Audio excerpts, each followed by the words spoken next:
attracted to a cartoon fox that you don't even know Good that well? morning. Good morning!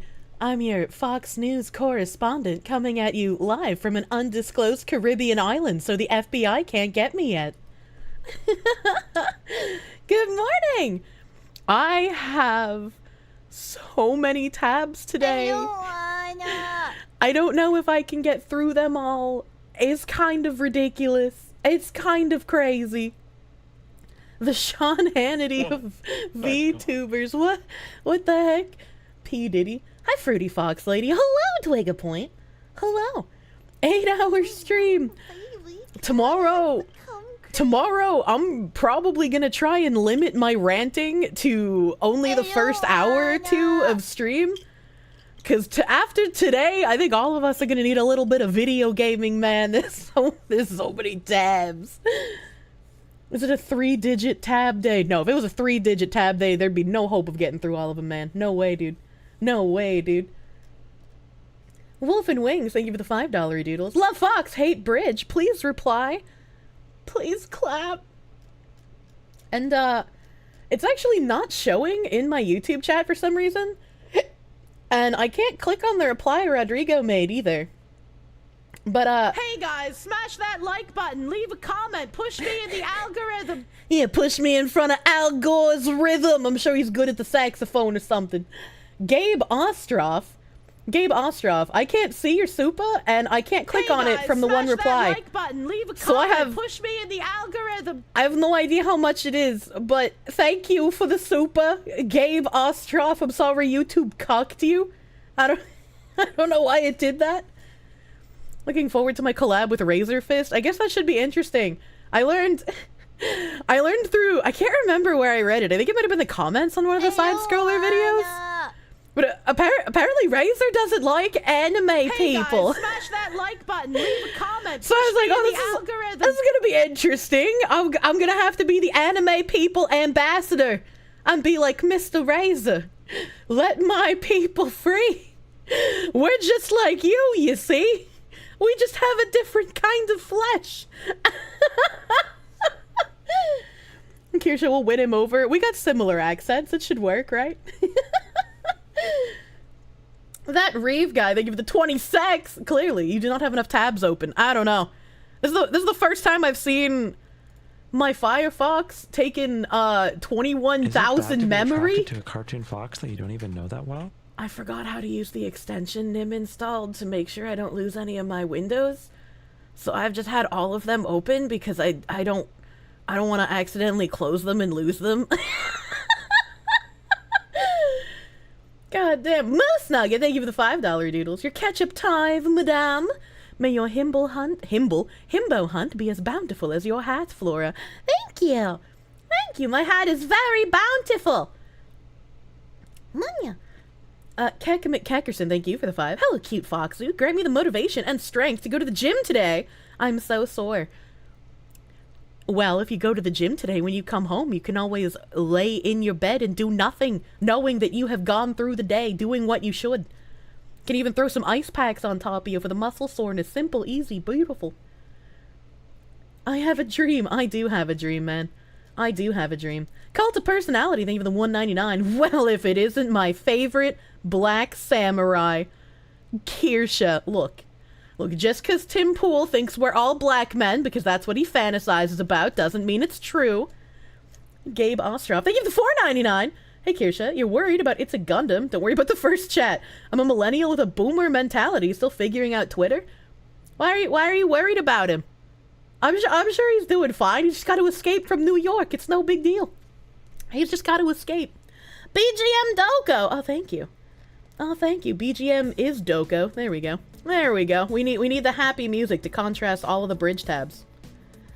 If you're using a later version of Firefox, you can close a window and reopen it, and it shouldn't load the tabs until you open them again, reducing the amount of memory that it's sucking up. I just remember Nim telling me that if I close tabs, it won't save them, and I can't remember if that was on my desktop or my laptop, and so I'm just worried and scared. You know how we win this cringe competition with Alana's chat? Post some of the crazy shit we dropped in the Ooh channel. Oh my god. If you're real, more or less. Ooh, kawaii. You and Razor will get along fine. So what you're saying is don't join the podcast and introduce myself as, ooh, Razor Senpai, I am Fox Woman, hello! I'm sure that would go over well. Jackie, thank you for the 100 R's. How fluffy is my new model's tail? Asking for a friend. It's very fluffy. It's very fluffy. Oh, I have my inner tube on. Hold on, let me move that. Look at how fluffy it is. Look at all the wiggling and the flowers. It's very long. It's very long and bushy. I love it. I was trying to edit some of my settings to figure out what's going on with my shadows. My shadows are freaking out, you know? And I don't know how to fix it. I'm gonna be real with. I have no idea how to shadows. So they're just gonna be like that. Fuck me, dude. Speaking of fucking me, no problem. 153 garlics. That's a lot of garlics. You're a vampire hunter. Thank you for the $100 doodles. You fucking mad lad. Good lord. Good lord, that's a big number. Thank you. Thank you. It's too red. That's the only time we really love red. Otherwise, commies get out read. No. Where Soul on the Lich, thank you for the 50 R's. Do not listen to the naysayers. Do the Kirsche. Do not listen to that freaky man wanting to put it inside of small woodland critters. Rotting Wood, thank you for the £5. Hey Fox ass, have you seen the Never Knows Best video on Gamergate 2? It's an interesting take on the whole situation. You want to see my take? No, I've never even heard of Never Knows Best. Wow! Thank you for the 11-month member. One touch fluffy tail. Yeah, touch the fluffy tail. Huff the fluffy tail. Brush the fluffy tail. Kronk, my love. Waggle! Slaves for the YouTube peasants. This is your song, thank you. Do.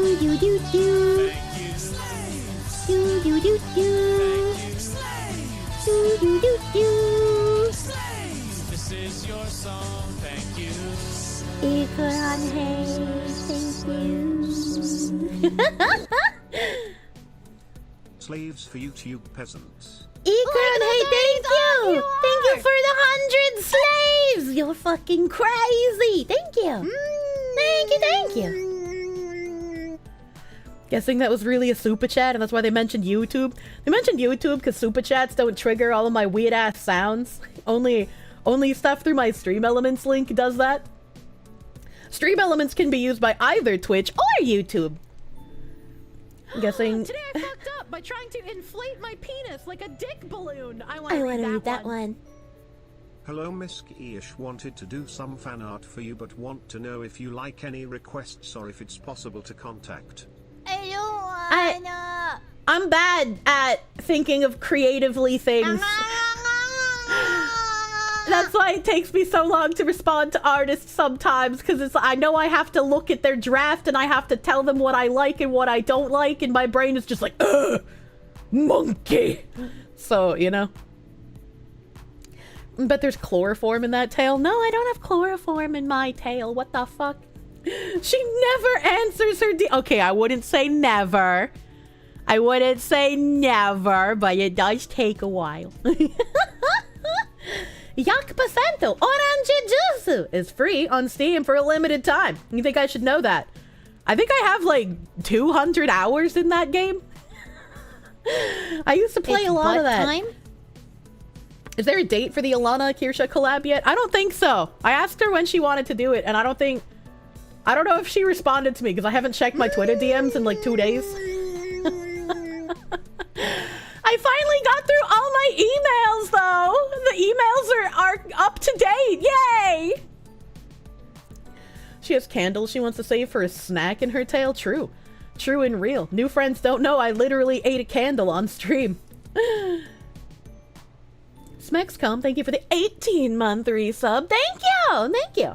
It's been so long since you were last here that you hadn't seen the new model yet. What year is it? The year is 2047. You've been in a coma. Welcome back, sir. Did I email HelloFresh back? No, but I got another HelloFresh email! I hate them. I hate them so much.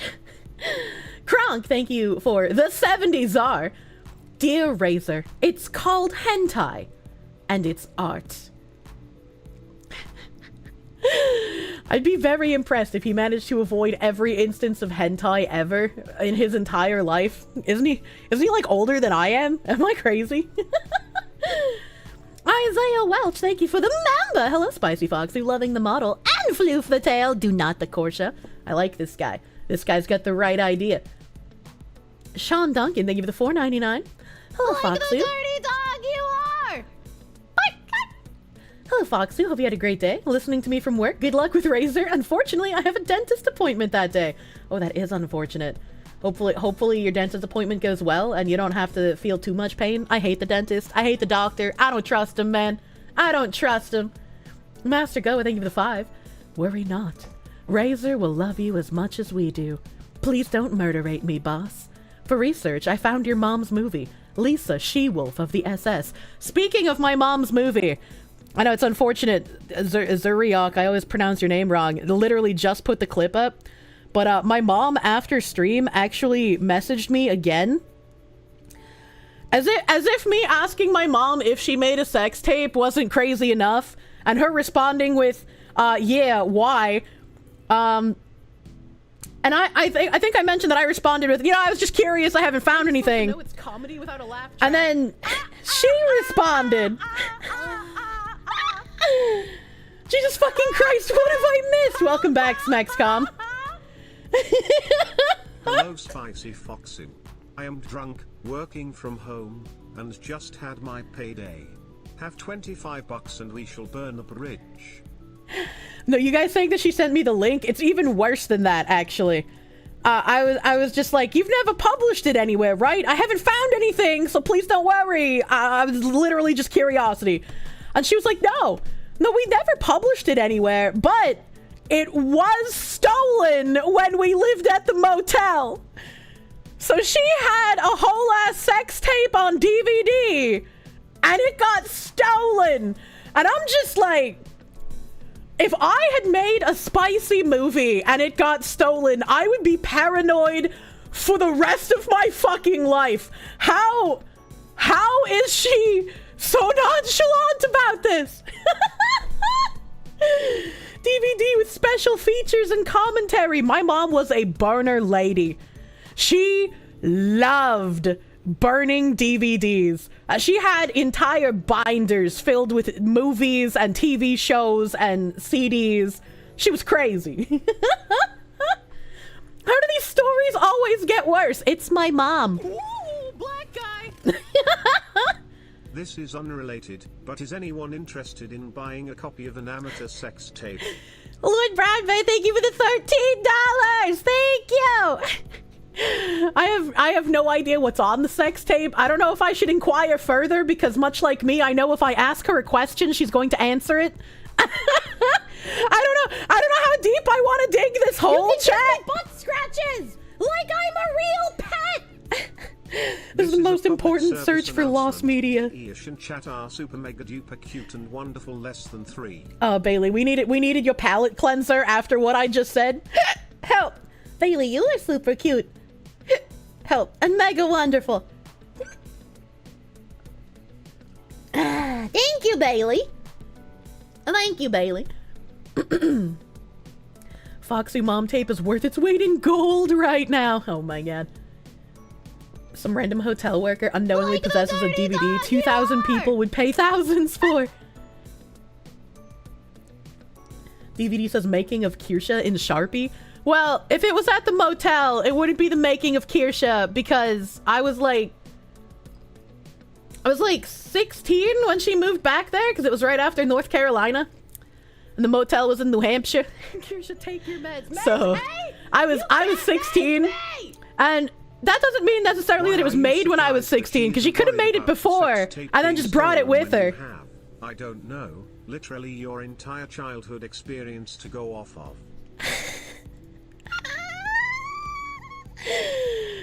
I mean, you know, Empress, thank you for the $5. I feel like even with how crazy my mother is, yeah, you know, a sex tape is, you know what? Fuck it, I'm gonna ask her what was on it. She responded that she's worried it might pop up somewhere. I'm gonna be like, yeah, understandable. Understandable. What kind of tape was it? If it was just normal, at least it wouldn't be too bad if someone found it. But if it was some sort of niche or BDSM, I'd be more worried.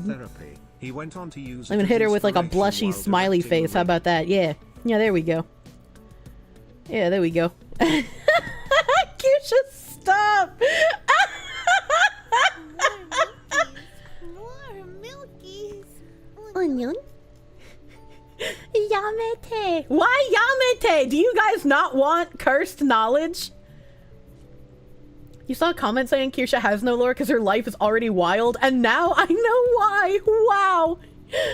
And my introduction story is always about the Nazi that she like ditched us for 2 weeks, drove 12 hours to North Carolina, and picked up from a bar. Mind you, he was literally just out of prison for both drug and domestic charges.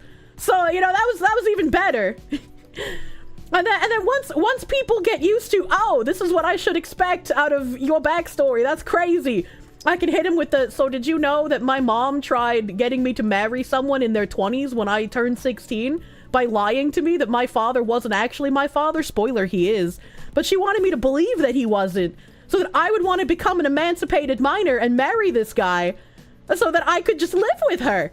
That was the whole goal. She didn't care. She didn't care about the marriage being a fraud. She just wanted me to live with her and knew that she couldn't get that because of court orders unless I was an emancipated minor. I couldn't, if I had like VTuber lore, man, I wouldn't be able to remember it.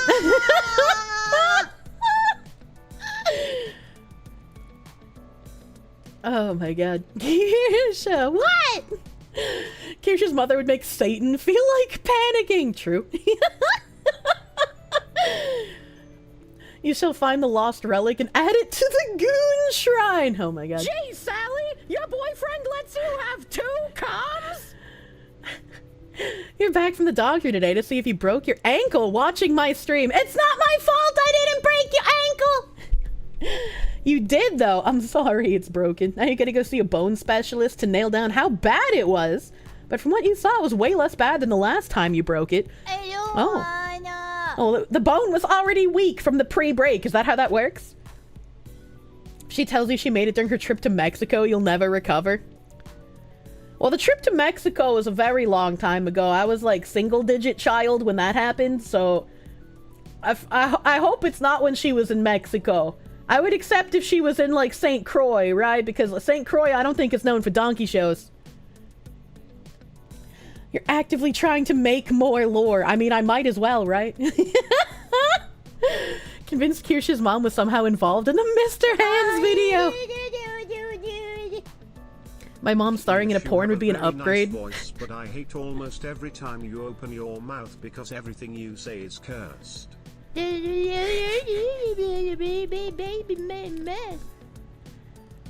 I need to have a section of time where I talk like this for you after I give you really cursed knowledge? There's cursed knowledge and then there's mimetic poison. The king in F. That's a hex code, but I don't know what color it is. Thanks for the 200 biddies.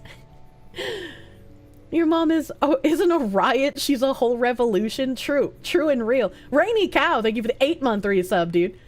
Still can't get over how she made you clean her dildos. I mean, she was lazy. And it wasn't so much that she made us clean them. She would leave them soaking in the sink. And so we would have to remove them when she wanted us to do Kirsche's mom is dishes. going to get the iron rod banned because of how degenerate that missing footage is. Didn't realize how deep the rabbit hole of lore was gonna be. I just saw, neat, a cute fox VTuber that speaks the truth! My entire purpose behind my design was I wanted to look as say-so and adorable as possible. The most adorablest foxu ever! And then you hear me speak and you're like, oh god. Oh god, what's happening? I didn't need to know that. I think the dichotomy between incredibly cute and says cursed shit is a trope that isn't used enough. Imagine the Thanksgiving dinner table conversations you will have if you ever find your himbo. He'll probably meet my mom once or twice, never for a large holiday, and then the final time he'll meet my mom is when she's in a coffin. Or maybe I'll get her cremated, I don't really know yet. Does my mom know I have a job? If not, what does she think you do for a living? I don't think she cares. I'm gonna be real! Like, I've mentioned to her I have a job before, obviously. I don't tell her what I do. And when I was visiting my family, my dad was like, make sure you don't tell your mother what you do or that you make money because she'll probably ask you for it. Kirsche's mom's enough to make Hitler go back to being a painter. True. True, that's all we need. Just put my mom in a time machine and she can solve World War II before it ever even happens. He's gonna be like, that's what represents me in the future? No way, dude. We need a YouTube compilation of all your crazy stories about your mom so you can send it to all my VTuber friends so they have an idea of what to expect. A slightly buff weeboo, thank you for the 5. Have a very nice voice, but I hate almost every time you open your mouth. I read that. Thank you, slightly buff weeboo, thank you. You really love my skin. Are you gonna buy me some lotion and throw me in a pit? Atticus, thank you for the 20-month resub. Thank you. 4 more months until the 2-year. Where does the time go? Good question. I hate time. It doesn't stop. The big secret is Kirsche's mom was one of the girls in 2 Girls, 1 Cup. Okay, I don't think my mom is that degenerate in the sexual things. How do you donate to get TTS? I think it's above $5 in my Stream Elements link. I had to just do like the lizard blink where it's like 1 eye at a time, man. My brain. Kirsche's mom is what people think Calliope Mori is like. What the hell? What the hell? You don't know whose childhood yours or mine, but dang girl, that's messed up. Spider God, they give the $7 doodles. Kirsche's mom is gonna get the iron rod banned because of how degenerate the missing footage is. What is the iron rod? What is that? The only reason you want to see the sex tape is because you're curious just how big Kier mom's tits are. They're pretty huge. They're pretty huge. Kirsche is the example of what you do when the weak men create hard times. Wait, why am I the example of that? Hold on. Kirsche is an elder god confirmed. I never realized you could hear me tapping on the desk in that alert. You can give me butt scratches like I'm a real pet. No. No! What do you mean, no? Angelic saying, thank you for the $5. Thank you. We've been foxu fished. Oh no. Give me them bowels. Thank you for the nice words about my avatar and voice.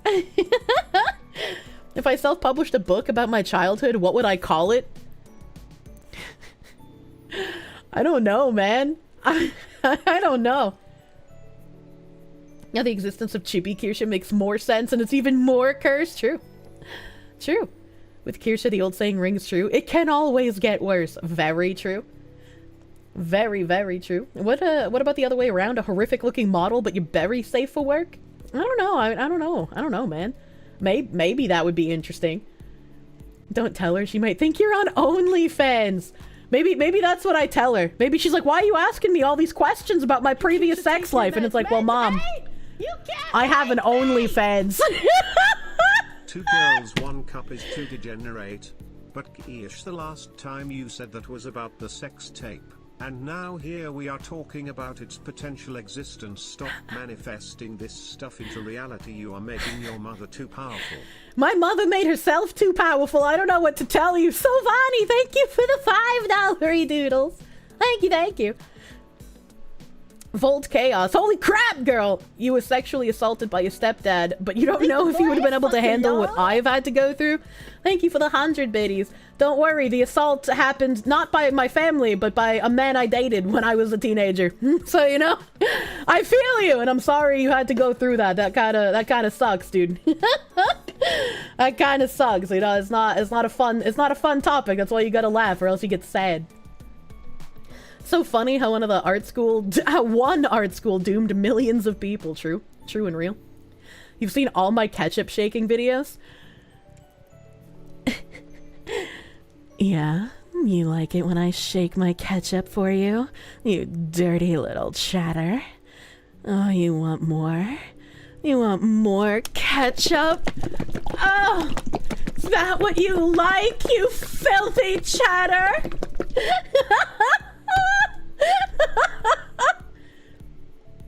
Oh god. Oh god. At this rate, I wouldn't question it when it comes to your mom. I love questioning it. Let me scroll. I'm so far back in chat, man. I'm so far back in chat. Oh my god.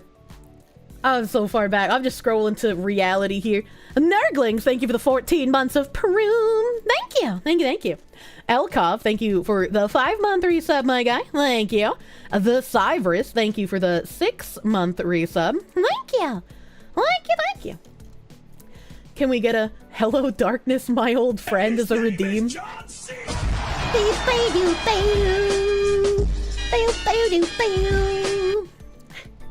Thank you, Burger Queen, for our daily ketchup. Oh my god.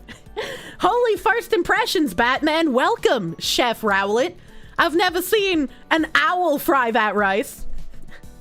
Our moms are like spirit cousins, coincidentally. You're buying a veal and real cheese to make a... Sorry, my mom is how she is, and you have to live with her lasagna to drive out to your grandma this weekend. That's okay. My mom's mom... My grandparents that I talk about are on my dad's side, so that's why they're normal. My mom's mom... Not so normal. Not as bad as my mom, but not normal. They're not on speaking terms, and I never know why. Like, every few years, they just stop talking to each other. And they both do the whole, please pity me, she won't talk to me, and I don't know why, here's what happened. And the story's always different between the two of them, so it's just like... I don't know what's happening, man. Oh, God, I don't know what's happening, man.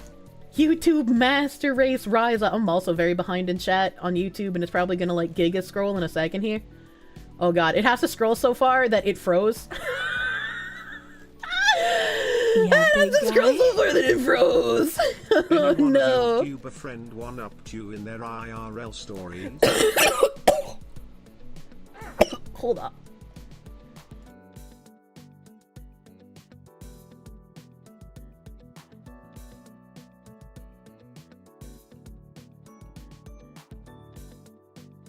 Damn, that was juicy. Don't say that. Don't say that. I hate phlegm. You good? No. No, the demons tried to get me. Kirsche lore is just eldritch knowledge. True! No! Oh, I thought it stopped. I got sad.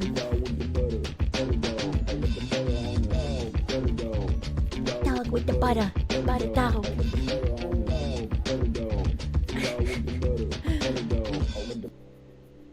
Thank you, Tycel! Lol, cursed knowledge is wild. Thank you, Tycel, for the butter doggo! I love the 69 buttered dog. Butter my dog, baby. Kirsche's a smoker, confirmed. No person that doesn't smoke coughs like that. I've only been inundated with secondhand smoke while I was a child. I don't smoke cigarettes. And the time I was on vacation, I actually didn't smoke a single unit of weed.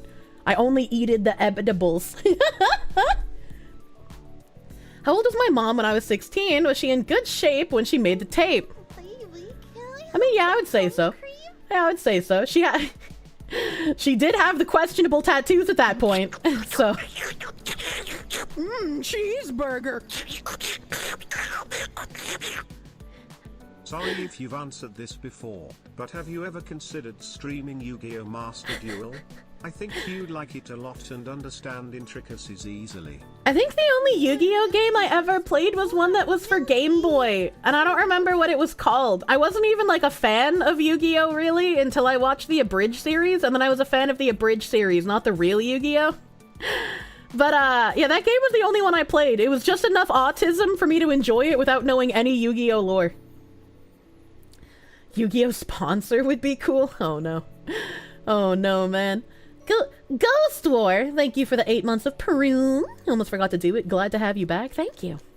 Thank you, thank you. Chance, thank you for the $5 doodles. Abandon the quest immediately for the sake of your sanity. You found your dad's sex tapes as a kid and you've never recovered. My mom used to walk around the house naked, so... I've always said I've been really lucky that despite the numerous amount of strange men she decided to bring home, none of them ever seemed interested in putting their hands on me in any way. So, you know, I really lucked out, especially when she had so many friends who would come through the house, and she blocked the front door. So, like, in one of the places, she rented out my bedroom to this black friend of hers. He was a cool guy. He died from diabetes. He was huge. He was massive. Like, his calf was as wide as my midriff. It was... I did not believe people could get that big. He was huge. Big dog. He's the one who gave me my nickname, K-Dog. I have a permanent pass. What up? Just the ones online that one time. That's true. The ones online didn't know, though. They didn't know that I was a child. When even your mom's dates had standards. What the fuck? That's what I'm talking about, dude. Rented out your room? Yeah. She had a room for me, but then she would rent it out to other people, so I would have to sleep on the couch. So I, as like a teenager, would like cuddle up with my Hamtaro plushies on the couch, and then I would wake up to like her friends trying to scoot me over so they could sit on the couch and smoke with her. Sometimes my mom would try to sit on top of me to wake me up, so I would get gone out of the living room. Hope your day goes well. You just want to let you know I escaped, or you escaped, what? Just want to let you know, escaped the annual humidity and it's making life hell. What do you mean? I'm in the south. There's more humid down here. Sky Shark, thank you for the 300 biddies. You just got your Kirsche patch from PK. The only problem is, do I put it on my range bag and find out, or out yourself as a filthy VTuber fan? Do it! Do it! You won't! I gave my family a bunch of those patches and they were like, wow, this is really high quality. Oh my god. They enjoyed the patch. Thought the pinup art was cute. I see why you're like this. Oh my god. Zach Fair, thank you for the 5. Kirsche has a whole ass Final Fantasy storyline with her mom. I don't even think Final Fantasy villains are this weird. Morbidly obese black guy gave you the pass. Bless his diabetic heart. He was a cool guy. As much as I was upset that my room was rented out, I knew it wasn't his fault. It was my mom's fault. So I would hang out in his room because he had like a mini fridge that I could get snacks out of all the time. And we would play like Final Fantasy X together and shit. Dude loved Final Fantasy. He was a huge Final Fantasy fan. Every time you hear me talk about my mom, you get re-surprised that I'm so normal. I mean, my anxiety is pretty bad, so that's a lasting scar. Oh, Brown Bear, thank you the 500. Was this man's name Big Slime, perchance? No. No, I'm not gonna say... I mean, I guess it doesn't matter because he's dead, but I'm not gonna say his real name just in case. But we called him the D-Man sometimes. We had D-Man and K-Dog. Hey guys, smash that like button, leave a comment, push me in the algorithm. Get looks for your CZ75 with Kirsche grips. You call it the Kirsche pistol. Oh my god. Was my mom a succubus by any chance? I mean, if she was, I wasn't aware of it. D-Man and K-Dog fight crime together. He's like in the gacha game, he's like the main character handler because he can't move very well, and I'm the unit he uses to fight. F's in the chat for D-Man. Unironically. My backstory is as crazy as a Metal Gear Solid full game. Bless you for being the way you are. Yeah, it was a wild time growing up, man. It was a wild time. You have a Hello Kitty sticker on your 1911 case, you'll be okay with a VTuber patch. True. Rough times! I pronounced your name well on the first try this time. Thank you for the 4 months of Prune! They may love the art and merch, but the real question is, do they love the Dojin? May my family never see it. Kirsche got that Mishima clan from Tekken backstory? Good lord. Kirsche is basically the VTuber incarnation of Happy Tree Friends. That's true. I can agree with that one. Gray Rainer, thank you for the 5. Kirsche VTuber lore is that she's normal and nothing really happened in the character's childhood. Like the most bland person on the planet, honestly. Sean Duncan, thank you for the $4.99. Speaking of your design, why do my ears have Gmod collision? I don't know what that means, because I don't play Gmod. Ryan, thank you for the 2. They lie, they just want to know what Howl look. What? What? Debating on placing the patch on your helmet or vest, chat? I would go vest. Still wear my shirt in the gym and at work. You need to be careful not to destroy it. Time to do a load of delicate laundry. How can my mom be too degen for 2 girls 1 cup if when someone asked if my mom had fucked a dog, you did not rule out the possibility? I don't think she has for either of those things, but those are questions that I probably shouldn't ask. How's your day going? Well, you just heard the chatter I responded to, so, you know. Star Phoenix, thank you for the 5. Kirsche is the reincarnation of Daji, but instead of physical torture, she settles for psychological over a large audience through cringe and tabs. True and real. Improv Man, thank you for the 5. The chocolate pudding made to look like crap is better than the donkey thing, Kirsche. I don't think it was chocolate pudding. When she says guy she dated as a teenager, she was 15 and he was 20. Look, he wasn't 26. He was like 23 or 24. Not that that makes it that much better. All right, but he wasn't that old. It's you know, that's how you learn. Any older dude who's interested in like teen girls, something is fucked with them. I know firsthand. Once again, reminding you all, woe be unto to the new friends. For they not know what they ask, and verily protect their souls, for they will get the answer to the questions they ask here. Hey guys, tango! Thank you for the prayer. The new friends need it. Jail time. 15 will get you 20. Yeah. Yeah. Also, I wasn't 15. 15 years old. I was with the homosexual, and he was only 1 year older than me, so that was legal. That was fine. The 23, 24-year-old, I was 17. So not as bad, but still illegal. Still illegal, and still the only Jewish man I've ever dated. You dating a gay guy? No. Well, he was bisexual, but I'm calling him gay, you know? He's also the only person I've ever used physical force on, you know? Took a picture of the patch on your bag, but you can't post it in the Discord because you're a chronic lurker. You will send it by pigeon. I love pigeon.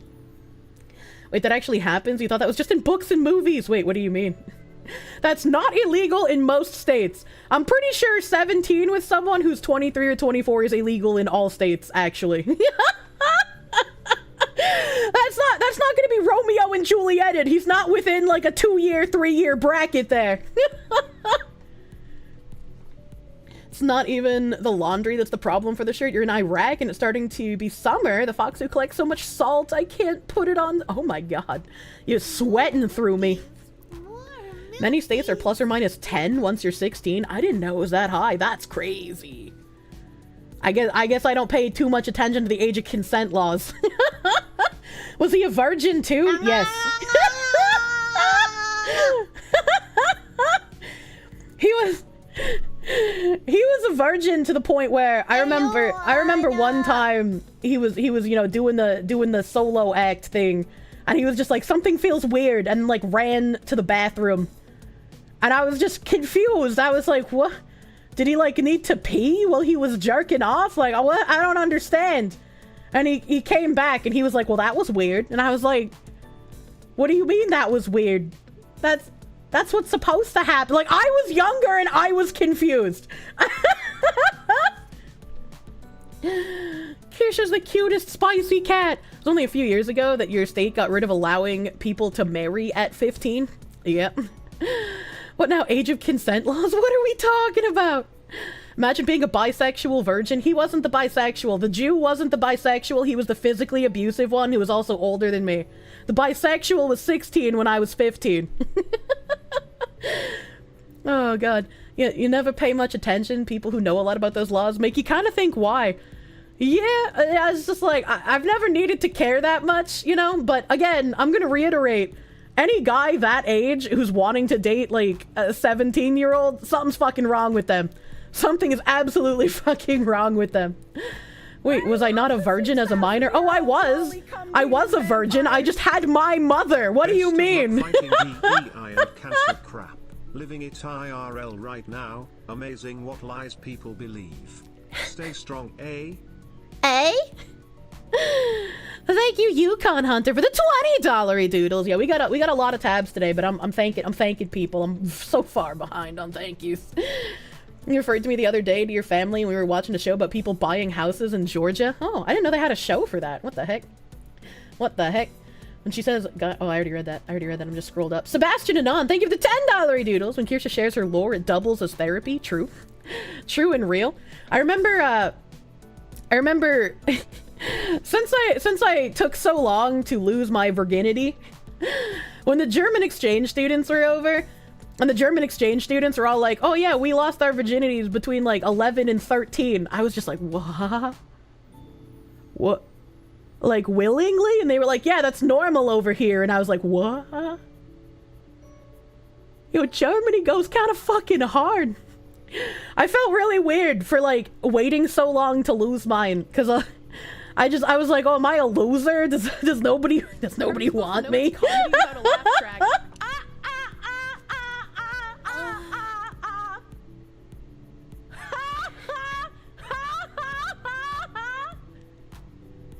Good afternoon. I love listening to these stories. They make me laugh and worry. Introducing my friend to you and he looks concerned. Lol. Have a great day. Swiggity potato. All because of appointment equals. Swiggity potato. I hope your appointment goes well. Hello to your friend. Sorry, your first introduction to me is my crazy lore from growing up. Oh man. Thank you, Swiggity potato, for the $30 doodles. Thank you. It's like whenever the woke freaks on Twitter try attacking me for certain things, it's just like, man, you know not whom with which you speak. Your weird oppression Olympics don't work on me, because chances are got you beat 30 times fucking over. I don't think any of the people who rail on me on Twitter could even survive a third of what I went through in my life. These are people who've never faced any kind of oppression or any actual fucking problems. It's just like, yeah, big guy. I looked at something on Twitter and I saw a whole bunch of you're 30, you'll become a wizard/witch. You know, I wish I had become a witch. I kind of wish, you know. Massive Doggo, thank you for the $6.90. Thank you for the $6.90. If I had a time machine, I would go back in time and be like, look, don't date any of these men. I know they're trying to appear as nice people. They're tricking you. You're going to be taken advantage of. Don't believe their lies, no matter how cute they are. Why would you not know those laws? Not knowing just means you can be exploited? I don't need to know age of consent laws because I don't want to date men that are young. Like, if there was a guy who was interested in me and he was just like, oh yeah, by the way, I'm 20, I'd be like, nah, you're a bit young for me, man. Like, I don't know, like, you're not underage, but you're still a bit young, dude. Come back when you've lived a little bit. Munya. But yeah, I was looking at some stuff on Twitter and I saw some seething V-tweeter threads that I hadn't seen previously about my off-kai shit. And there's literally seething V-tweeters that are just like, I can't say her name. If you want to know who this transphobic, racist, bigot, Nazi VTuber is, DM me. Kirsche chat is super mega cute and funny, less than 3. Ah, double pipe! I just got DP'd. So if you stay a virgin until 40, does that make you a grand wizard? No, it probably just makes you a suicide statistic, honestly. But, the receiving V-tweeters, I was just like, why are they talking about my name in, like, hushed tones and DMs? Like, do they think if they say my name, I'm just going to appear before them and, like, draw a swastika on their bathroom mirror like I'm Bloody Mary of Nazis or some shit? Like, what? You can say my name, all right? Like, if you're going to call me out and you're going to apply allegations to me that don't fucking stick because you admit in your own thread you've never heard of me, you don't know anything about me. Time? If you're going to make these allegations, say my fucking name, bitch. Say my fucking name. If you genuinely believe what you are saying about me, attach my fucking name to it, you absolute moron. All you're doing is fishing for clout because you think you have a chance to dog on someone you know nothing about. If you're going to demean someone, say it with your full fucking chest, you coward. All right? That's all I gotta say. That's why you're a V-tweeter and I actually make content. Good lord, dude. Benny's Gaming Addict, thank you for the $2 doodles. Gotta buy more ketchup. Good luck. Good luck. That Reeve guy, thank you for the 50 secs. To be fair, after 40 and still virgin, you don't really care anymore and thus are free from the bullshit. You know, because you are 40 and still a virgin. I hope you can get married soon, sir. Kirsche is pure and innocent. Oh, man. Oh, man. You only know your local laws because when you were 17 to 18, you were dating a 16-year-old and you wanted to make sure it wasn't statutory if we did it. Okay, that's understandable. That's understandable, man. Solon the Lich, thank you for the 50 hours. Kirsche, not a school teacher, confirmed. Also, whenever Kirsche does the ASMR voice, I need a bone specialist too. Feel something is calcified. Oh my god. Should get that checked. You saying no one here is a virgin? I literally have married couples in my chat. Literally have married couples. It occurs to you that you came from watching one Georgian resident to watching another Georgian resident. Neither is in the same time zone. There was a house I really wanted up in New Hampshire, and it's going under contract again today. I couldn't... This one isn't even a case of, like, I didn't pull the trigger fast enough. This one is just, like, I couldn't afford this because I would have needed, like, $260,000 liquid cash because it's above my mortgage rate. Man, I hate the housing fucking market in the north, dude. It makes me so sad. Kirsche, no, we do not say her name. Not Voldemort, you idiot. If you're gonna lie about me, at least attach my name to it. Cheeseburger. You know? I hate these fucking clout goblins. Our tangents are getting tangented. The juice is too strong today. Hag love. I'm the Juice Weasel! Thank you for the $5 hidden. Thank you. Damn, what was this house? It was actually another house owned by another streamer. And part of me was like, I kind of really want to know what streamer lives here, but I don't recognize the backdrop in their streaming room. And I feel like it would be very fucking weird if I made any attempts trying to find out who it was. So I'm just gonna try and suppress my autism. So unfortunately, it looks like it's being bought. It was a $900,000 house. You say burn out the shitty plywood homes, replace them with stone 12-sided homes, toss the boomers into Thailand. I've sent like 3 emails to my CPA since I got back from vacation and he still hasn't replied to me. I have no idea if once I incorporate, will I have to play... Did I ever show the people the sound alert card we made? I did show them. Will I have to pay state income tax if I am a business? And if I do pay state income tax as a business, do I pay it in the state that I incorporated in, or do I pay it in the state that I live in? I don't know how this works, and I kind of need him to fucking answer this question before I commit to buying a house. Would you like to try Gamer Subs? Thank you, Stream Elements. Depends. Notice me and say my name. I already did, you weirdo. Depends on how much you pay yourself. I don't know, man. Both? Don't say both. Don't say that. Is Kirsche the butter dog, the ketchup shaker, or the sounding keeper? Only the first two. I need to blow my nose. It's filled with nose cummies now. Please hold.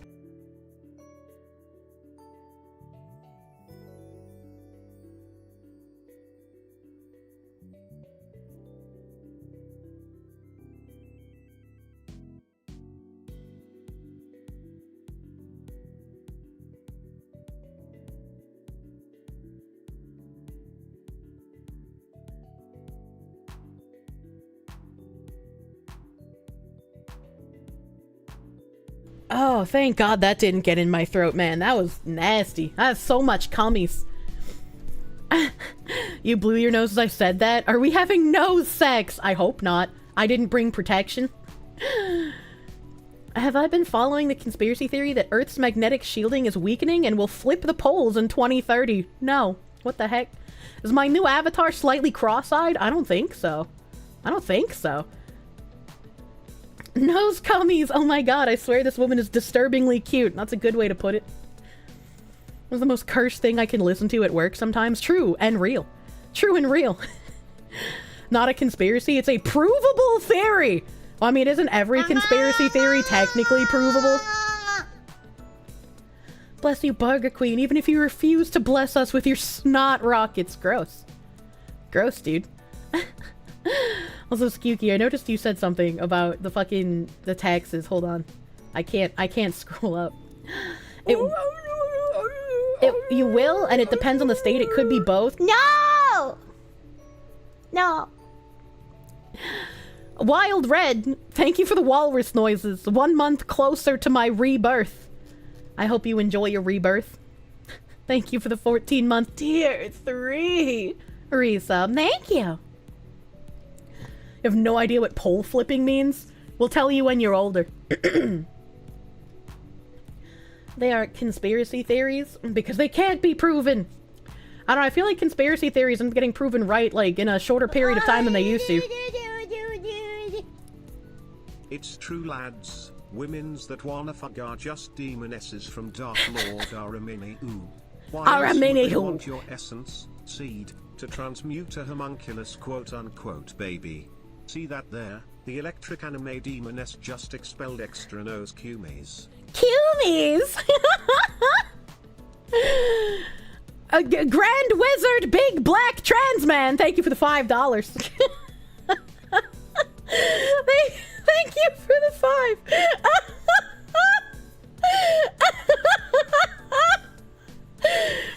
One hell of a name. Well, he just wrote BBTM. And that's the first thing that came to mind. And then when I was saying it out loud, my brain was like, oh, that's probably Bingo Bango Tango Mango. But, you know, we're just gonna go with it. Fuzzy Animatorog. Thank you for the sub, my guy. Emperor Creatine, thank you for the $10 doodles. According to Ubisoft, instead of yelling yo during kabuki plays, you should instead yell, I don't think I should say that. We was samurais. I actually have a tab for that. Completely expected from a company that takes so much money from China. True and real. Supposed to be Fuzzy Animator OG, but Twitch is lame. Fuzzy Animator OG makes a lot more sense. Unfortunately, you might become like Rufty Mez. Where I mispronounce your name the first time and my brain kicks into gear after. So now the poll thing has come up. Hello, observers. Speaking of observing, God hates taxes. Thank you for the 10 gift members. Thank you. Thank you, thank you. Pole flipping is geomagnetic polar flip. Basically, the magnetic North Pole becomes the magnetic South Pole and vice versa. Fun fact. Does that mean I can finally have my birthday be in the winter? I'll start getting Australian weather in East Coast US. Sebastian Anon, thank you for the 5. You've been deep diving into the hashtag Idaho 4, and dear lord, that case is totally messed up. We'll need an update from you soon. Yeah, I had Ziz working on clipping out the parts where I talked about the Idaho murder from when it happened to like when we went through the 3D rendition of the house, all of the updates on it. There hasn't been a real update on it in a while because I think they're trying to delay the trial until next year. I hope it doesn't get delayed. Help. Until next year. Help. The hemispheres don't change, just the magnetic poles. Oh, well, that's boring then. Who cares if the magnetic poles flip if it doesn't have any consequences? One day we will learn where the ceiling fans went. I don't know, man. She woke up at 3 a.m. to do that. I worked my ass off for like 3 days getting it done, and she still hasn't even skimmed it! Look, there's more important things than the Idaho quad murder right now. If they're delaying it, we don't need to put up the recap quite yet. I want to put up the recap once we have like a trial date, so people can watch the refresh, you know? When I heard the newest Assassin's Creed was going to take place in Japan, I thought, wow, that could be really interesting. Wonder how they'll fuck this up. Well, the lead writer follows Sweet Babu, so, you know, she probably... follow does not mean an endorsement, but with these people, you know, you gotta take it with a grain of salt. Since they block people that they don't agree with. Hello, Kirsche. Hello, chat. Tell your Uber driver it has no consequences when it happens. What did he mean by this? I'm buying apartment here in Poland and it also was a wild ride, signing the loan papers next week and then I will just be left to pay it back. See, there's a house in my hometown that went up for sale the other day. And I was like, oh my god, it's beautiful. Oh my god, it has a lawn. Oh my god, the kitchen. Oh my god, the kitchen is actually the wood that I want and the way that I want it assembled. But it's out. Sally, it's out of my price range. And again, I would need to have quite a hefty chunk of liquid cash in order to buy it. Quite a hefty chunk. I can only cross my fingers and pray, please no one else buy this. Unfortunately, since it wouldn't be in New Hampshire, that's where my question on income tax would be. So that's why I need my CPA to fucking respond to my emails. Does it have a basement? Of course it does. If magnetic poles take more than 10 days to finish flipping, there's a chance that a coronal mass ejection, or CME, could knock out our magnetic field and the day side of Earth gets cooked. Like you just get boiled by the sun? What if you're not outside? What if you're in like one of those underground nuclear chambers and you're insulated? Why not just rent forever? I will not eat the bugs. I will not live in the pod. I do not want to bend the knee to the globalists. Income tax is why no one's a virgin. The tax man fucks us all equally. True. Beardo's legs. Thank you for the $1.99. Tell Beardo to do squats, please. I like how somebody had that name on YouTube. Radiation. All your electronics burst into flames. A Google Carrington event. It's a real thing. What the hell? If the CME happens with no magnetic field, that side of the world gets fucking turbo nuked, but equally. No cool spots. Yeah, but like, what if you're underground in a nuclear protection chamber? Would you live? Like, would you like, you wouldn't ever be able to come out, right? Because like the entire surface would just continue to cook forever, wouldn't it? Or is it just like a small event where like you get insta nuked and then it's fine afterwards? Demon vampires. Caves and underground should be okay. Hell yeah. Cause mass flooding and the ocean to shift. Supposedly only a few safe places on the planet. And it's 2050, I believe. On the plus side, the governments of the world would be decimated. Oh, Noah gets to build the boat again. Just bend over, spread them cheeks, because the tax man is gonna go balls deep. Thanks, I hate it. Let it cook. It cooks for 10 days. You can survive for 10 days in a fallout shelter. That's easy. That's easy. If you've hypothetically never had an income, you've never paid income taxes, and are therefore a virgin. CME, what you get when the sun decides to perform a devious lick. Is the sun a Pokemon now? If the surface gets cooked, it gets cooked by solar microwave radiation. The depth that radiation can go up to is like 20 miles deep. God damn, that is pretty deep. That is pretty deep. Hold on. I gotta find my tabs. It is EMP that goes on for 100 years, not new. Okay, well, you wouldn't be able to survive 100 years in a fallout shelter. Devious lick is Zoomer slang for stealing things. Sorry, you have to be 18 to post in this chat. Who talks like of all the Hitachis exploding en masse after the pole shift. This is why you shouldn't use microwaves. I hate that so many houses nowadays have the microwave like built into the kitchen, like they have the oven built into the kitchen, right? And it's like, who needs a microwave that badly that it's actually an asset to build into your kitchen? I was like, you dumb bitch. The first thing I would do was rip that bitch out of the wall of cabinets and use it as shelf space. That's a boomer relic. There are two types of people. Those that believe the pole crust shift happens quickly, and those that believe it takes forever. We will never agree on which one. Infernal Saxon, thank you for the 2. Some houses in your region under 100k, 3 bed, 2 bath. Stop trying to tempt me away from New England. Devious Lick was like a stupid trend on TikTok as well, you believe? What the fuck? Serves Devious Lick was a thing 5 years ago. You're all boomers trying to pretend you're zoomers. Me included! What the fuck? You hate the microwave over the stove? They have crap vents. You don't think the one you have even goes anywhere? I've seen microwaves that aren't even over the stove, but like in the houses that have the range built into the countertop, and then under the range is just cabinetry, and then they have like a wall with like cabinets on the bottom, oven, more cabinets on the top. So you have double oven, and the range is not above the oven like a typical all-in-one unit. In those ones, the microwave is just like planted somewhere in the cabinetry like the ovens are. And it's just like, fuck, dude. You didn't need to put that there. Wall ovens are weird too. I love the wall ovens. Oh, God. I need the double wall ovens. The owners over the owners over the stove, you don't see anyone use them mostly. Yeah. The built-in microwaves are for when the lizards want to take over. They will first irradiate our kitchens. Unplug your microwaves today! Spider God, thank you for the 500 biddies. The poles flipping is not a new thing. Poles flip every 10k to 20k years.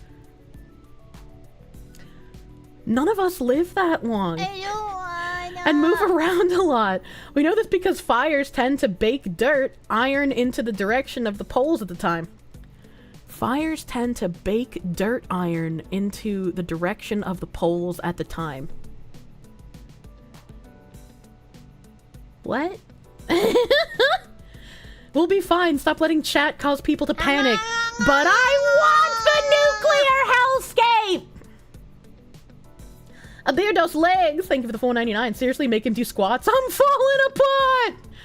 You're tearing me apart, Beardos legs! Should do some sort of incentives for him, right? Like every $5, he's got to do 5 squats or some shit. Just bought a house, 5-bedroom, 2-bath for $75k. We're in the process of moving in this weekend. If I wanted to buy a house for $75k, that bitch would be so coated in lead, I would probably get poisoning just from breathing the air. Everything would be peeling off the walls, the roof would be non-existent, there'd be raccoons and rats living in a happy family inside the walls. 75k ain't gonna buy me shit! Twitch website and app is really hot garbage. It is. No website problems with your net connection, and you've been to some shady ones. Bezos should either commit or sell the farm to someone who cares about improving the user experience. I agree.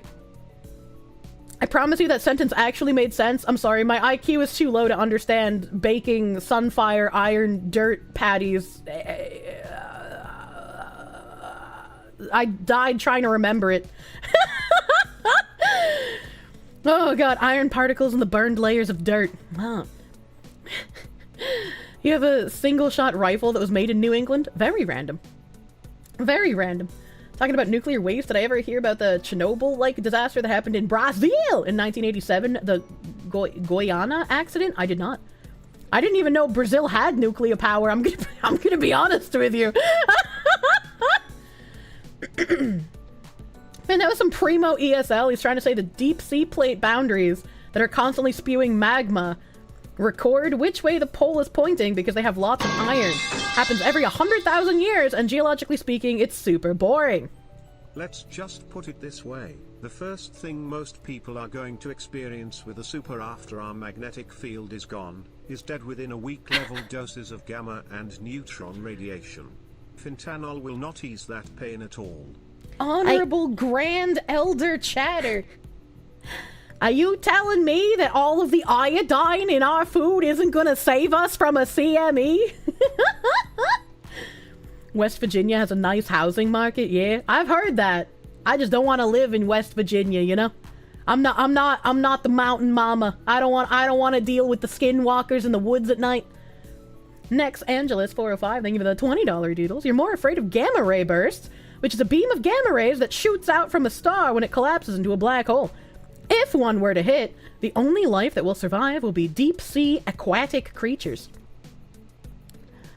I really like watching the videos of the lakes on the bottom of the ocean, because it seems like they shouldn't be real, but since they're so dense with sea salt, they exist as a different type of liquid contained inside of the ocean, and there's certain creatures that can only like live in that high salt environment.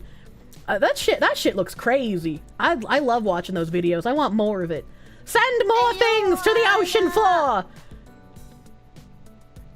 Sean Hiroki. Sean Hiroki, thank you for the $4.99. You saw devious licks firsthand. You're a high school janitor. The brat stole soap dispensers off the wall. Help. And the seats from the toilets. That's disgusting. Why would you want a public toilet seat? That's not even devious. That's just disgusting, lick. Nerdy Tech's an accountant. Thank you for the $1.99. Poor Fox getting brain damage from the chat. True and real. True and honest. I have Amazon in some of my tabs today too, though. Last Roman! The Last Roman! You make me think of we came as Romans whenever I read your name. Thank you for the 10 gifts of these! Thank you. Bigu, you got a gift sub to Stern Lichter, which makes me think of the devious lick conversation we're having. The underwater beaches in SpongeBob could exist after all. True. I wonder what it would take to be able to send a submersible inside the deep sea salt-dense lakes. Every second is the end of the world for someone. Should worry more about driving than the solar flares. True and real. Bezos has said he wants Amazon to fail and die in his lifetime for capitalism. I got an email from Amazon where they were like, hey, for just $9 a month, you can have access to Amazon's healthcare services. And I was like, we all thought it would be Costco, according to Idiocracy, but what if Amazon is becoming the Costco of our world? The only people who won't be riddled with cancers during the period of pre-flip flux will be those with houses painted in lead-lined paint. Invest in lead paint, chat. I'm sure Pat, thank you for the 4 months of Prune, thank you!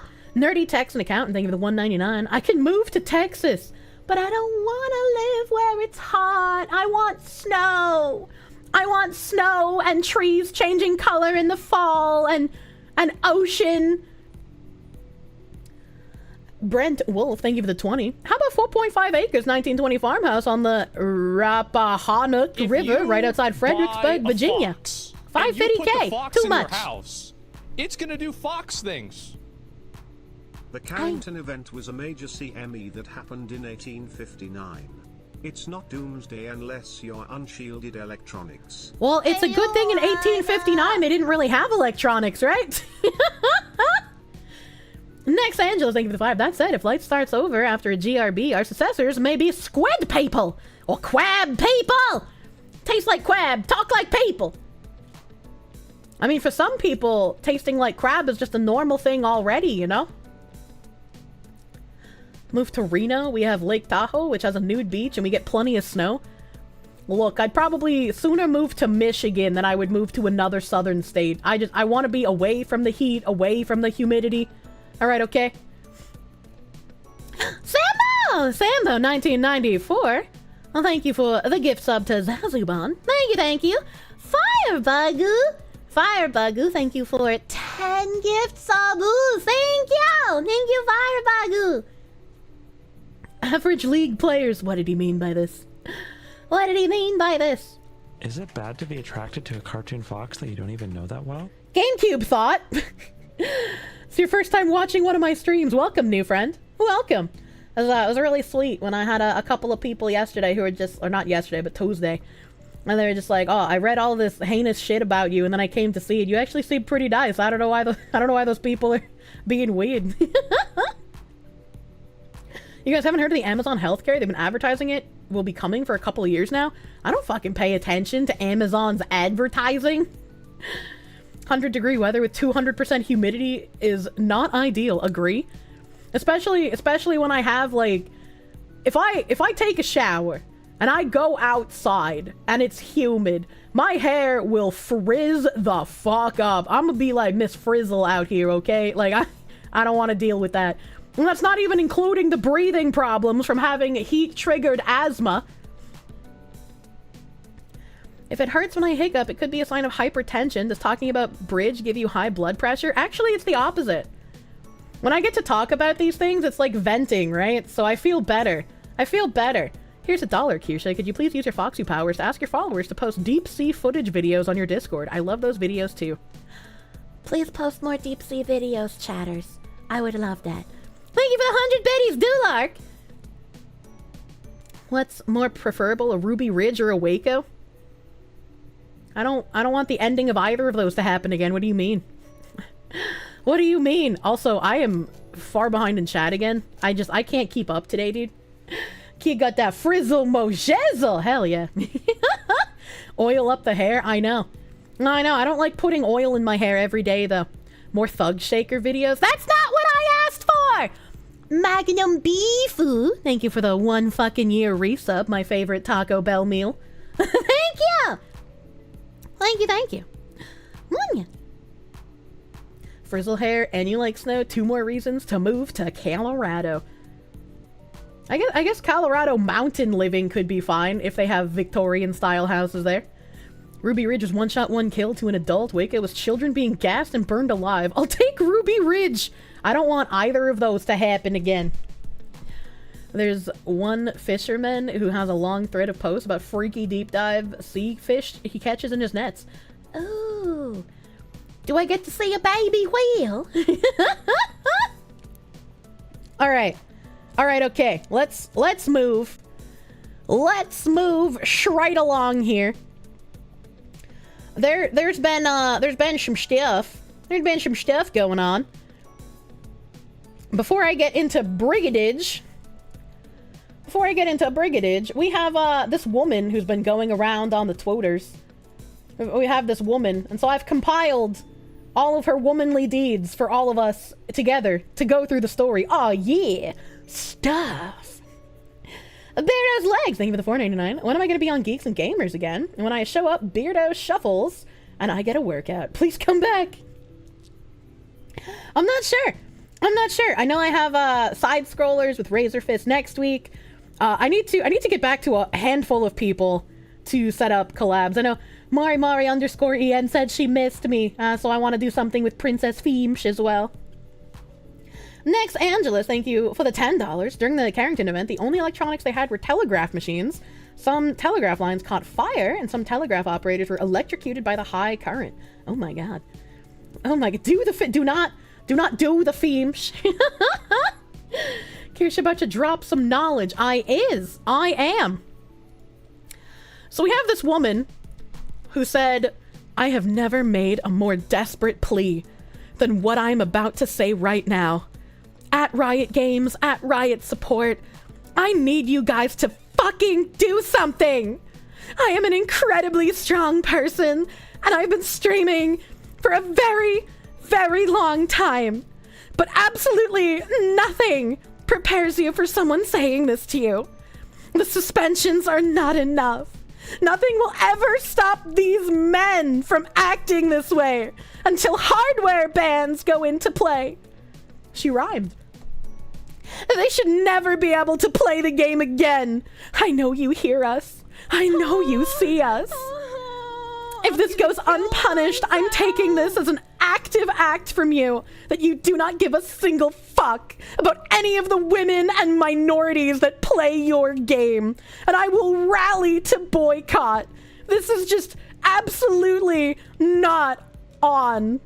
Not on? Not on what? Don't worry, guys. I got a penalty for leaving. Beautiful.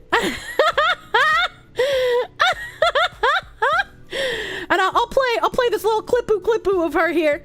All right, okay, I'm gonna play this clipoo. Yuppa, yuppa, yuppa. You are literally just fucking all talk, bro. Oh, be honest with me. Okay,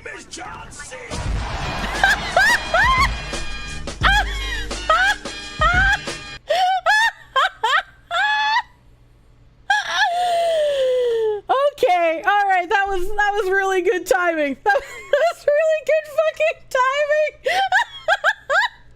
Do you know what rape feels like? No, I don't actually. Well, do you want to know? Are you saying you're gonna rape me?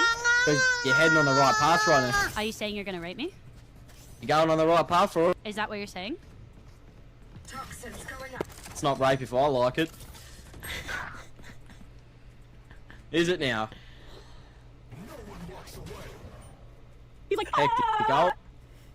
Oh, the end of the world is nigh. Shut up, nothing ever happens. Take the nothing ever happens bill like the almighty lowly chat. Also give me 20 push-ups, you Christian man boop having autistic freaks. that was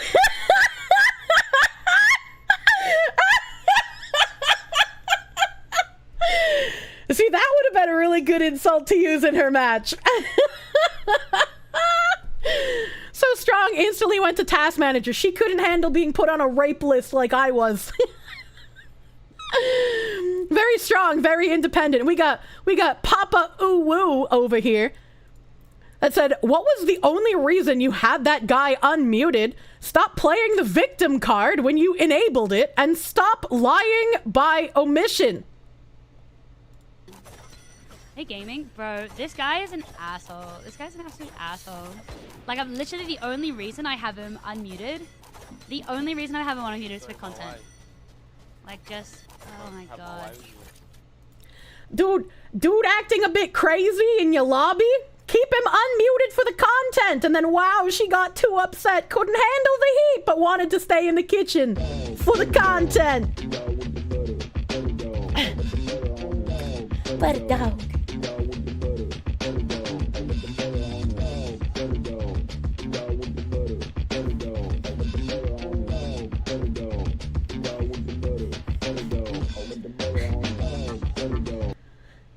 Hey Ish and chat. Just found out my mom has posterior cortical atrophy, basically Alzheimer's for vision. What? Life sucks. Started smoking again. Uck. Needed the butter dog right now, lol. I'm glad you got your butted doggos. When you said posterior cortical atrophy, I thought something with the butt. So I was like, what kind of cancer is that? I'm sorry to hear about her eyeballs, dude. I don't know what Alzheimer's for vision is like, but that does not sound like it'll be a fun thing to have to deal with. Sorry for the issues going on, dude. Even women don't like women, and I trust a woman's opinion because I'm not sexist. True. Mario Trujillo, thank you for the $10 doodles. Funny fact, when Kindle Unlimited was taken off, Bezos posted his email because Amazon employees kept banning people because political reasons. This was around 2014. Stay based and cool, Fox girl. Yeah, once again, like with the off-kai nonsense happening, I was going to be on a virtual appearance on a computer screen, and people were like, her opinions make me feel unsafe. They just didn't like me specifically because they're having panels there that have to do with identity politics. They literally have panels about how VTubing allows you to be your true self, your true identity. And they have other panels literally dedicated to identity. And it's like, man, the whole thing about VTubing is that you don't have to be you if you don't want to. You can make up crazy backstories. You're completely anonymous. Oh, fuck's sake, yeah? So it's not even they're trying to keep politics out of VTubing. They're just trying to keep people with wrong think out of the convention. Pixels are scary. Their BS vague response made that apparent. I mean, yeah, we already knew it, but now that they're announcing what panels they're having, it's even more obvious.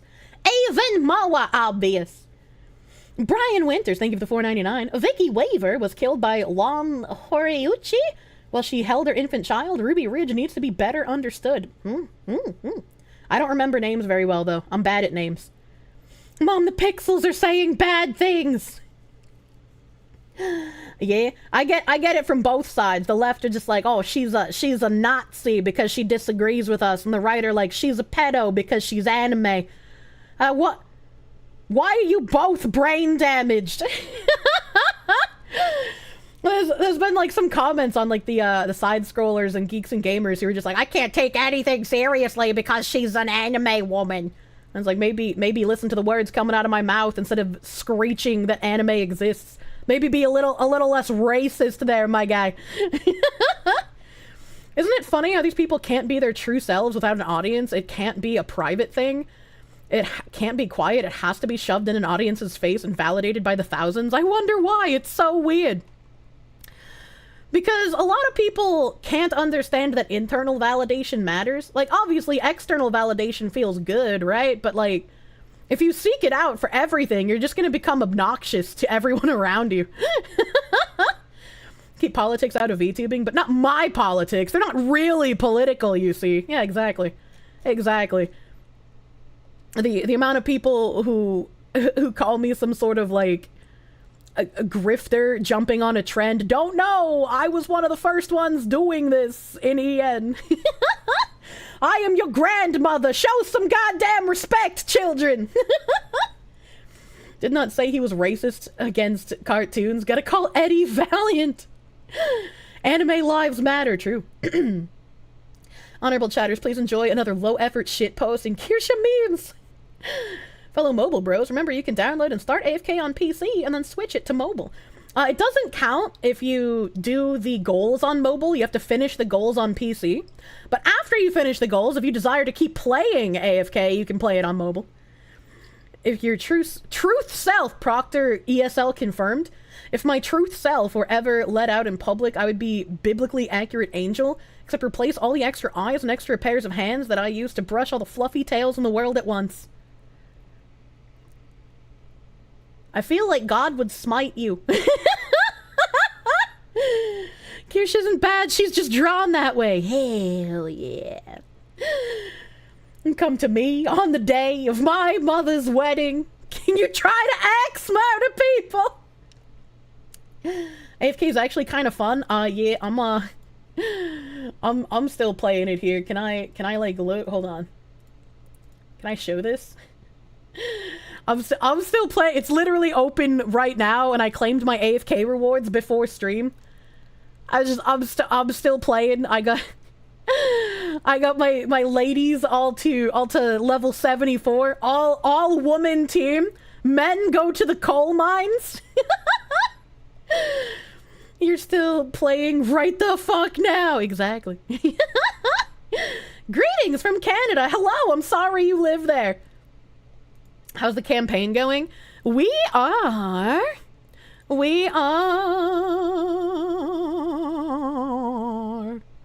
My browser took a minute to load there. She got Rowan from the arena coins? Hell yeah. We are 453 out of 500 people at resonance level 20, 399 out of 500 at resonance level 40, and 292 out of 500 people have recruited Rowan, since apparently you can get him from a bunch of freeways. And 563 people have installed the game, so fingers crossed that all of them get to resonance level 40, so we can hit that goddamn goal! Thank you for helping out with my goals here, chatters. I'm trying to make enough money to buy a house in New England, which is kind of rough, to say the least. You got Rowan from a random 10 pull? Hell yeah. What's the guild? We have a couple of guilds, because apparently they have a very, very low member count.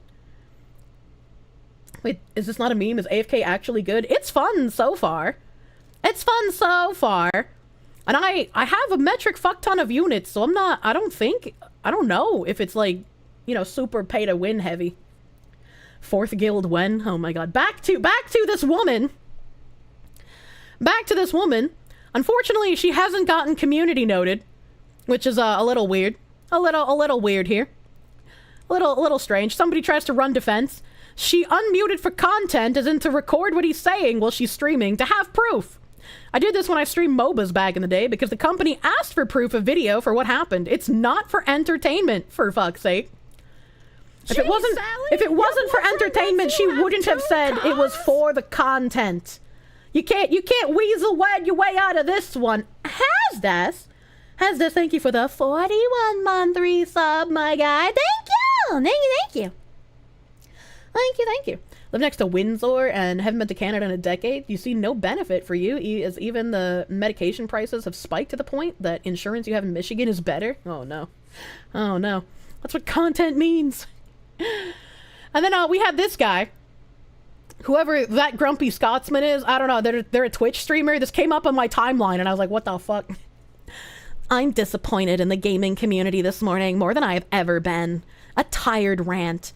The sheer amount of cockroaches that call themselves gamers that have crawled out of the woodwork to defend a guy who threatened to rape someone in their game lobby because she unmutes him for content. The replies to this post have been utterly disgusting, suggesting that she deserved what she got. If a woman goes out at night, and even if her purpose is the intention to get laid, shock, horror, both men and women do this. But someone has sex with her against her will. Does that mean she deserved it? No, of course it doesn't. So many of the replies I've seen so far have had the energy of, well, look at what she was wearing. And I'm absolutely disgusted with every one of them, including people I call friends. Be better. Signed, a father to 2 young girls, a husband, and an avid gamer. How is this man unironically comparing a woman who egged on a guy for the content into saying crazy shit to a woman going out at night in skimpy clothing? Like, one of them actually has a physical assault. The other one was literally, what are you gonna do, bro? The amount of cuckery and babying in her replies is amazing. It really is. It really is. It's like, you know, if some dude comes at me in a game lobby and says some dumb shit because he's angry at the game, you either, 1, mute him if you don't want to deal with it, or 2, fucking throw it back at him. If he's gonna give you the, you know what rape feels like, why wouldn't you be like, yeah, I do know what rape feels like. I have the last 3 men who tried this on me in the game lobby in my basement right now. You want to join them? You wanna join them, yo fuck? Like, yeah, but I guess that takes too many brain cells to think of something in the moment. But keywords are violence. Have you not been smashed by nouns before? Oh god. NXRD, thank you for the 5. Kirsche, how can I gift you the game Kukaro so the chat can play Squid Game and Paper Please with you? I need you to let me in your country. I don't know what that is. I don't know what that is. Yeah, ask your mom. Yeah, right? This other person said, I had to stop looking through that thread. It was absolutely appalling, the number of people blaming her for it. Her unmuting him isn't the problem. It's what he said. We shouldn't have to mute people to feel safe. This is exactly why I will never join random voice chats. Never. I'm like, that's fine if you never want to join a random voice chat because you don't want to have to deal with shitty people. Shitty people exist and they're not going away, right? But the we shouldn't have to mute people to feel safe is a crazy line to me. Because this is getting into thought policing territory where it's like, we shouldn't have to defend ourselves. People should just not be that way. And I agree, they shouldn't. However, we live in reality where every human being has agency. And if they choose to be a shitbag, that is what they're deciding to do. You cannot thought police and control someone into not being a shitbag if that's what they want to do. So you, in turn, must find a way to defend yourself. Almost as disgusting as all the wanton murder that happens in games. I mean, that guy one-shot me in CSGO. Women enter men's spaces, want to be treated as equals, and are horrified to hear how men talk to each other. It's not even necessarily that, right? Because, like, I have been playing online games for ages. Ages. And yeah, there are some crazy people who are just directly insulting because I am a woman. It happens. I just ignore those people, or I quip back at them. They're in a video game. They're not going to find me in real life, and if they do, you have a case for the police. You can actually exact something against them. Right? Like, if they get to that point of craziness, you can actually do something about it. But if they're just some weirdo in a video game, they might even live in, like, Romania. They might not be anywhere near you. As well as gun ownership. So it's just like, I typically, aside from the crazy people who will act like assholes, because you can't get rid of assholes, when I've been in games, typically, the dudes aren't as rough language-wise as they are with each other. They're just like, oh, there's a whammons here. We're not gonna do the exact same thing that we do with each other. And then they hear me run my mouth, and they're like, oh, we could just do the same thing.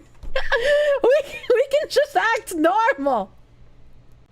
Wouldn't the simple fix to be make a anything goes voice chat and a Babby's first time playing online games chat? In the words to Tyler the Creator, how is cyberbullying even real? Haha, just close your eyes, walk away from the screen.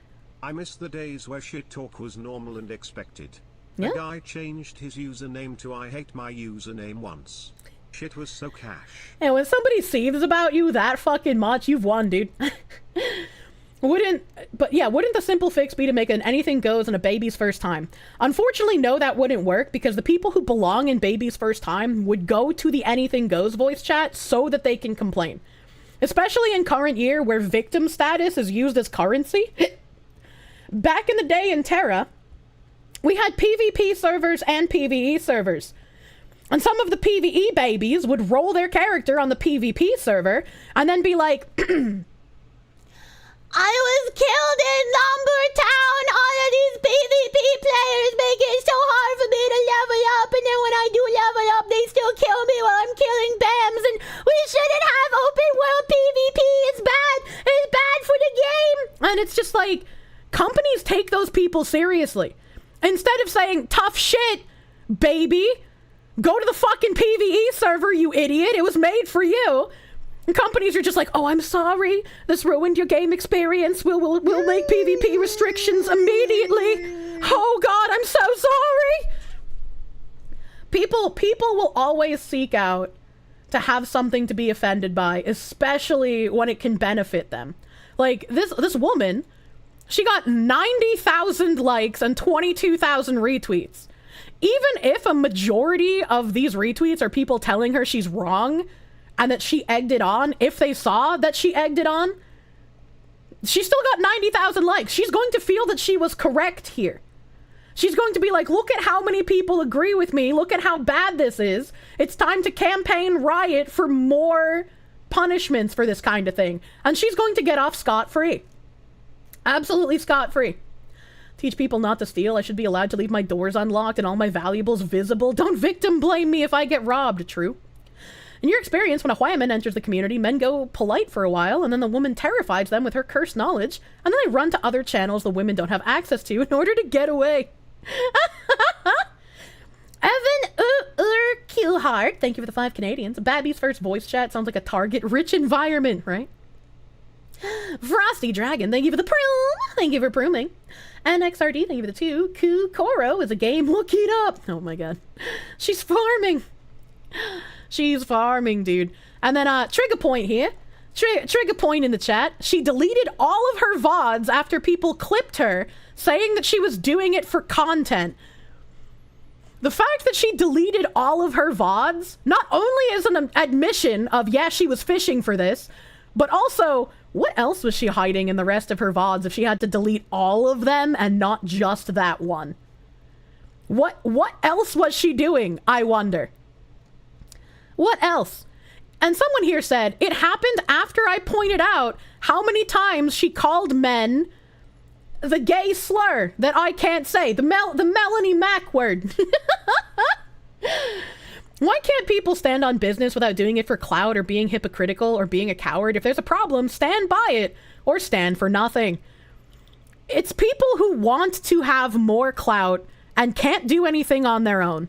They don't have anything to offer, so they must call people more successful than them grifters, and they must try and make outrage over nothing. Manufactured outrage, man. My client, please. This kind of sus, Your Honor. Did he ever reply? Decided to do some research. I came across this, and yep, she did it for clout and to play victim. Way to set women back in gaming. Hope it was worth it. I'll unmute him for content because like I kind of think this game is lost. But hey, gaming, bro, this guy is an asshole. This guy's an absolute asshole. Like I'm literally the only reason I have him unmuted. The only reason I have him unmuted is for content. Yeah, she said in the beginning. We have more context in the Papa Ooh Woo clip from here. She said this game is already lost. I'm doing it for the content. There are girls that play video games, no problem, but the ones that do stuff like this ruin it for everyone. The only time I have made a genuine complaint about behavior in a video game was playing Predecessor when my ex would join games purposely. If he got on my team, he would like see that I'm streaming, he would Q snipe me, and then if he was on my team, he would run it down mid in order to kill the game, right? He would just run it down mid because he wouldn't want me to win. And if he got against me, he would just hard drive it, target me, and kill me every single time. And in addition to that, in chat, he put my real life location in the in-game chat. Predecessor did nothing about it. I reported it to Pred. I reported it multiple times. I had screenshots. And they were just like, yeah, we'll look into it. And nothing ever happened. Not only did nothing ever happen, but the next time he Q-sniped me, he was like, oh, you tried getting me in trouble for doxing you? What kind of nonsense is that? I only put your vague location, not your actual address. And it's like, so you're gonna tell me, Predecessor development team, that not only did you do nothing about this man, but you told him that I reported him. That is the one time I have tried to do anything to somebody who has done something to me in game, and I feel like that is pretty justified considering the whole connotation. I only scratched you, I didn't stab you, yeah?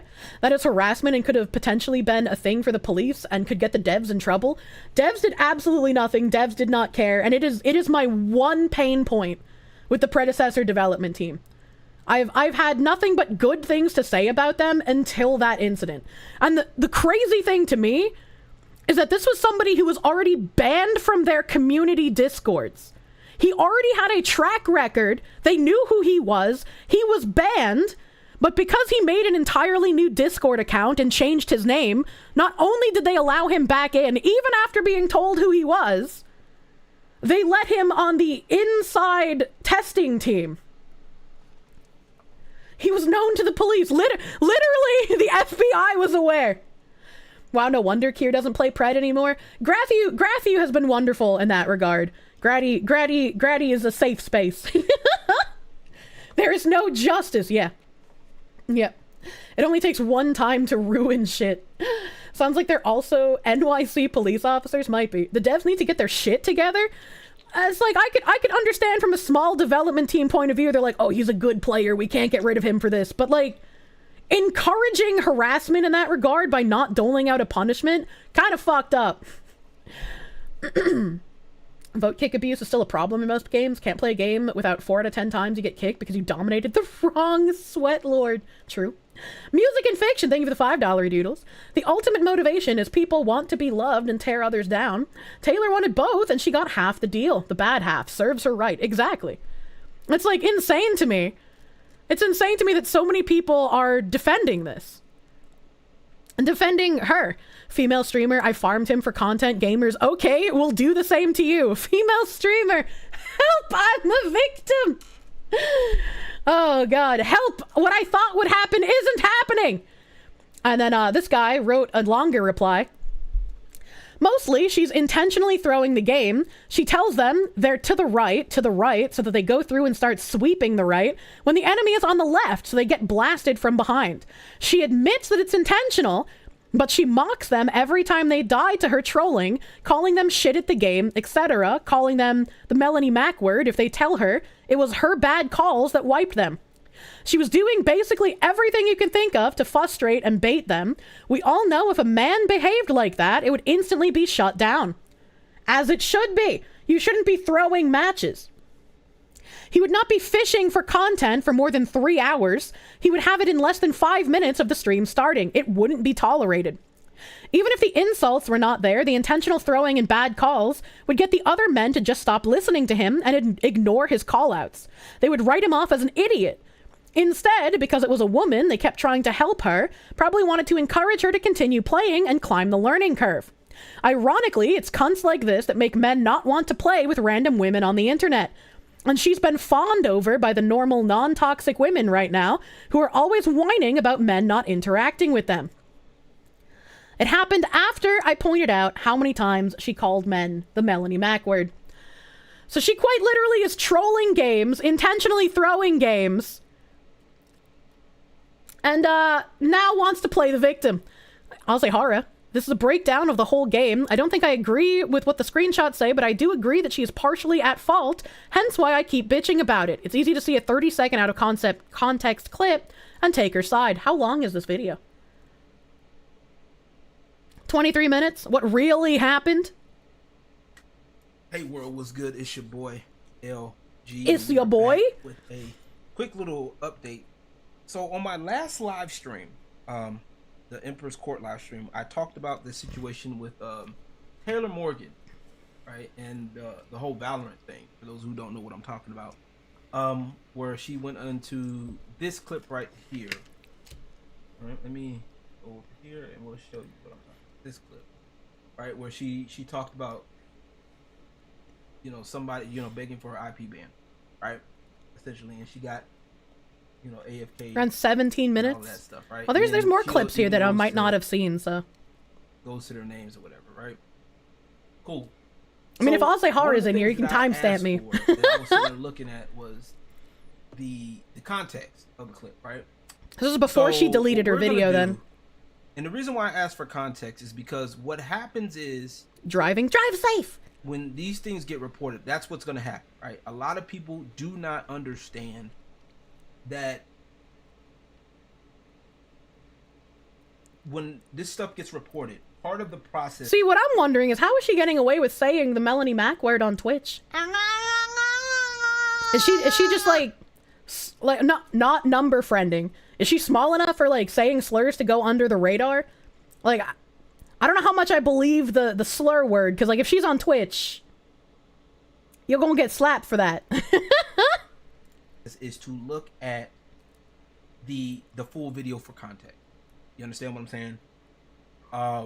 That's what's gonna happen. She's a woman. You guys say she's a woman. If I were to say the F slur, I would get banned. I don't know what to tell you. What any respectable person is gonna do, they're not just gonna take the 40-second clip that she linked and, you know, and just take it and run with it. You know what I mean? They're gonna look at everything in between. Okay, so that's what we're gonna do. All right, take me through the journey, Mr. Mans. I wanted to do this really quick because, like I said, while it's fresh on my mind to do. All right, so let's try it. Yeah, COD's not been very good either. Yeah, like a full breakdown. So it was like just so frustrating. Yeah, that'd be cool. How did you go in Prem? She's very low. When is that? Yeah, I know it's really only up there. So she's playing. What is she? So, like, I know it's kind of only really up from here. So. I maxed out the volume for you guys. Yeah, I know it's really only up. Okay, she queues up. We lost this game, and there are so many ones just like this. Like, you have a coach. I do have a coach. He's really good. I literally, the other night, she's an esports player. Breakdown, and I just called him and I said, I'm done. I'm quitting Valorant. I'm not playing this anymore. I want to quit my job. I want to get a normal job. I'm done with this. I cannot do this anymore. And he was like, breathe.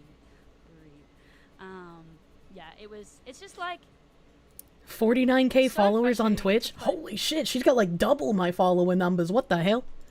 An immense amount of work into something and like see no results for it, if that makes sense. Like, I swear I work harder in this game than literally anybody else I know, and it gets really frustrating to have like throwers, DCs, people smurfing. I'm gonna cut her off right there.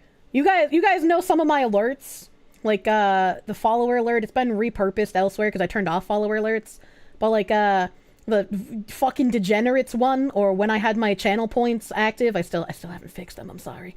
when I have my channel points active, the guy who's just like, close your fucking tabs, you psychopath. He's a good friend of mine. His name is McLeod. He's an FPS gamer. And he has climbed rank in Valorant multiple times to get to, like, I can't even remember the name of it anymore. The, like, big dick one that's, like, super low percentage of the population. I can't remember what it's called because I don't fucking play Valorant, dude. I would sometimes hang out in his stream and, like, watch him play. Yeah, Radiant. McLeod of the clan, McLeod, no. But I would sometimes watch him play, and he would get interesting people in his matches. Like, he had like, a piss baby and her daddy. And he was trying to climb rank, and the piss baby was just like, oh, yeah, daddy, are you gonna piss all over me? If I get this many kills, you're gonna give me all your piss, right? He's just like, what the fuck am I listening to? What is happening in my Valorant match? So I learned about the Valorant people. He's where I got my room temp IQ thing from. We talked about room temp IQ before, and he would say it in his matches sometimes. He changed his name to room temp IQ in Valorant, and he had a couple of people being like, hey, what is room temp IQ actually? And he's like, it's like 70. It's like 70, you know? And they're like, oh, that's not even that bad. That's who you're playing with in Valorant. People who think room temp IQ isn't even that bad, all right? McLeod, amazing at FPS. Like, literally, the only thing I could hope for is for him to drag my corpse around when I play with him. So, when someone's just like, I literally work harder in this game than everyone else I know, I deserve things, it's like, well, what about someone like McLeod? What about someone like McLeod, who's sitting there in unfortunate 2-view territory while he is quite literally climbing incredibly fast and doing crazy fucking shit in the game? Right? Like, I don't understand this. I work really hard, therefore I deserve. Like, unfortunately, that's just not how the world works. You can work hard as fuck, and none of your efforts will get repaid. Is it fair? No. But you need more than just a little bit of elbow grease to make it anywhere. He's not a woman that's rage baiting. He is the rager. He's angry gaming. 70 isn't that bad, so this is the world we live in. The team, cheaters, like, it's just, like, what do you even do at that point, you know? Okay, but how long have you been playing Valorant? That's what I want to know. Okay, you got a big following, 48.5K, that's cool. Huge following, bigger than mine. What's up? It's just, it's really, really frustrating. I mean, I get the point. It's not the losing that is breaking my mental. It is like this is what I was trying to explain to my coach. It's like the lack of. So you're playing, and also she's playing. Now notice she's playing competitive. Okay, Today so I fucked up by trying to inflate my penis like a if dick balloon. If she's playing competitive and she's like intentionally Hell throwing, yeah, I got room temp I IQ would lose my in fucking Kilburn. mind. Like, I would lose my mind. Competitive game. Like, it's not fair. Like, I've seen some people hit Immortal who, in my opinion, I play better than. And I know that sounds really bad to say, but, like, I feel like I put a lot of work into it and things like that, and I feel like there's skills that they haven't had that even I don't have, and yet they've hit Immortal, and it really frustrates me because... Well, there's a reason they're hitting it and you aren't. And yeah, sure, some people might get carried all that way by a friend or someone who's better than they are. But, like, I don't know what you mean, man. Like, maybe you need a friend and you should start duo queuing like other people do. If you played better, you'd be immortal too, right? Wouldn't the scoreboard reflect that? I was just like in old Paragon. In old Paragon, I was diamond as a player. I was diamond. But there were people in Masters who were much better than I was, and I would play with some of them. And even playing with them on my team, the amount of just like innate reflex that these people would have in comparison to me was very noticeable. Right? It's like I understood, yeah, that's why I'm hard stuck here and I can't get up to where they are. Because they have these things that they have honed, or they're just naturally better at than I am, that I'll have to work even harder to get to that point. And I just don't think I'm capable of that. I think current year, I'm definitely not fucking capable of that. I'd probably be lucky to get to diamond again, dude. Their effort and skill. Kirsche reacting to someone, we're react Andying right now. We're getting some context. That's something I'm really working towards, and because they play with certain people or they get really lucky in lobbies and things like that. Like, meanwhile, I'm fighting like throwers, DCs, no commas, etc., etc. I'm like, the odds are like really stacked against him. So. But at the same time, that's part of the game. Your mental is a part of this. And oh, she's one of those. Lord have mercy. You're already coming in emotional, right? You're already that's problem number one. You're already coming in this emotional.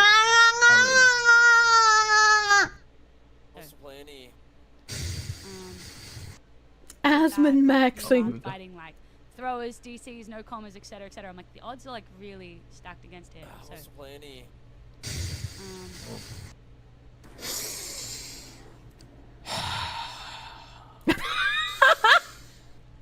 Here we go. This is where it starts, y'all. This is where you're gonna be like, are you pre-game maxing? Are you trying to coom before the match so your nut doesn't distract you from those headshots? What are you doing, man?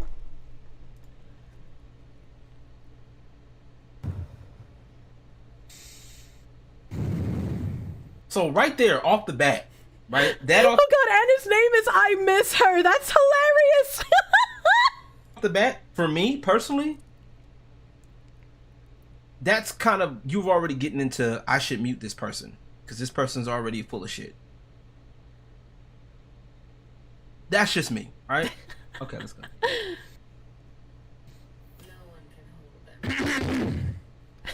Hi guys. Thank you. So she mutes him. Oh no. Oh, Then no. she mutes him and then unmutes. Okay. Okay. Oh, good golly jeepers.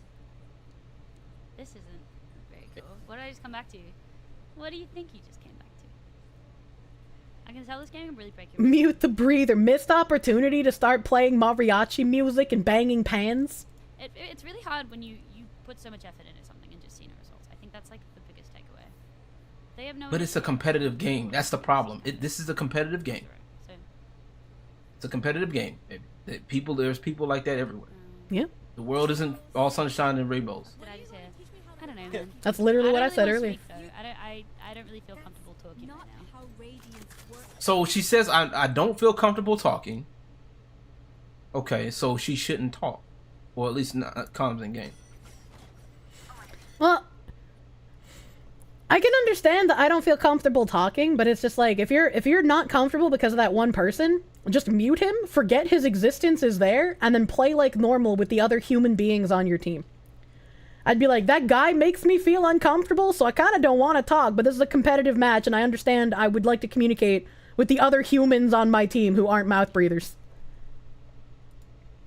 The thing is, I want to call a split A here, but I'm scared to call it. Type it in. Hey, do we want to do a split A here? Oh, for fuck's sake! The fucking asking question. Yep, that's a mute. I'm sorry. Yeah. Yeah, like, the guy's just being an asshole. Like, at that point, she'd muted and unmuted him already. Just mute him.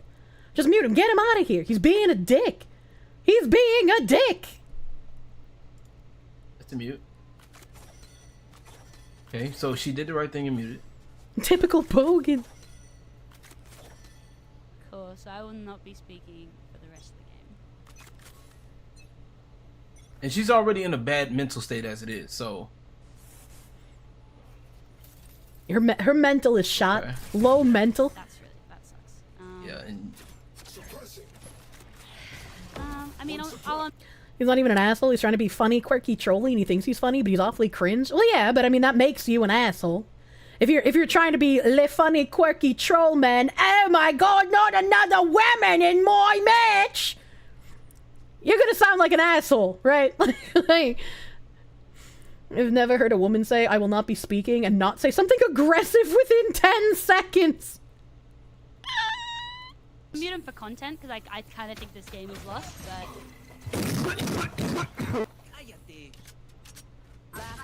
I mean, if I had this guy in my match, I'd probably say the same thing, honestly. I'd probably be like, you know, I don't think he's gonna play well. I think he's dedicated to the troll. This is probably a lost match. But we'll see what my other team members are like. Spike down. So why did she unmute him? That's the problem. Guys? What happened? Because she's farming for the content. Damn. So she kind of took it. Good B split. Must recommend. So she's just not even playing. Hey. Hold on, guys, come here yet. We gotta do a YouTube intro. Oh god, I dealt with these people in Predecessor as well, and it's just like, man, if you get tilted, you don't have to go AFK, dude. Like we're still trying to play the game. We're still trying to play, man. Like, come on, dude.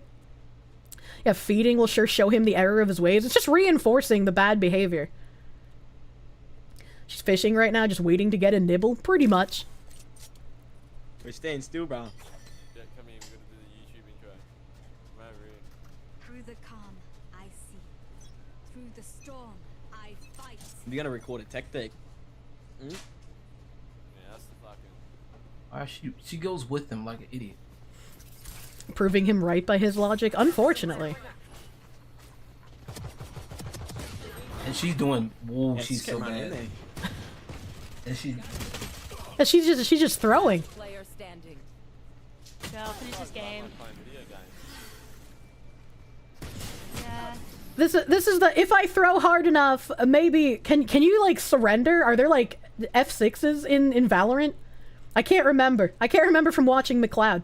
Because like at this point, it seems to me that she's just trying to force them to surrender early so she can get out. Which I hate people who hold me hostage like that. Oh my god, I hate when people throws the game, and it's like, I get it, right? You're angry at that one fucking asshole on your team, and so you don't want him to have any satisfaction. But what you're doing here is not only proving him right by his strange, weird little mental logic, but you're also ruining the game for the other 3 people there. You're making it worse for 3 people who have nothing to do with the one guy being a dick. And it's like, well, it's kind of weird of you, dude.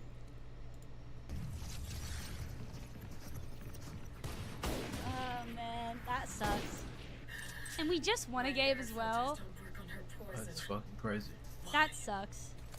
Like we literally just won a game. Like, get out of your head. And it's like, no wonder you have to complain about people being in a higher bracket than you despite the effort you put in. If this is how you're going to act when there's one person on your team being an asshole. Those people who climb to the higher ranks, you know what they do? They mute the guy and they keep playing the best they can. I'm not mad. I'm okay. I'm not mad, she says, as she throws the fucking match. Okay, alright. Let him psych you out. I'll keep him unmuted just for the content, but like... Yeah, there's the content again. But why would you even keep him unmuted? Just mute him and go. Just mute him and play normally. Because I want to call plays, and I want to like help enable my team, because I feel like I have some really good ways to counter these guys, because they have no initiator. But we're... Then why are you throwing? If you feel that, like, what you're saying does not match what you are doing on the screen. Are there people in chat, like, actually believing this? I think we're just kind of... You're just gonna have to deal with it, baby. Just... Yeah. I don't know, I just don't love this. Alright guys, on the prowl. I don't love this.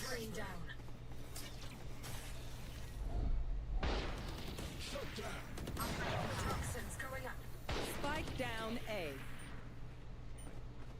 So that A side right now. Should have shot. Why didn't you shoot that? Oh, you got it. Last player standing. Okay, got a kill. Are you fucking baiting Viper or what? Like, if you're going to keep someone unmuted for the content, You have to actually play into the content. If you keep someone unmuted like this, and you can't throw back at them what they are throwing at you, that's not really for the content. You're just looking for some way to find victim points. She's saying that she's actually trying, that she should be banned from online gaming for being even more terrible at it than I am. Let's go here. Wow. We gotta get my op. Okay. Okay. They win that round? They won that round, right? Sage is the only one that have comms, or let's go here. Okay. Are you fucking baiting Viper or what? Yeah. Let's go here. Wow. We gotta get my op. Okay. Wow. Sage is the only one that have comms, or let's go here. Nah, that sounded about right. Hey, Aspect. I... Fucking shut up, Sage. You're scaring off the women. Yeah. Well, thank fuck for that. I'm in the mid. Her follower alert is Milkshake Duck? Holy fuck. What is Milkshake Duck? What is that, and why is it a holy fuck moment? She's been doing good at putting sprays up. Oh my god. That smug fucking smile. Dude, this guy is such... Hold on, give me swag. Go on mid. Hey, Rog. Yes, you did, Aspect. And she decides to talk with him. Did he just say he was into men? Hey, Rog. Yes, you did, Aspect. And she decides to talk with him.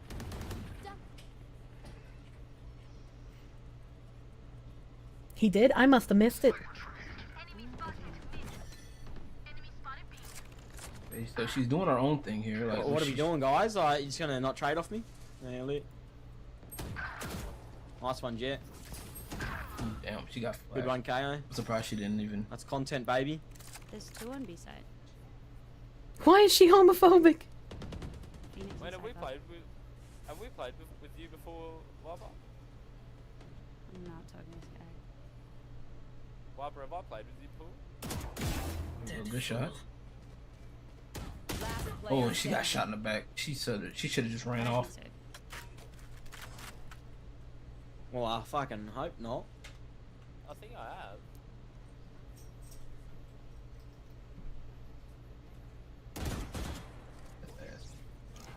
I think I played a cent with you. Swear to God. One enemy remaining. Oh, damn. Watch out on your left. How are the games? I want you to listen to this guy, and I want you to tell me how the games are going. Hey, gaming, bro. This guy is an asshole. This guy's an absolute asshole. Like, I'm literally the only reason I have him unmuted. The only reason I have him unmuted is for content. Like, just. Oh my God. She's like, I'm the one farming, not the one getting farmed. I'm definitely not mad. Valorant's so fucking boring. What did you say? He said he's gonna have his way with you. Content. Gaming, bro. This guy is an asshole. This guy's an absolute asshole. Like, I'm literally the only reason I have him unmuted. The only reason I have him unmuted is for content. Like, just. Oh my God. Oh, yeah. Sorry? What did you say? He said he's gonna have his way with you. No, I said 6-3 my way. So some other guy said something, and then the troll guy misconstrued it, and then the other guy was like, no, that's not what I said. With you. Fuck calling me a liar. Dude's just being an ass at this point, but like, and she's feeding right into it. 2 double doors. Does this story have an end, or what's the go here? That's a good shot. Nice shot, Wabba. Damn, caught reloading. And the rest of her team is just like, good shot, nice shot. They're being nice. I love this game, bro. I love Can I get a red? Can't even do that. Can't. Shot there. Dicks! Another one. Who all you need to do is just mute or leave the game. This gal's fishing for content or evidence to cancel him. I was like, she's just smug smiling the whole time. Oh my god.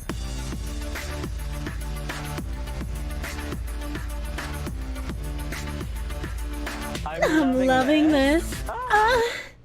Thank you for the 5,000 dick biddies, Tank Rat, my dude. Thank you! Thank you for the dicks! But actually the players are automated character voice lines? That's actually the people in voice chat with her. You can tell by how low their volume is. As the audio here is fucked. I have my volume cranked as loud as it can be for you guys. She has a highly unfortunate case of resting bitch face. I mean, it could be.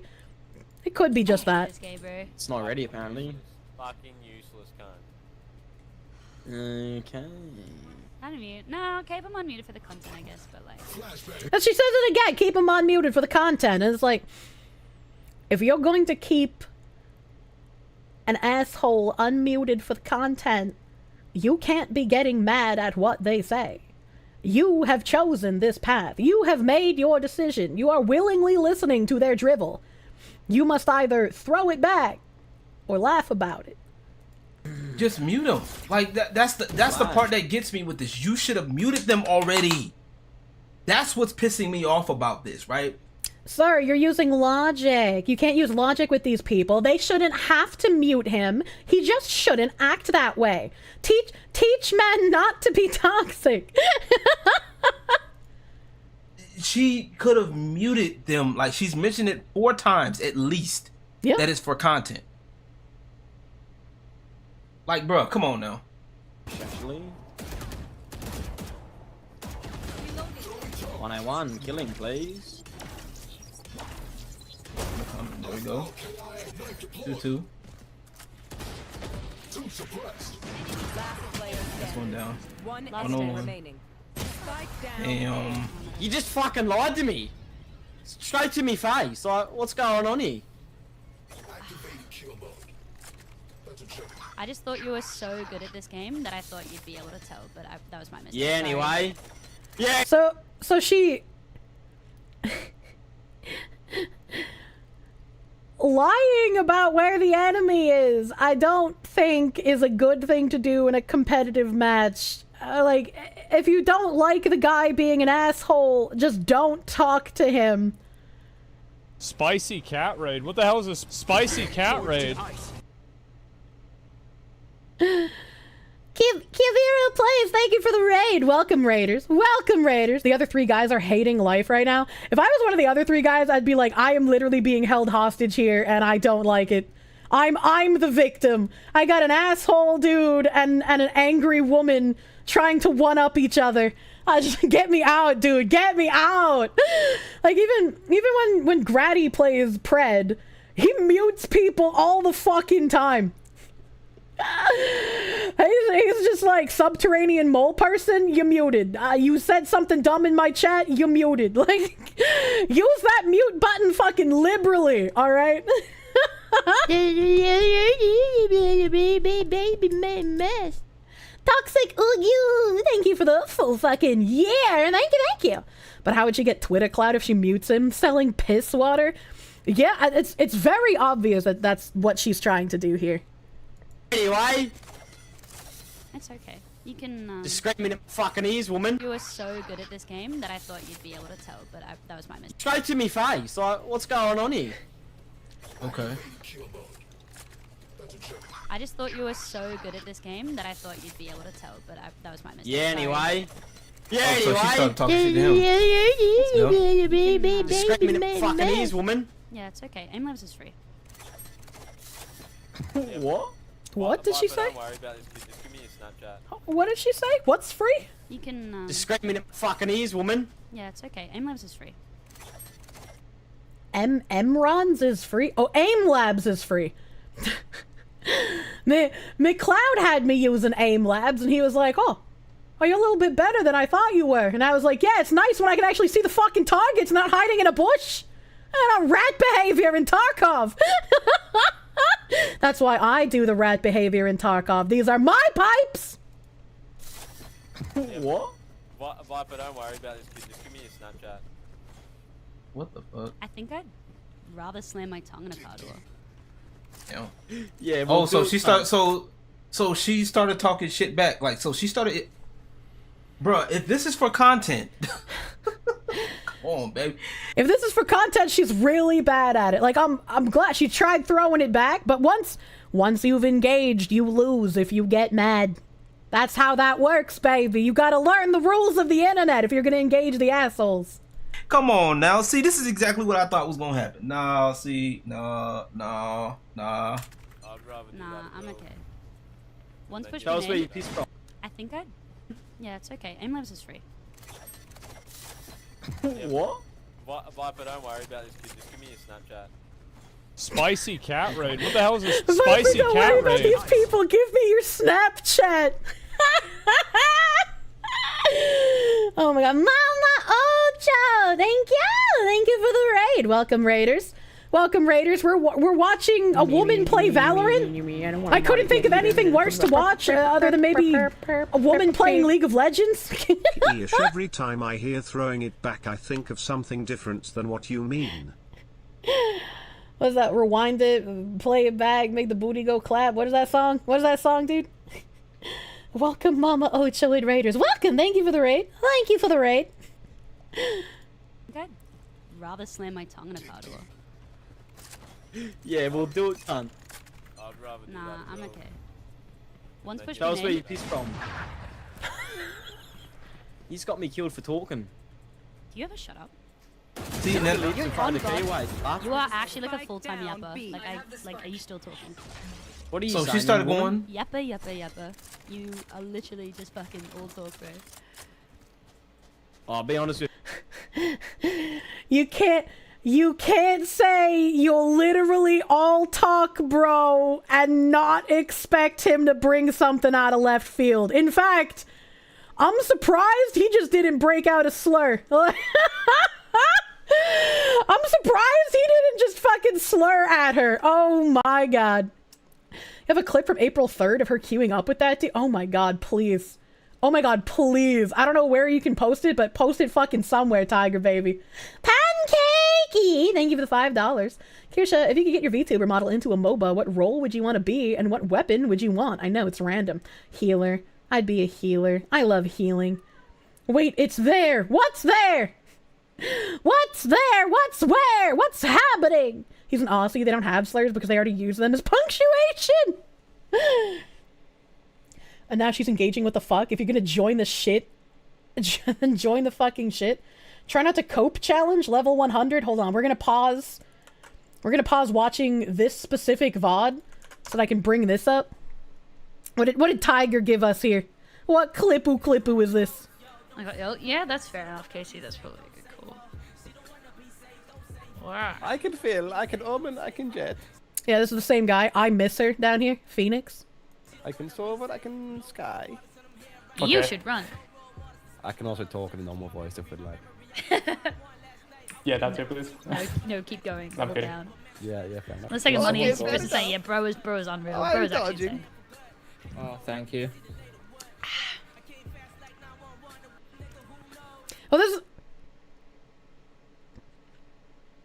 Is it bad to be attracted to a nothing cartoon fox really that you don't happened even know that here. well? Nothing really happened here. Is this supposed to show that like she's in a duo queue with him or something? No idea what it means. Maybe he just wigged out. Shrugs. I don't know. I was like, this nothing happened here. There's nothing here. Was that an N-word in the song? If it's in a song, it's fine. If it's in a song, Twitch doesn't care. It's only if you say it that it becomes a problem. Where was I?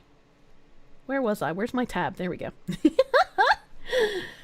I'm confused. Useful, thank you for the 2. Hello once again, Kitchen. Healer, you say. I like being a heel slut. The Rose, thank you for the 5. Australians act like they're the best at banter, but they've never been on a Balkans Discord server. I just will never forget. I played with some Aussies in Ion, and one of them lived in like fucking Tasmania. And the other Aussies, every time he would lag, would just be like, yeah, we weren't even sure that you had internet out there. Like, how the fuck you playing this game right now? Unrelated, you play tank and you have this contract for you. Oh my god. Honestly, the most polite Australian I've seen online. There's a reason Moot wanted to ban all Australians. With me. My ult's ready. Okay. You know what rape feels like? Damn. No, I don't actually. Well, do you want to know? Are you saying you're gonna rape me? Because you're heading on the right path right now. Are you saying you're gonna rape me? You're going on the right path for it. Is that what you're saying? It's not rape if I like it. So, so you started this. Oh, this is what I'm saying, y'all. When you hit him with the "what are you gonna do," and then they escalate. Like, man, can't be going off of clips y'all see online. So from here, is it now? So you literally in the game, right? You in the game.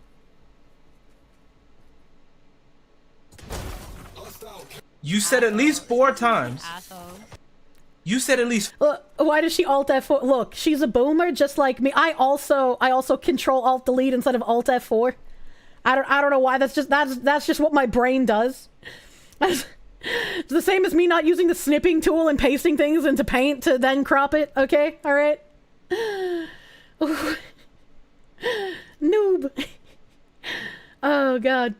Should see what happens when a bunch of honorable chatters from the Balkans come together at the Discord. Oh my god, not like this. Hey Kirsche, it was fun meeting you at WeebCon. The guys in Sargon server still talk about you non-stop there in the higher level chats. Well, I hope maybe one day the guys in Sargon's chat can help me get a free appetizer at the Apple Bapples. 4 times that you were unmuting this dude for content. You had him muted at the beginning of the game. Okay. Then you unmuted him for content. That's where you fucked up. You said it 4 times at least. Up. I agree. She fucked around and she found out and she thought she could farm it for victim points, but unfortunately the internet likes to find context. You should have just left him muted.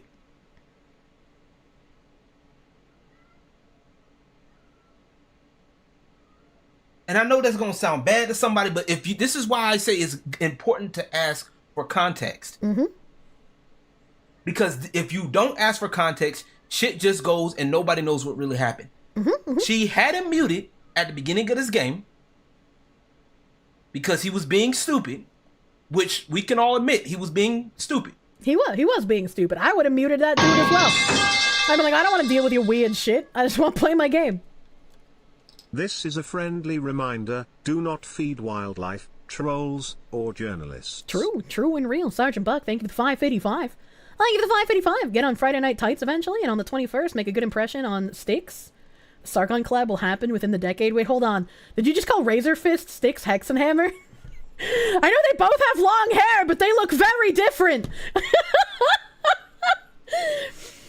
My 15% as a Control-Shift-Escape key. You're glad so many of us have our Taskman philosophies? They're the same person. Oh no. Styx Hex and Fist. Oh no. Usually mute every game, honestly, because you want to enjoy your gameplay. That's like in competitive matches, I understand it's important to have comms, right? So I want a comms if the people on my team are actual humans, right? Razor Omega Styx, fans call them the same person. I feel like somebody said that before and I was just like, what? Never seen Razor and Styx in the same room together? It's an ongoing meme that they're the same person. Oh god. Did you see that one clip of Jay Hanna going on a rant about how men in gaming are the problem, and a clip was found of her saying she'd be disgusted to have a son and that she'd indoctrinate him to be trans or gay? No! What the fuck? Who says that? Who says that crazy shit? Madam, that accent is doing you no favors. Please enunciate more. What do you mean?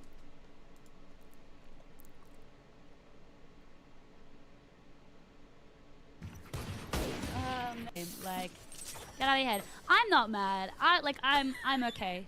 I just... You did a very poor job of proving that, young lady.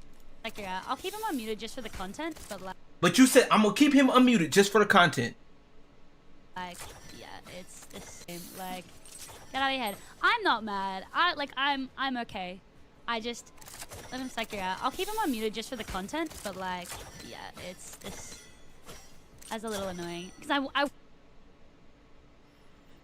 So tell me again, you wanna keep him, you know he's not gonna listen to anything you say. Right? You want to help your team. Cool plays, and I want to like help enable my team because I feel like I have some really good ways to counter these guys because they have no initiator. But Like standing still and throwing the match. Yeah, really good ways, lady. I think we're just kind of. Don't nobody, like, you could tell that they don't want to listen. After the first few minutes, they don't want to listen. That's it. It's not hard. Aw, cheese balls meowing. Then report them afterwards. Or matter of fact, you could have reported them in-game. Right? And move on. That's it. Yep. It's not hard.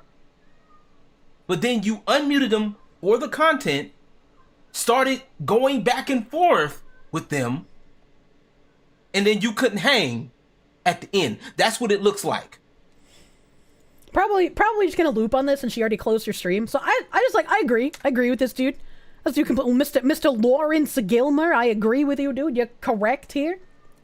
She's like those drivers that will block all the traffic behind them simply because they're mad at one car. True and real. Fucking play with me. James Ball's meowing in the kitchen. I can't even attract him. I can't even attract him right now. So I agree with Azehara. The screenshot seems to misconstrue things a little bit. I didn't see her say any slurs. I didn't see her saying any Melanie Mac words. She was definitely throwing. She was definitely throwing in there, and she definitely mentioned multiple times how she's unmuting him for the content. Right, and then she engaged with him. A screenshot's not entirely true, as we saw with the full context. So they're like, that's why it's a good thing to get full context. Hello, Cheemsball. I see you came over here to be pet. I didn't even need to summon you. You just came on your own.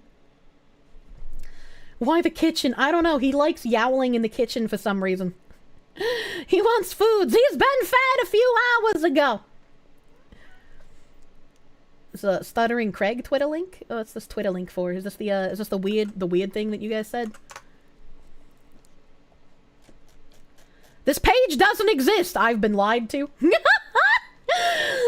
lied to. There was another chick with tits that Azehara shared too. As opposed to what? What do you mean a chick with tits? That's every chick. He wants to be a fat cat. Feed him more. He will not be a Garfield. Maybe he likes the acoustics. True and real. It's time for scritches. Lied to on the internet. Impossible. Your orange cat is the same. All orange cats share the same brain cell. The Twitter link works. You just have to refresh. What?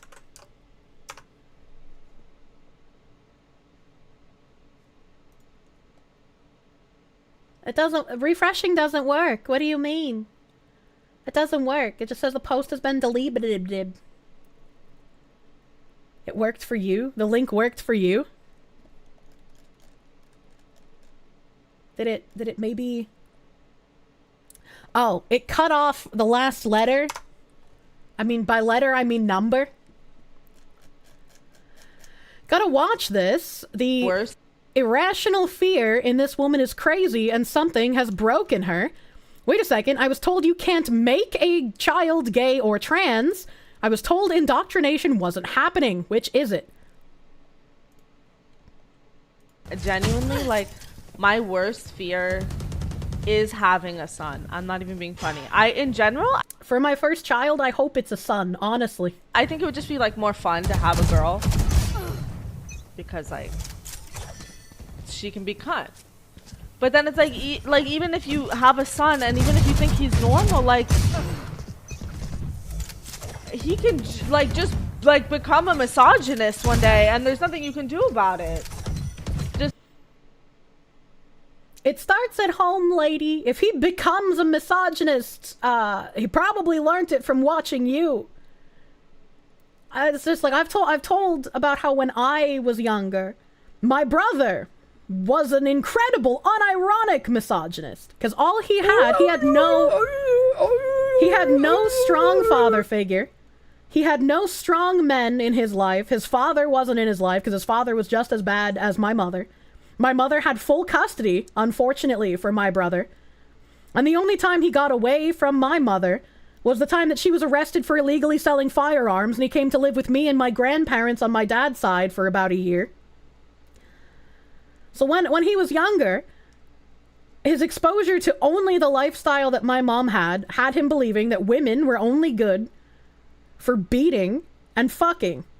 And this is like, he had the worst, like, potty mouth as a child. Like, literally throwing F-bombs and N-words as, like, a 7-year-old, okay? Like, he was pretty rough around the edges. I've been stabbed many times by my brother as I attempted to take care of him when I was younger.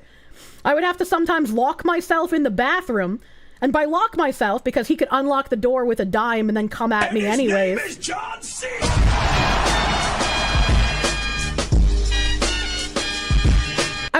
I'd have to lock myself in the bathroom by opening the inside closet door that would open, like, outwards. So, like, I would open it with my left hand and it would open outwards towards me. And that way, when you opened the bathroom door, which opened inwards, it would get caught on the closet door and you wouldn't be able to come in. You would be barred from entry. So that was the only way that I would be able to escape my brother trying to attack me sometimes. Because if I didn't do exactly as he said, he would learn from watching the men my mother was with. If I didn't do exactly as he said when he said it, it was my fault and I needed to be punished for it. Sometimes, when I got braces, he would punch me in the face in the attempt to pop my braces off of my teeth. He had a very, very, very bad childhood because there was no strong male figure and all he had was my mother and the shit cunt men she brought around. My brother's doing good now. I want to amend this with an asterisk. My brother's doing very good. He learned as he got older that you don't treat people that way. He's given me an apology when he turned 18 as well. And he's cleaned himself up. He's gotten much better. He has a nice girlfriend. He has a place of his own. He's doing very good now. Your brother never got over that behavior? Yeah. Yeah, sometimes it's unfortunate, but it's just like, if you have to be worried about raising a son and him becoming a misogynist, it will be you that makes him that way. You, as his mother, are the first impression of women that he gets. And if you give him that bad impression, he is going to act terribly towards women because you do not correct him. It's the same as my mother bringing around those terrible men and instilling in me putting up with more shit from shitty men than I ever should. It's bad, and it's a hard mental bracket to break. Why wouldn't you be excited to raise a boy to not be a misogynist if it's such a problem, right? Like, if you feel like you can be a good parent, you shouldn't be worried. But these people think that men just, like, suddenly become misogynist and it has nothing to do with the way that they were raised. And maybe that's why I have such a different opinion than most, because I've lived through the crazy shit that makes these bad scenarios. That's why she wants to humiliate him into submission. She doesn't want to help him, only destroy him. And it's like, that's sad. That's really sad. It's because, like, he's, like, talking to the wrong people or engaging with the wrong media online. That's when you're supposed to correct him. Like, when your son starts watching pornography, because he's going to, let's be honest, you have to instill in him, this isn't good to consume en masse. It's fine if you want to watch it sometimes, but please understand this isn't real. This is as real as you reading Naruto or watching Dragon Tales on TV. None of this is real. It's all acting. And please be careful with what you consume, because it can warp your perspective of real life relationships, and it can make that harder for you. Misogyny and racism are just words. There are reasons behind everything people need to ask about instead of name calling. Yeah. Yeah, that's why, like, Daryl Davis was able to change so many people's minds, you know? Dragon Tales isn't real! She's not talking about porn, though. She's talking about right-wing people like you. Well, if our talking points are so dangerous and so disconnected from reality, you should be able to tell your children why that is instead of just calling people who don't agree with you names. Right wing. What do you mean, like you? I think he was making a little sarcasm there. And his name is John C.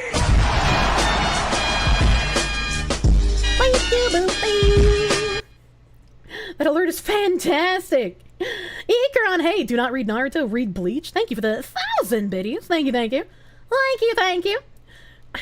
Good morning, dear mother. Today, as I woke up, I felt a burning hatred for females. Do they feel it happens like that? Dick bitties! They feel it happens like that, and they feel like they can't do anything about if their son falls down an indoctrination route, but it's like the best quote-unquote indoctrination is quite literally reality. So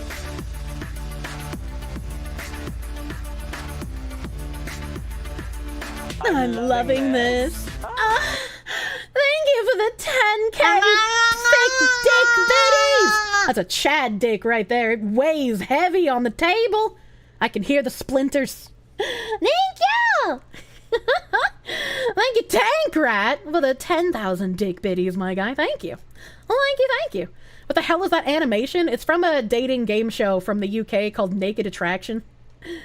You worry about how someone like this would raise a daughter, too, honestly? I mean, this is a person that I would say should not have children. They are resentful and they are bitter and they will not be able to raise good children.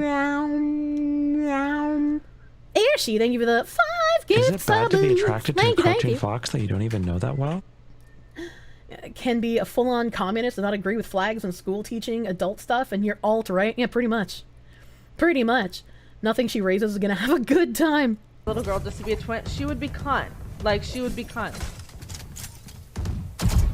Oh! Oh! Oh! No, it's over, Ina. It's over. Like, if I were to have a boy... Yeah, I can't understand what she's saying there. She's saying, like, if she had a daughter, she would be cut, or she would be cunt. Either way, it doesn't make sense to me. Also, holy loud. I'll turn it down. I had my audio cranked for that last clip. Would be cunt? I don't... What the fuck does that mean? That aim was impressively poor. It means being a diva? Is that serving cunt? I don't know how to parse this language. We better pray to God that he's gay. We better start indoctrinating him day one. We have to either make him trans or make him gay. We are not having a cisgender straight son. Yeah, I'm gonna have to agree with Craig here. I thought there wasn't indoctrination. I thought you were born that way. I thought you couldn't make someone gay or trans. I thought that's just how they were. So what did you mean by this, dear woman? Sterilize this woman. Is she on controller? Oh my god. Lady, you're supposed to keep those thoughts inside. I'm thinking about the San Francisco Gay Men's Choir. We're coming for your kids. I better start the grooming early, goddamn. It's not... What was that? There's a gay comedian, and I never remember his name. There's a gay comedian that was just like, gay kids are no longer trendy. We're no longer in vogue. You gotta make your kid trans now if you want to be popular. It's paraphrasing, because I can't remember exactly how he said it, but it was funny. The face when you accidentally say the quiet part out loud. I mean, with all the Bridge articles we've been reading and how mask off they've been going, it doesn't surprise me that, like, regular people are feeling pretty able to go mask off as well. Nerdy Tax and Accountant, thank you for the $4.99. I like your accent. I wanted to say that earlier, but you're busy at work. Keep being yourself. Thank you. Thank you. Does she know that she needs a man to have children? Not if she just uses a man as a sperm donor, like a strong, independent woman. You know, going to a sperm bank and just getting the sperm to have a child. No man needed. Be a strong, independent, single mother. And the last Roman, they give 100 biddies. When you're born, men have two choices: become misogynist or be gay. Don't say that. You bet this woman could host a panel at Offkai? You know, probably. She's got the right kind of ideology. I see no problems here. She'd probably get her own panel. A chaotic Frosty, thank you for the member. This oddly makes a good argument for abortion because this could be a fate worse than death. True? True, they all play Valorant. Urge to play Valorant to grief them rises. I need to find that fucking McLeod clip. I need to find that, because, like, man, content, clips that I've taken is the tab that I want. Knew a guy that was so misogynist he went gay. I mean, I got my Tangerine story about how I call him gay, and he always has to correct me and say, well, technically I'm bisexual, but I can't stand women. So in theory, I'd fuck a woman, but in practicality, no. Let's see here. Where are my Me Cloud clips?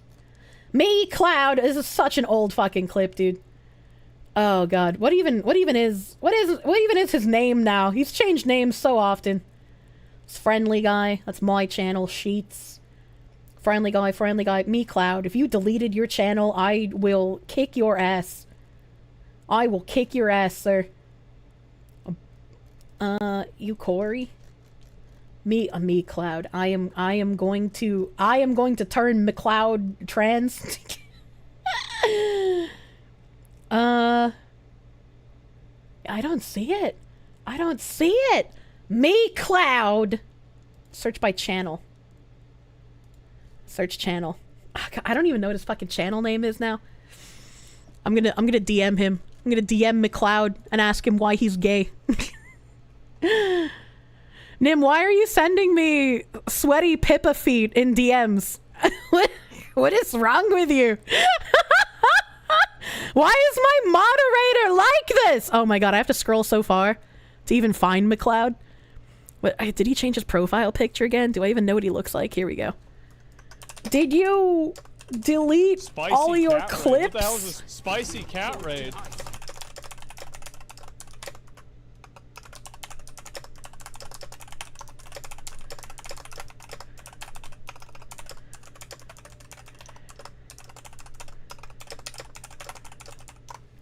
Alright, I've threatened to turn him gay if he deleted all his clips.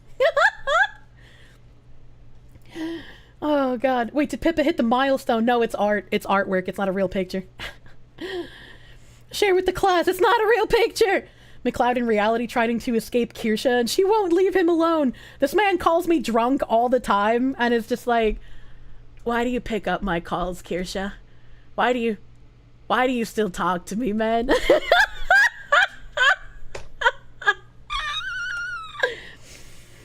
Fun fact, you get sperm off a dead guy. Granted, you only have upwards of 24 to 36 hours and it usually involves using a syringe to extract the sperm from the testicles. Or there's another method using a shock tool on the prostate to make the deceased cum. You're welcome. Why do you know this? Why do you know multiple methods of making a deceased man cum? Should we be checking your hard drive? Should we be worried about this? The McCloud thing sounds fun. McCloud's a cool guy. McCloud is a cool, angry man. I need to get my fucking channel point alerts back up, dude. Arsenal, thank you for the $9.99. Your dad turned out to be gay, but he grew up in a rural East Texas. We kind of understood why he had to repress it growing up. He also thinks women can't drive for crap. Well, I mean, your dad's right. I am proof positive. I made the women can't read maps joke in front of my dad and his girlfriend. And my dad was like, yeah, that's true. And his girlfriend was like, well, that sounds like a you problem. You shouldn't generalize all women like that. My dad just rolled his eyes. He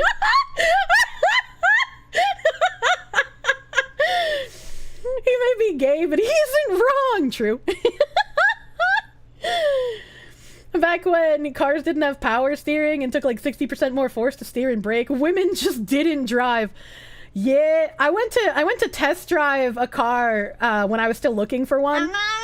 And online, it said they had an automatic on lot, but when I got there, they were just like, oh, we only have a manual. Is that okay? And I was just like, I could barely drive an automatic, man. I don't want to ruin your show. I can't drive a manual.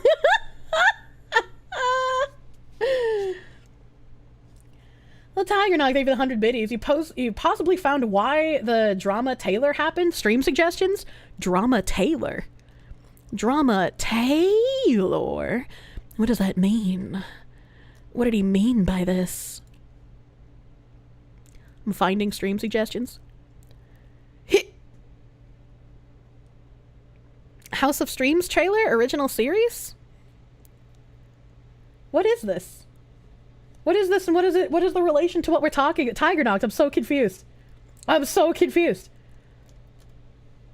Sir, please profile me better. Of course a manual isn't okay. Manuals could be considered anti-theft devices now. True and real. Sorry you can't type when women are talking in my ear. Watch it please, trust me. I don't like surprises! You can't teach Foxu twin stick. She'd lose her fucking mind. I can't. You can even imagine driving. I like being a passenger in a manual. I like the sounds and the vibrations of a manual car. I think they're fun. I don't want to drive one. But I checked the Ubisoft Bridge stuff. They're going full CCP in there. Is there a tie between Ubisoft and Bridge, or are you just like saying the overall general kind of stuff? Taylor's gonna be on a reality show. Wait, like the woman in the fucking clip? The Stuttering Craig clip, or the other one? Who's Taylor? I'm bad at names. Kirsche wants a man that can control his own stick. Checks out. Play it. Oh my god. Oh my god.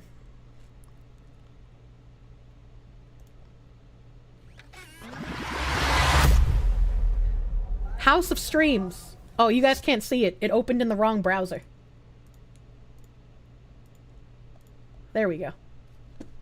It opened in the wrong browser. There we go.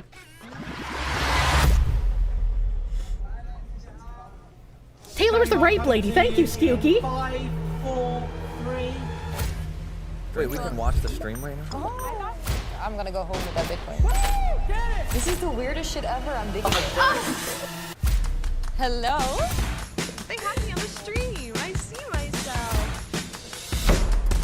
What drama can really happen in 2 weeks? Please get me out of here. Oh my god. I'm gonna pause this for a second because first of all, what is gonna change in a streamer's life if you lock them in a house for however many weeks? Like that's already what we do. We already don't leave our houses. What did they mean by this? Second of all, I didn't think they could possibly make me feel any more embarrassed to be a streamer, right? But like, I was wrong. I was very, very wrong. This is incredibly embarrassing and also puts that Taylor rape clip in a new light. If she's going to be on a reality TV show, very clearly she wanted to drum up some attention to get more people to watch the reality TV show. Because you know what? It kind of worked. I want to see how much of a dumb person she can be on this TV show. It's something we haven't seen before. Totally new concept. Chat is upset. Yes, guys, we can look at the chat. What do they mean by totally new concept? Didn't like offline TV have a streamer house? Didn't other streamer houses exist before that weren't scripted Hollywood reality TV? Chat, this is what I've been saying, right? Remember when we were going through the Bridge articles and they were talking about how influencers in current year are very important and how influencers can be used to push the message? And Campbell's Soup also has now sponsored streamers for stuff that doesn't even get any traction because they just want the message to be pushed. This is kind of like the same thing. Streamers and YouTubers are the new age celebrities. And much like the talking heads on TV, the elites are going to try and use these new influencers to push messaging. This does not surprise me at all. Do you have any questions for us? The winner of the House of Streams will win a Bitcoin. Here we go. Hey guys, smash that like button, leave a comment, push me in the algorithm. Check this out. We're gonna put streamers who don't leave their house in a house that they're not allowed to leave. God, the prize is gonna be a Bitcoin.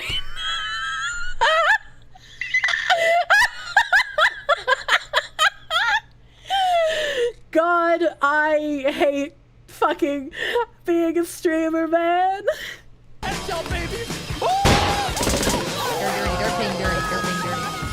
Okay, good to know, good to know. The House of Streams. Oh, you dirty, dirty dog.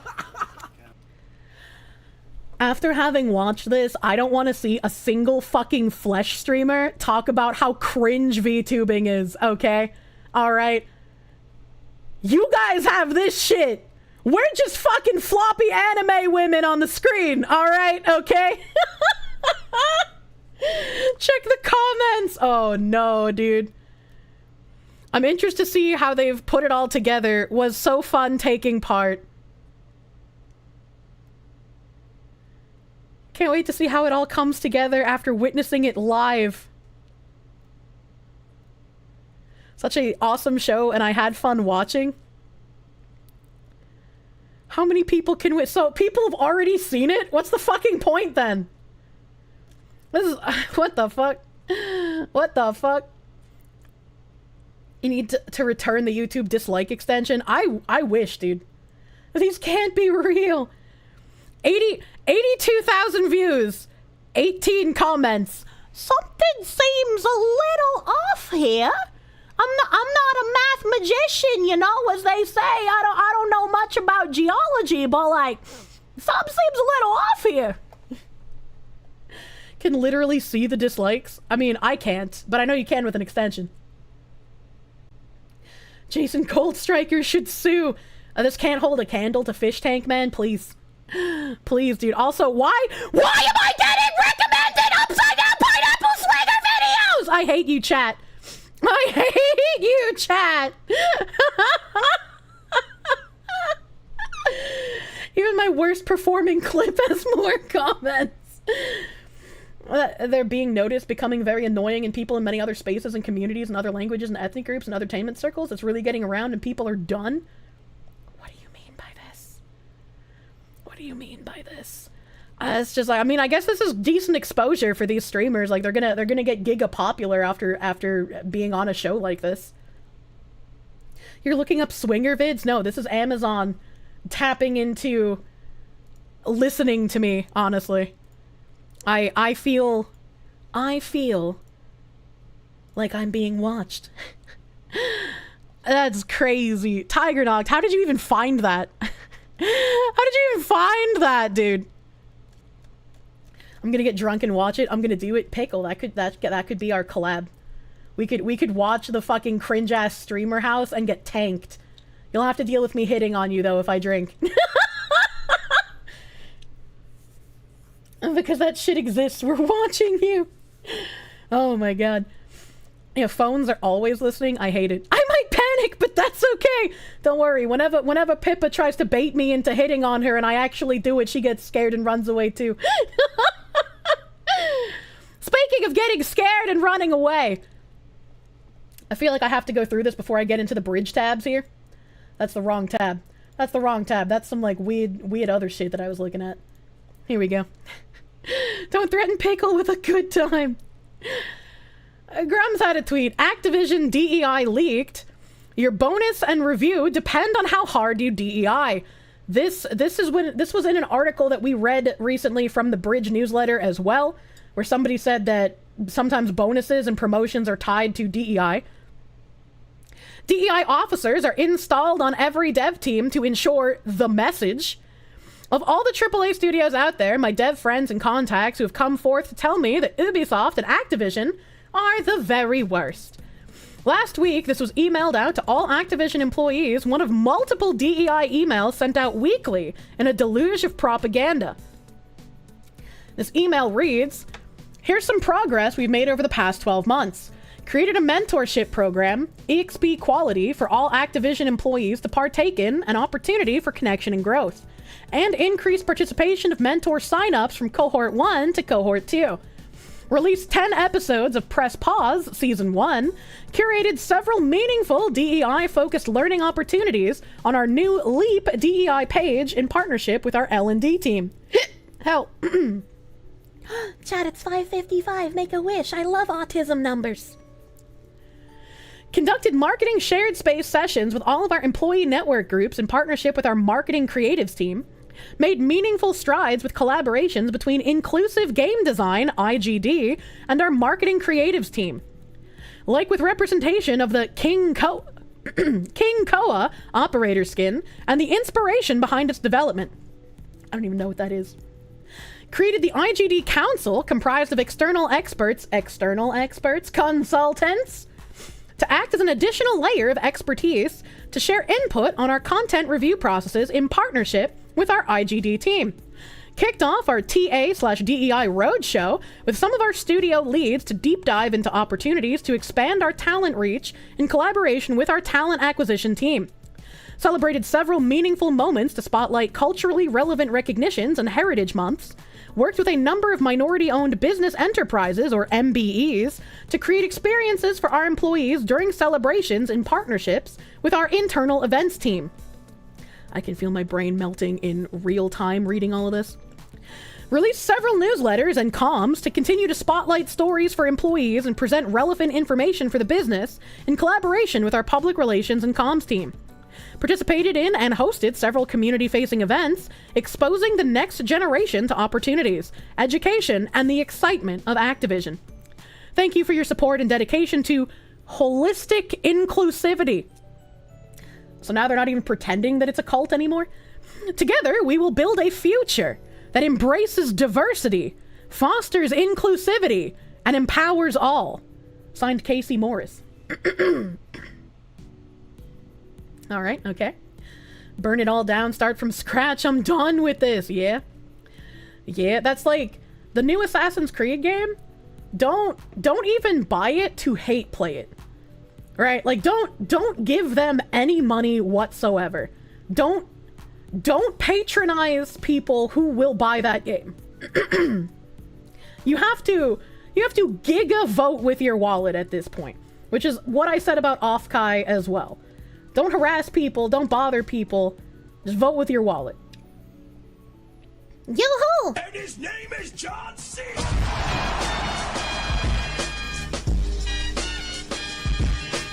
Tankrat, thank you for the 1,000 biddies! Why are all the people women? Well, Casey is a gender neutral name. Casey can be a man or a woman, so I have no idea what this Casey in particular is.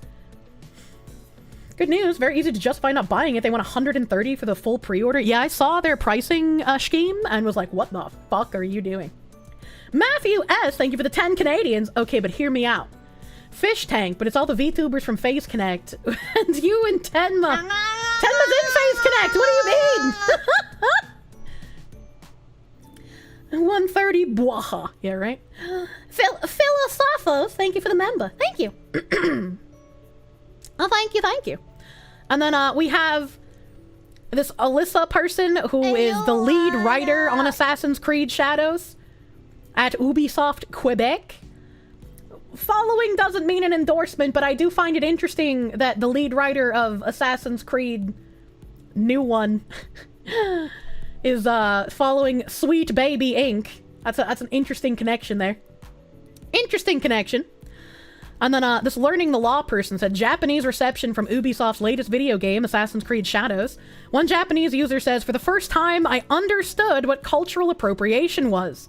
Very diverse neo-colonialists we have here. We know that Western devs just hate Japan.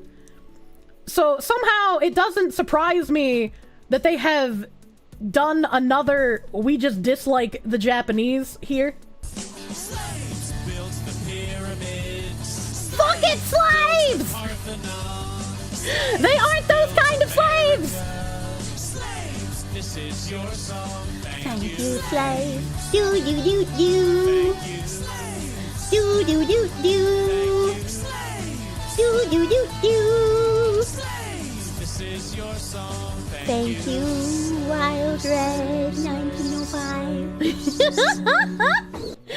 Thank you! Fuck IT. Slaves. Fuck IT, by the way. Wild Red, thank you for the $100 doodles! Companies have not proven just how incompetent they are at just about everything they get involved with. Still gonna do everything I can F them over. Oh yeah, I mean it's a good thing for us that they're slightly incompetent, right? But it's still going to be a bit of work to root them out of everywhere they've burrowed themselves into. Like I said, I got a bunch of bridge articles today. I hope I won't go too far over 8 p.m. I'll try my best. So we have all of these translated by Google, so they were originally, in kanji. So a bunch of people just being like, why would they do this? This won't sell well in Japan. Sweet Baby's proud to announce they work with Ubisoft. Yeah, absolutely. Not all Canadians are bad. I hope as well. We have this person, Kaida. Kaida had a very astute video on this, and I agree with what he said. Let me turn off my BGM again. New Assassin's Creed game, and I gotta say, man, I'm not impressed. I'm actually just really annoyed right now. We have two main protagonists, one female, one male, just like Odyssey. I'm gonna be using Neo, I hope I said that right, a female Japanese character. And for the male character, they're gonna be using Yasuke. Now, I'm annoyed because they're using Yasuke, and I'm gonna tell you why. Yasuke is what they want to say is the first black Japanese samurai, when in all actuality, he was not even a samurai. He was a retainer, so he wasn't even a full-blown samurai. And there have been some people being like, actually, samurai had many different meanings, and if you were a retainer and you carried swords, that actually made you a samurai. I'm just like, what the fuck are you on about? Like, literally anything to justify the slop your masters are giving you. For all of the characters they could have used for Japan, all these kind of different people they could have picked from, they picked Yasuke. Why do they pick Yasuke? Because he's black. So in context, that doesn't matter. That zoom though? Because in all the Assassin's Creed games, every single character has been of some kind of different race and nationality. So that doesn't matter to me. That's fine. But you have to understand what day and age we're in. You have to understand the kind of social shit that they want to try to get across in these video games now. So instead of using a Japanese man in a game based in Japan, like they did with the other Assassin's Creed games, Altair, he was an Arab, obviously. One of my favorites, Connor. I don't think I've ever heard it pronounced Arab outside of like comedic sketches or movies. So like that caught me off guard. I was like, Arab. I was an Arab named Aaron. I was like, that's like when I say shit like spoot and you guys are, wait a minute, hold on, I gotta do a double take with this dumb fox's pronunciation. In Assassin's Creed 3, he was Native American, that was fine. And the most famous of them all, Ezio Auditore, who was Italian. So why in all those games would you have a character representative of the region they're from? But in this game, you want to demote a Japanese man and then use Yasuke. I understand why, we know why, but they're not going to tell you why, because if you call it out, you're some kind of ist or phobe or whatever. And since I'm black and I'm calling it out, that means that I must hate my skin or something. You know how they do.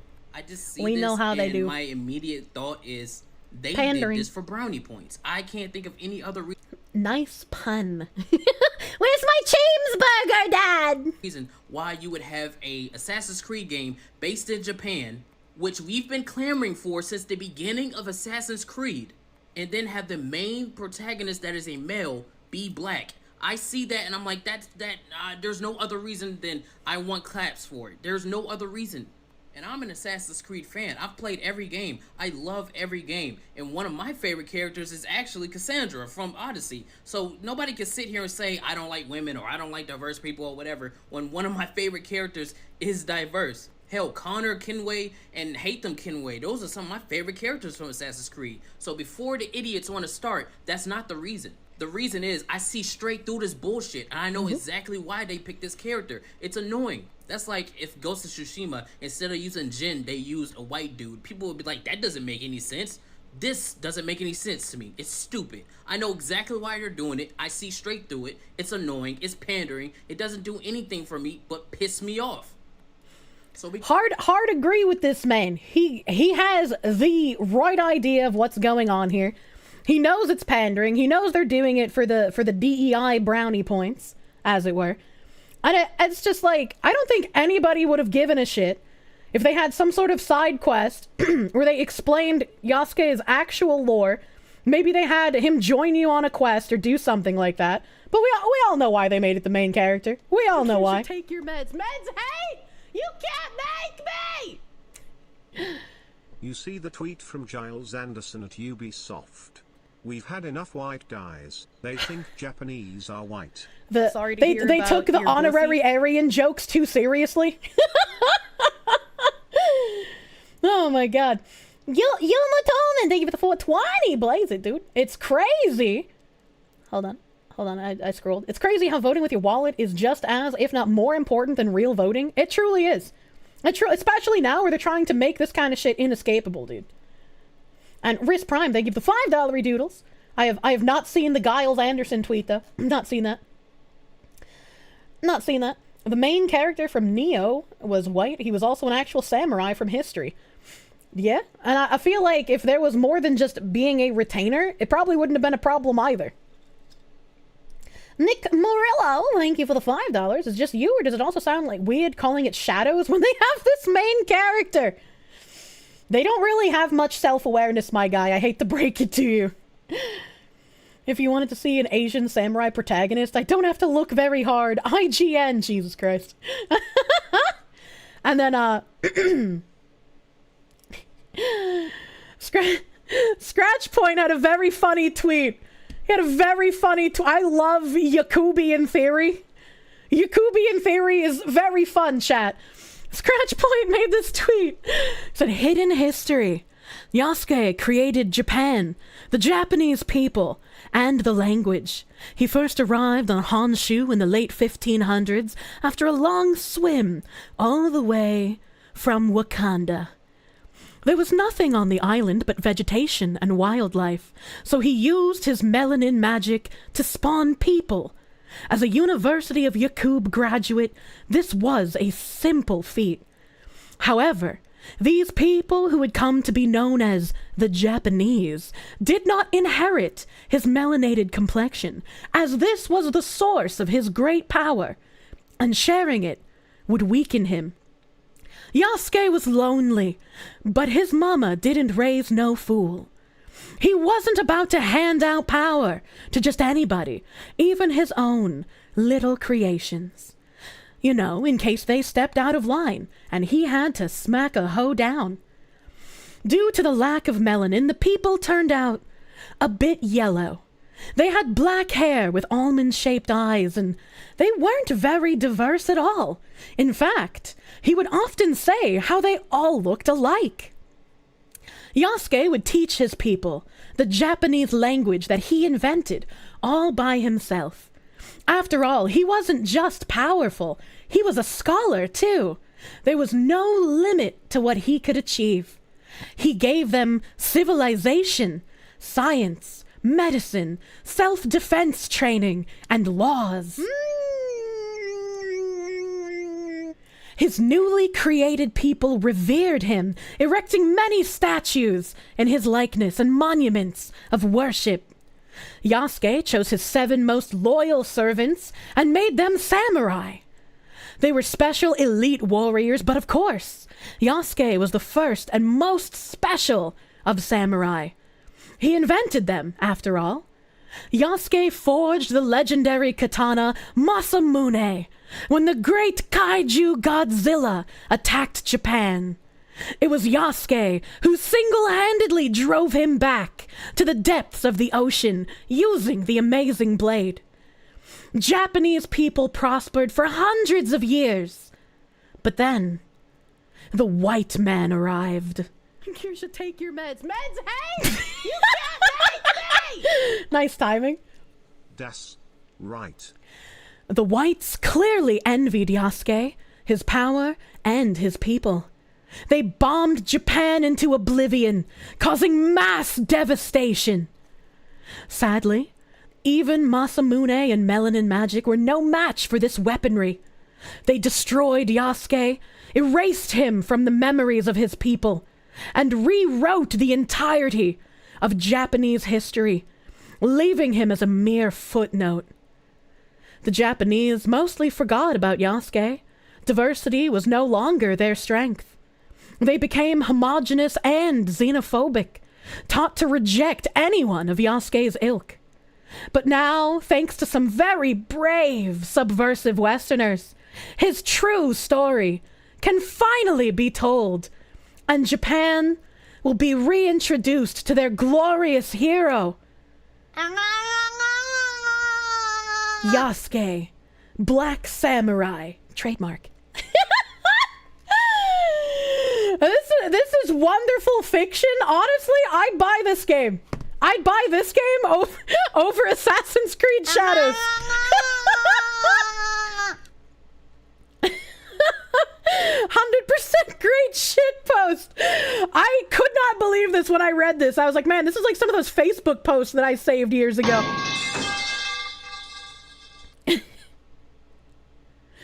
In every other Assassin's Creed game you don't play as an actual historic figure. You just Forrest Gump it and interact with and graze history. The fact that Yasuke is the first one is even more telling. It's just, man, dude. Dr. Foss, thank you for the 555. Holy shit. Oh, God. Why can't they make an actual game? Play as Yakub. I would buy a Yakub game. Like, no fucking shot, dude. I would have so much fun playing that shit. Cartoon Fox that you don't even know that well. Zachary Rawlick, thank you for the $2 doodles. It's beautiful. This is the kind of shit posting that I miss. Oh my God. Some California professor. This is accurate. This is why they were waging war over the Wikipedia article. Ubisoft support Asians too, but replace them regardless since they still white in their eyes. Mr. G, thank you for the $5 doodles. Thank you. Yasuke would have been a great choice for a unique historical side character you meet up with, like Leonardo da Vinci. Yeah, absolutely. Someone must have made a Yakub Civ mod. I need a Yakub Civ mod. I was like Bagman doing his Yakub deep dive stream with the Yakub model, dude. Dude, imagine that story, but with a Platinum's Metal Gear Rising gameplay. Oh my god. Take my money! Scratch Point, please make a game. Yes, thank you for the $2. Yakub's strongest beast, Sam Hyde, erased Yasuke. He can't keep getting away with it! You should take your meds. Meds, hey! You can't make me! Happy Friday night. Happy Friday! I'm traveling for work on Sunday, so my 2 youngest sons want me to play some Elder Scrolls Oblivion for them, so I'm gonna leave to be an IRL streamer to an audience of 2 for a bit. Hope to see you on the flip side. Today, Cal, thank you for the 5. I hope you have a good evening with your sons, dude. Play some vidya. Thank you. He can and he will keep getting away with it. Oh my god. Eddie Spaghetti, thank you for the 410 biddies. A shitpost lines up without some people are claiming the Japanese basically praise him. Meanwhile, the YouTube dislikes of the game tell a different story. And just reject reality. Replace it with your own truth. Matthew S., thank you for the 585 Canadians. Somewhere there's a joke about... Oh no. Back then, towed around because of... Oh no. Base 2 view dead. Yakub, I think about my body's D&D character Yakubian Ape Jr. Oh my god. How is your buddy still allowed to play D&D? I've heard nothing but horror stories. Good fucking god. And we have CD Projekt Red coming in here. I know I gotta go with protein. But I wanna cut it off before I get into bridge. At CD Projekt Red, we're proud to receive the Diversity Charter Award for our menstrual leave benefit in the category of Innovative Approach to Diversity, Equity, and Inclusion in Business. They received an award for giving time off for menstrual periods? Okay, alright. I just did like ATM machine by saying menstrual periods. The category is chosen by internet users, so thank you to everyone who voted for us. Here's a summary of the impact of this benefit during the first 9 months of implementation. 39% of eligible Reds have taken menstrual leave at least once. On a monthly average, 11.3% of eligible Reds use this benefit. 57% used menstrual leave at least twice, with 1% using it every month. I know these statistics are pretty low, but like, when you get menstrual leave, is it any wonder why people might want to pay women less money than men? Like, I don't even have an argument anymore, right?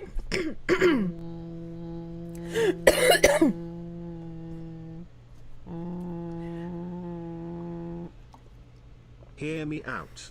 It's to get the women to sync up and get out of the office for 1 week a month so work can get done. That'd be funny. Thank you, Danny DeLito. Thank you for the $5. This is super transphobic. I need to know more information about this, right? Can CD Projekt Red give us more info? Do they allow transgender women to also take menstrual leave? These numbers, along with the recognition we've received, show that Reds are using this benefit responsibly and highlight the safety and supportiveness of our workplace, said Agnieszka Zamalik Mikalska. I butchered her name, I'm sorry. Our Director of Culture, Diversity, and Inclusion. I'm no longer sorry. But we're not stopping there. We are now part of Career Cycle, a program initiated by the Kulzik Foundation. This initiative unites organizations and companies that create an inclusive work environment by increasing awareness of menstrual health. A big thank you to all individuals who've supported us on this journey. You know, it was pretty cool when I was like in middle school and high school, and I could be like, oh, tummy hurt. I need to go home because I'm bleeding. But like That only works when you're a child. Like, I can't believe this is happening in an adult workforce. It's like whenever I wanted to get out of class or not do work, literally could just use my period as an excuse. Did I maybe just not want to take a test that day, but I didn't want to go home? Just go to the nurse's office and be like, I need quackers and ibuprofen and to take a nap. Unleashed an unspeakable evil. But a foolish samurai warrior wielding a melanin sword stepped forth to oppose me. Oh no, Yakub is about to get defeated. Brave SJ, thank you for the $5 doodles. I want to take a moment to say that Warsaw is no longer a Polish city, and if it got nuked, no tears would be shed. Jesus Christ. Please no nuclear warfare in the chat. Fun fact, the creator of the Kolzik Foundation is a well-known scammer who stole tens of millions of dollars from people and didn't get punished for it. Wow, that sounds kind of shit. Neon Suspenders, thank you for the $5. Ma'am, please stop bleeding on our game. Excuse me? Are you trying to oppress me with your patriarchal indignation? It's my right to bleed on the game if I so choose, as I am a free bleeder. I'm not going to use the instruments of the patriarchy like pads and tampons. Bleeding is natural and you will deal with it. Thank you, Yakub. Quick. Oh no. Eddie Spaghetti, thank you for the 5-month resub. Gross, Kirsche. I know, isn't it? Gonna pour my diva cup all over the servers. As a woman, I've never used a menstrual cup, but the thought of using one kind of squicks me out a little bit. Like, I couldn't imagine putting like a cup inside of me and having that cup fill with blood and then needing to put my fingers up inside of my hole and then squinch the cup with my fingers and then slowly yoink it out. Because I feel like I would just get blood everywhere. Like, maybe I don't know because I haven't used one, but like, I feel like I would be kind of messy with it, right? Women are gross! You've heard horror stories about them being forgotten and rotting? Call it a chalice, it'll feel better. As a strong feminist, I like it when my boyfriend drinks from my blood chalice. Our D&D group is a clusterfuck of retards with the most offensive characters imaginable. Oh no. Each one of our characters is absolutely useless outside of very specific circumstances. That sounds like it could be mildly amusing. Ninth Circle, thank you for the $5 doodles. I don't want to mod it yet either. Here. So that's why it's called CD Projekt Red. Explains so much about Cyberpunk 2077. Oh my god, you're right. Senator Armstrong, thank you for the $5 doodles. Kier, I now realize why this entire segment, and even when I saw this post earlier, had me confused. Give me the hat pineapple and pet the cheese ball or the Kirsche gets it. You had menstrual and maternity mix up this entire time. I spent so long being confused as to why people were upset with women getting time off for being pregnant. Well, no, if it was maternity leave, I'd be like, why weren't they already offering that to begin with? Good fucking god. Flaming TP, thank you for the $5 doodles. Give you the hat pineapple? I can't. It's stuck there forever. Can I please just drink the ketchup instead? It's my own personal organic ketchup. Thank you, Ghost S, for the $5. They did use the word eligible, which implies that some workers aren't, which is actual discrimination. Good job, DEI, right? Right, and I actually have... Hold on, I actually have an article for this. I actually have an article about this kind of thing. And I can't remember where it went. I can't remember where it is. Because, like, I read this and I was like, oh, I have the CD Projekt Red thing somewhere, but I didn't know where it was. And so I didn't open it. So now I'm not entirely sure where this tab is. So maybe hopefully it'll pop up. Maybe hopefully somewhere it'll pop up and I'll be like, oh hey, yeah, we read about this earlier. Call back to the menstrual stuff. So hopefully we'll get to that tab, because there's a lot of tabs here. There's a lot of fucking tabs here. Where are we? Okay, we're going to that tab, but first we have to go to this tab so I can give the introduction. But before we get to any fucking tabs, I gotta go get protein. Gotta go get some protein. It's Kunst brand Kirsche. I don't wanna. That sounds like a Pipcoon art prompt, and part of me really wants to see it.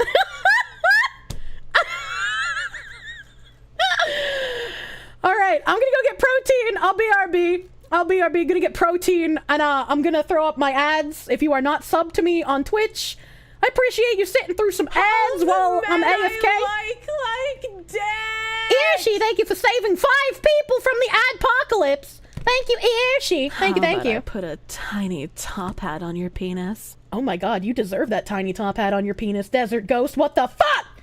Desert Ghost saving 50 people! That's like Titanic levels of saving. Desert Ghost, thank you for the 50 fucking gift subs, you Giga Chad. Thank you! Thank you. For those of you who managed to stack enough evasion to dodge all of Irshi and Desert Ghost gift subs, I'm fucking based. Sorry, but I'm gonna play 3 minutes of ads. I only play ads when I'm AFK, so you guys don't miss content. It disables pre-rolls for new friends coming in or old friends who are not subbed, so I appreciate you. Appreciate you putting up with some AFK ads. I'll BRB, and then we're gonna dive right into fucking bridge. I got so many bridge tabs today, chat. It's ridiculous. I put up, Ziz put up the segment of bridge that I did on Tuesday as a standalone clip. I'm gonna have him put up all of the standalone bridge segments I've done, so they'll all be there eventually. Thank you! And BRB! BRB!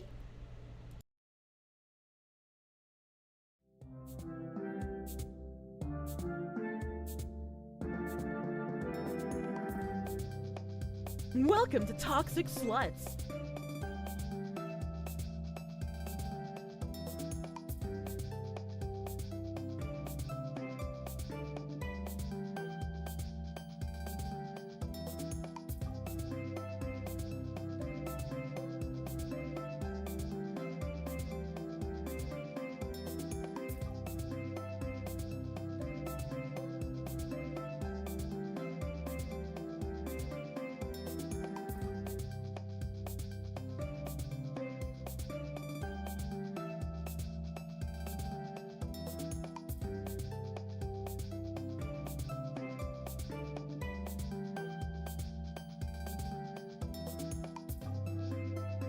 Hits or get the fuck out.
You've chosen the path of pain!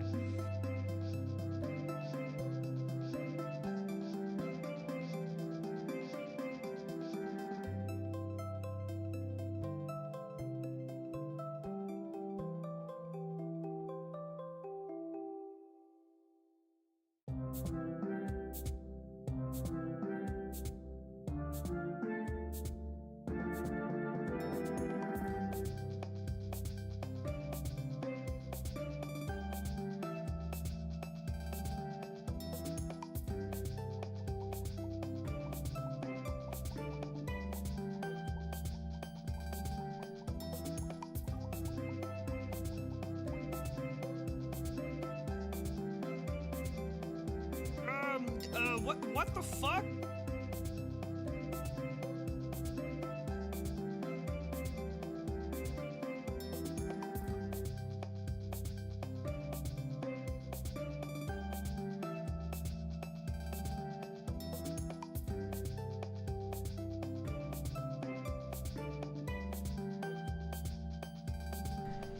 Yo quiero Taco Bell! Hello! I am back. I am back, chat! I forgot how to push buttons on my OBS. Scatter, no scattering. It's time for bridge. It's time for bridge. Also, I have an update.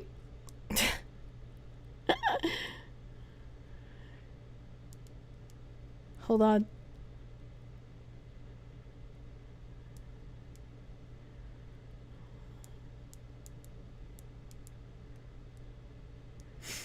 I have an update. My mom messaged me back. Earlier in the stream, I asked her what kind of tape it was, if it was just like normal or like if it was some sort of weird niche. She said it was pretty hardcore kinky, and I was like, "What the? I've like how hardcore kinky? I've seen some crazy stuff online, so like, you know." And she was like, "Yeah, me and the ex-Nazi used to go hard. That was the only good thing about the relationship, because we had massive, hardcore, crazy, kinky sex." And I was like, "I remember you guys breaking a few beds. Did you ever do like crazy role playing?" She was like, "Yeah, we've broken a few beds, and yeah, crazy role playing." So I think you guys know what my next question was. Stop asking questions! I must look further into the abyss so that I may get into the thick salt pool at the bottom of the ocean of the abyss.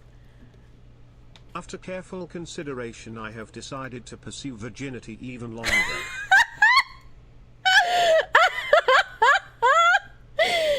Oh my god. Pipe Coon! Brave SJ, before I went AFK, thank you for the $5 doodles. Before the final blow was struck, I tore open a portal in time and flung him into Quebec, where my evil is law. Now the fool seeks to make a shitty video game and undo the future that is Yakub! Gotta get back to the past! Samurai. Oh my god. Why are we trying to make more mom lore? You already have more than enough! There can always be more, chat. What if they're role-playing with just people who wanted to break beds with a sledgehammer or something? Oh wait, hold on, I think I got a reply. Oh, nope, this one was just an email. This one was just an email. False alarm, chat. Sambo,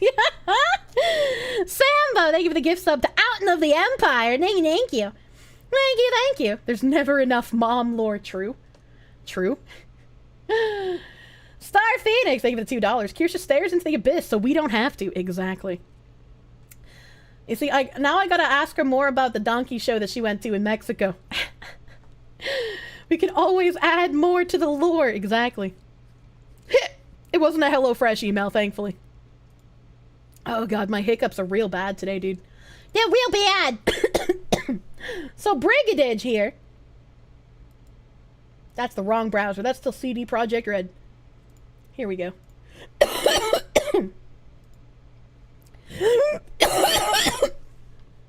I'm dying! Welcome to Toxic Sluts. Original Canis Lupus Rex. Thank you for the subby, buddy. Thank you.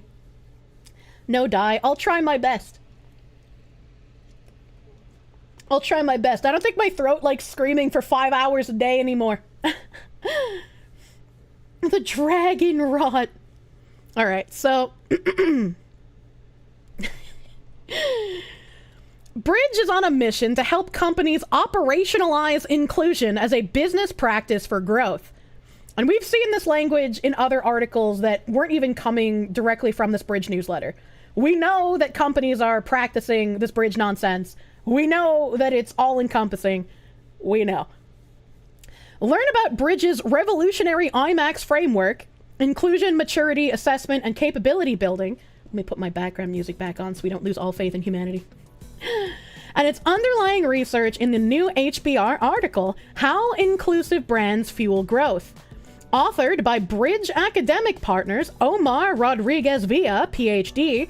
And Omar Rodriguez Villa is somebody who Cheryl Daija, the CEO of Bridge, mentioned in her very first interview about Bridge that we have all seen. Sundar Bharadwaj, I don't recognize that name, and Dion...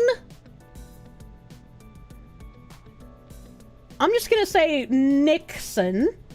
Dion Nixon. It reveals how centering inclusion in organization, product development, and marketing practices has a profound impact on value proposition, brand perception, and business growth. Thank you to the over 50 CMOs, CDOs, and CEOs who participated in the research, and to the Bridge Board Research Steering Committee for their leadership. Music is still off? No, it's not. Music's on. You whore. Once bulldozed a bridge while cars were on it while playing old school SimCity 2000. Jesus.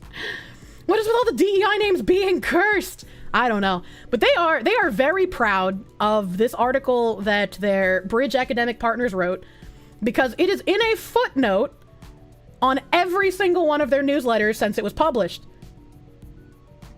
As my auntie Ima always says, once a cup of water is spilled, it can never be retrieved. Thank you, Sia Fajil. I don't think you're much of a poet, though. Can't hear the music. What? It says it's pumping. It says it's pumping. Is it not pumping? It's low? I mean, it should be low. I don't want it to be overpowering my voice. Music is playing, person is gaslighting. God damn it, do not gaslight the foxu. A Skullgar thing, thank you for the 5. No dying, it's bad for your health. Dying is the leading cause of death after all, and it's against TOS. It's against TOS, dude. Open your ears. Manya. So this article that they're talking about, let me see if I can open this first try. Let's see if I can do this here. Where is the article?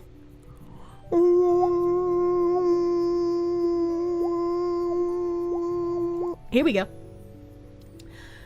How inclusive brands fuel growth. They unlock new sources of value by meeting the needs of under-recognized customers, by Omar, Dion, and Sundar. From The Magazine, May through June 2024. I don't know what The Magazine is. What even is that? It's a wheelchair-bound Barbie doll? Wearing high heels still? Summary.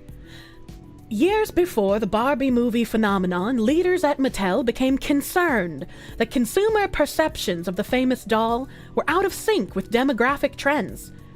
The company conducted in-depth research to understand how customers felt about Barbie and to determine whether more inclusive versions presented a strong market opportunity.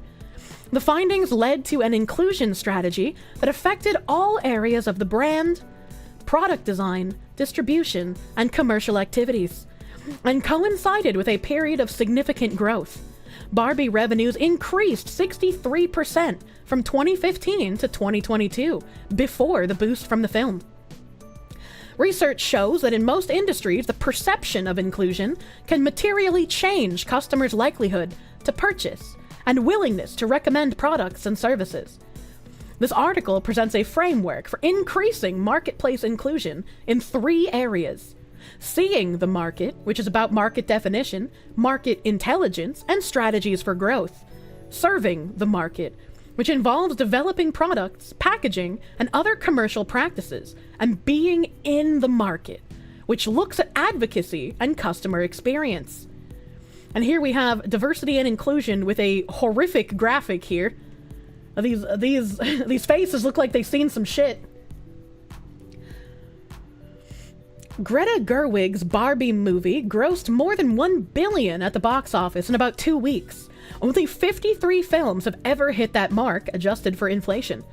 The 2023 movie, which features themes of women's empowerment, multiculturalism, and inclusiveness, was a divergence from the narrow social and demographic representation of the original tall, thin, white doll that Mattel introduced in 1959. Years before the movie phenomenon, leaders at Mattel had grown concerned that perceptions of Barbie were out of sync with the demographic trajectory of its domestic market. The company conducted in-depth research to understand how customers felt about the famous doll, and to determine whether more inclusive Barbies presented a strong market opportunity. The findings led to an expansion in the diversity of the dolls and in Mattel's overarching customer strategy. In 2016, the company expanded the Sew In Style line of black dolls to include more skin tones, eye colors, and hair types, and also introduced Barbies with a range of body types. And I feel like as far as a doll goes, this makes sense, right? Because like a lot of kids are gonna want to play with a doll that looks similar to them. They want to like project themselves onto the doll. So I feel like having a whole bunch of different like character creation options, as it were, for a doll makes sense. Trying to extrapolate this into literally everything, though, doesn't make sense.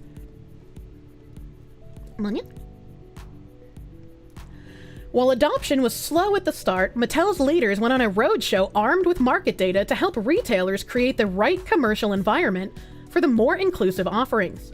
One in which diverse dolls were featured prominently rather than on a bottom shelf. Eventually, the in-store environment began to change, and so did sales. Today, Barbie comes in 35 skin tones.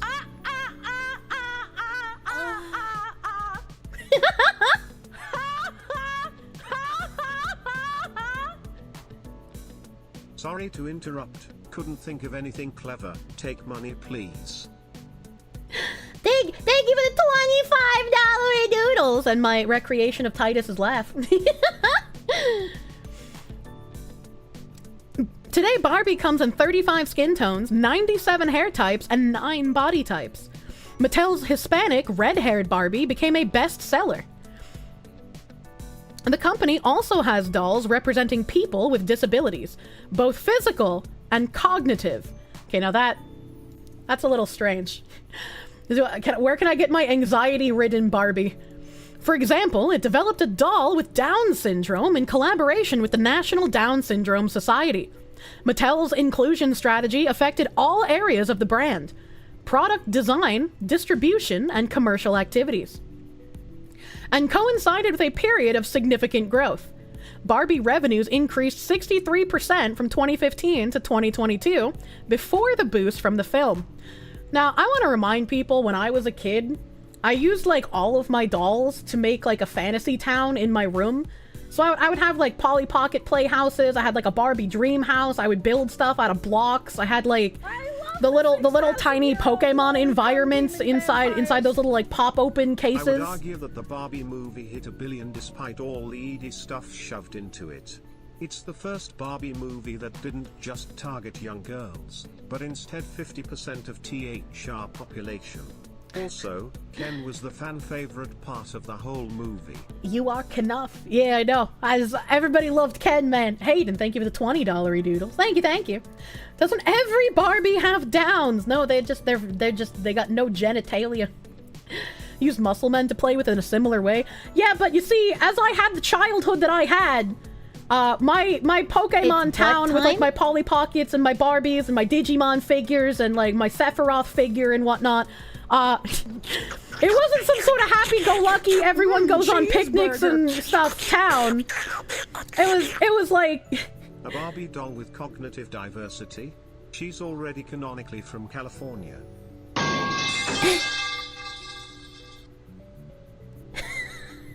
Wait, these morons think Barbie sold well because of politics.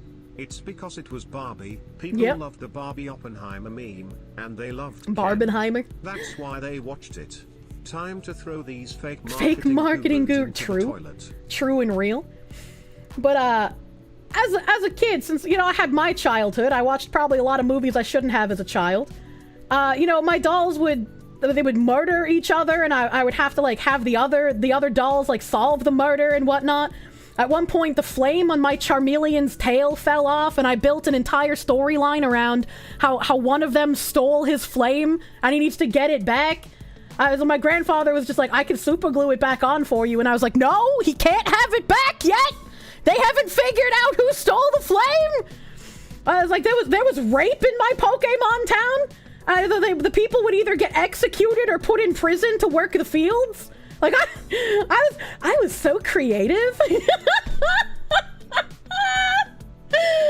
Woody and Buzz would have loved you, Kirsche. Never mind.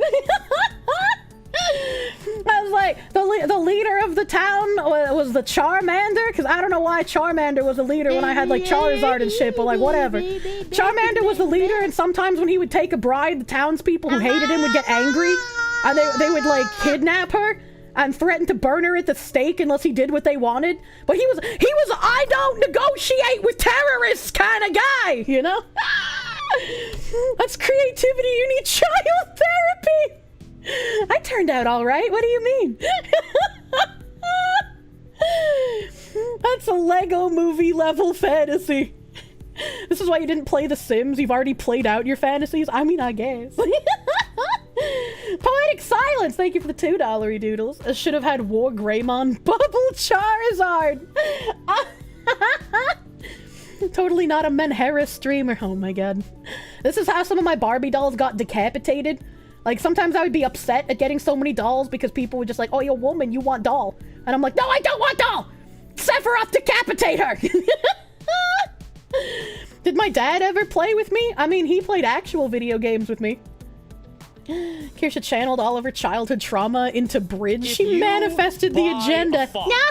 And you put the fox in your house, it's gonna do fox things. Ish, I want you to DM a D&D campaign. Please, I beg you. Megan is golden, thank you for the 10. I don't know if I could DM, dude.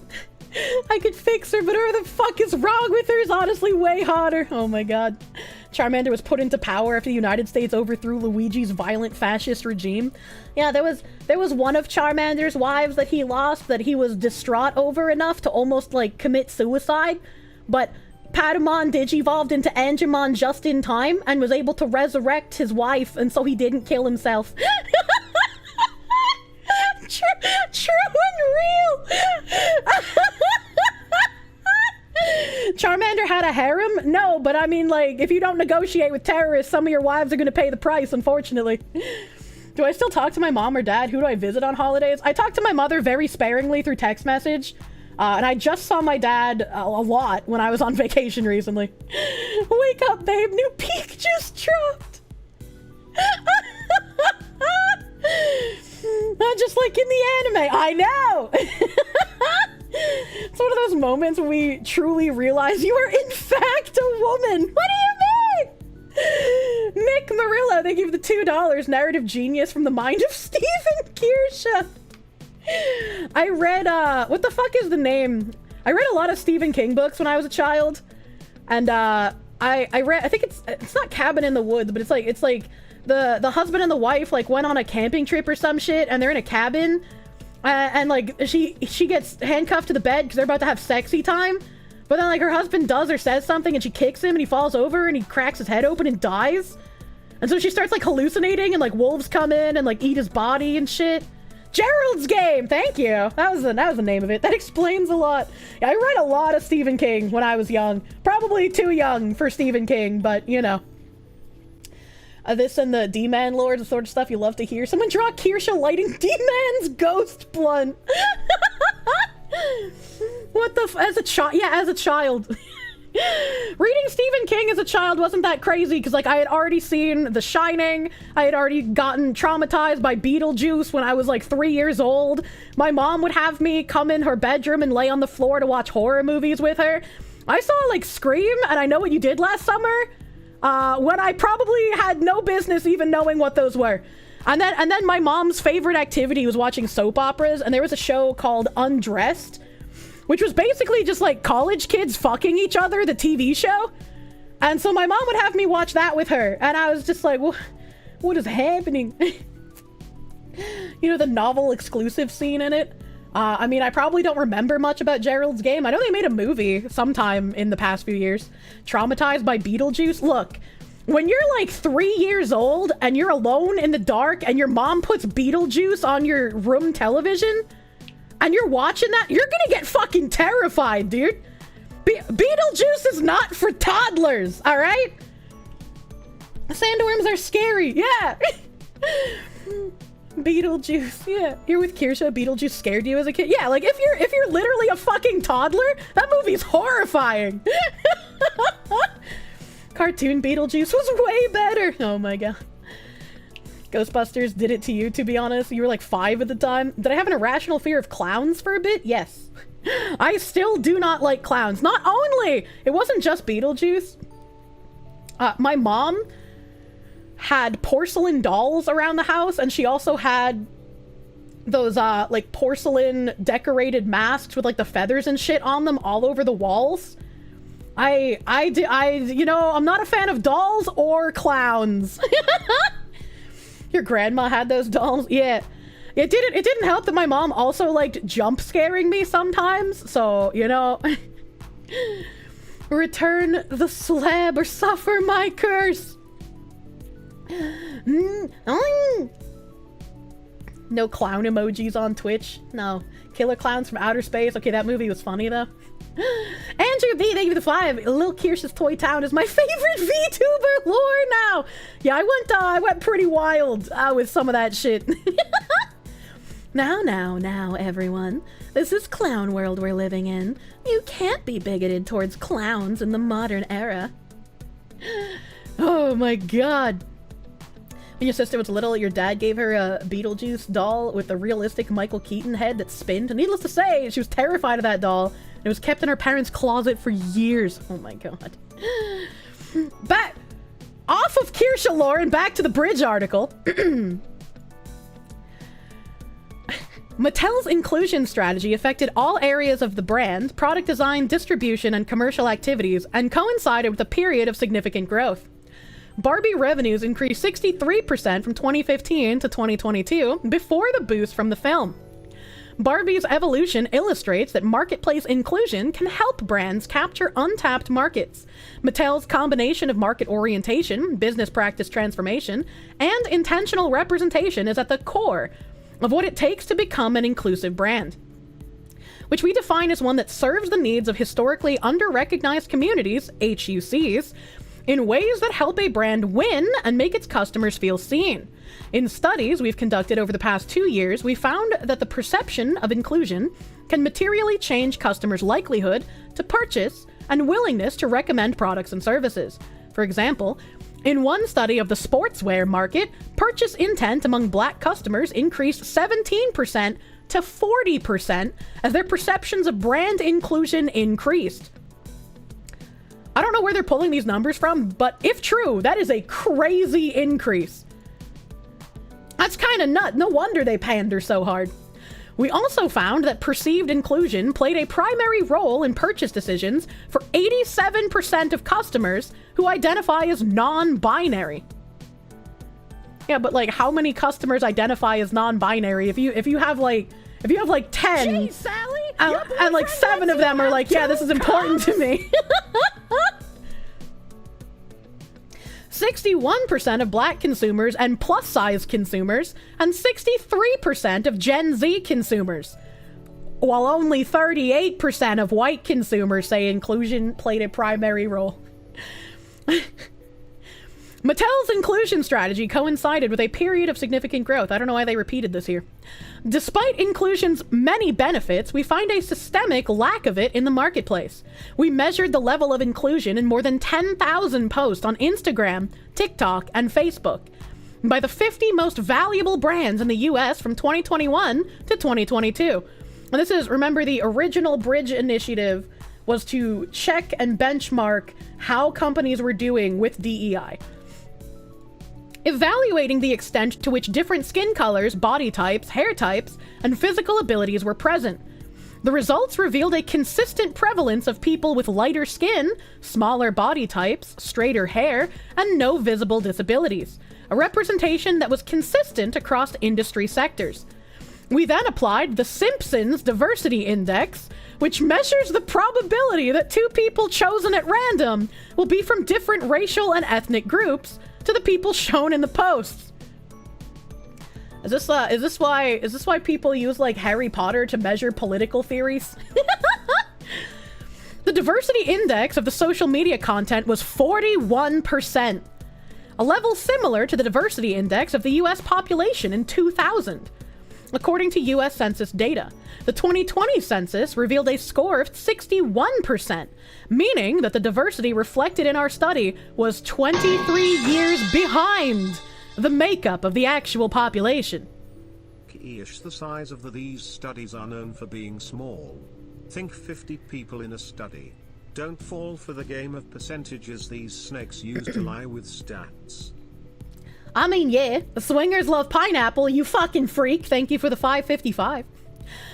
Also, it's interesting that they're just like, the diversity index was 41% in 2000, but now in 2020 it was 61%. But there's no issue here. There's no replacement going on. I don't understand how these people are just like, look, it's happening and it's a good thing, but also it's a conspiracy theory, don't talk about it.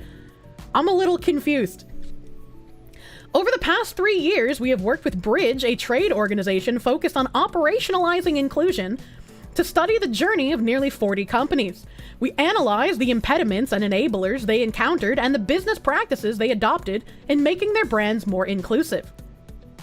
Drawing on that research, we created a framework for increasing marketplace inclusion that focuses on 3 areas. Seeing the market, which is about incorporating inclusion into market definitions, market intelligence, and strategies for growth. Serving the market, which involves developing and adapting products, packaging, and other commercial practices to address the needs of specific under-recognized communities more effectively. And being in the market, which looks at customer experience and corporate advocacy. In this article, we explore how to use the framework to gauge your company's level of marketplace inclusion, identify areas of strength and weakness, and define actions to expand inclusion in ways that contribute to growth. Where companies go wrong. To attract the interest of a so-called general market, brands commonly associate their products with cultural standards of beauty, success, and so on. We call this approach the exclusivity paradigm for demand generation. The positioning of Victoria's Secret in the mid-2000s is a classic example. Its models, store experience, events, and product design were all focused on a white, Western standard of beauty. Using one cultural standard to appeal to a general market is often seen as more efficient than seeking to associate with multiple standards. And Victoria's Secret used the strategy for many years to build a customer base among women who found that beauty standard relevant. While simple to adopt, the exclusivity paradigm has major limitations. Didn't Victoria's Secret literally come out and they were like, yeah, we tried this and it crashed our brand, so we kind of don't want to do it anymore. First, it alienates segments of customers who do not see themselves, their preferences, or their ambitions reflected in the products. The result is a self-imposed barrier to expansion. Second, the aggregate effect of brands adopting similar standards to compete results in the overrepresentation of some segments and the invisibility of others, which can damage the emotional well-being of under-recognized communities.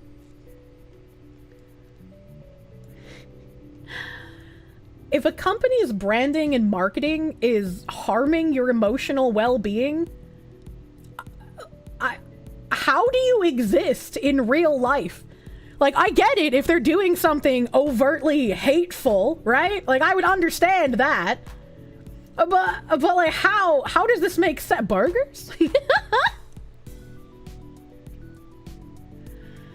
Marketplace inclusion is a different paradigm for competition that increases brand relevance for a diversity of people.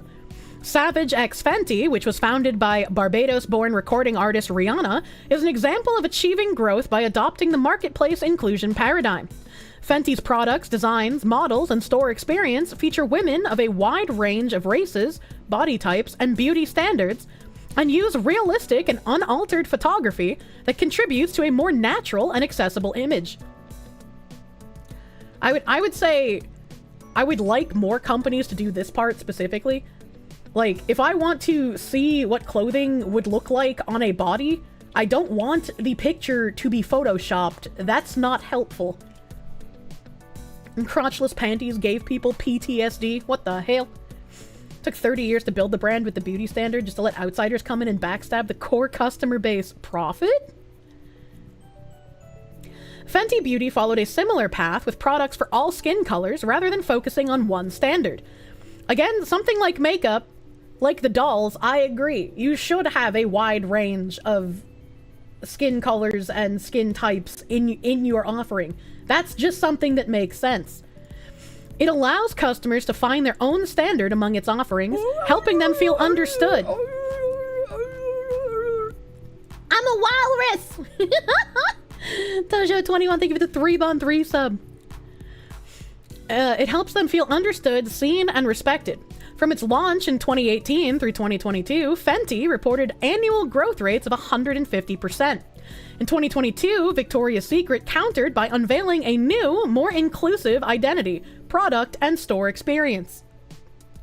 And it did not work out well for Victoria's Secret. Those are walrus sounds? They are. It was accidental. It was accidental, man. Gee, Sally, your boyfriend lets you have 2 comms? Kev PhD, thank you for the prune. The Brand Inclusion Framework. Our research into dozens of companies across industries, all of which actively pursue marketplace inclusion with varying levels of success, sheds light on the systemic and structural changes needed to become an inclusive brand. Consider Sephora, and Sephora is one of the companies that are spearheading the Bridge Initiative. A global cosmetics retailer.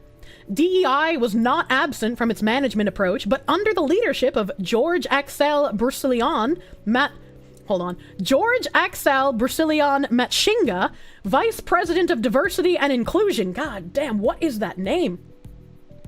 The US team wanted to embed inclusion into the way it approached the market.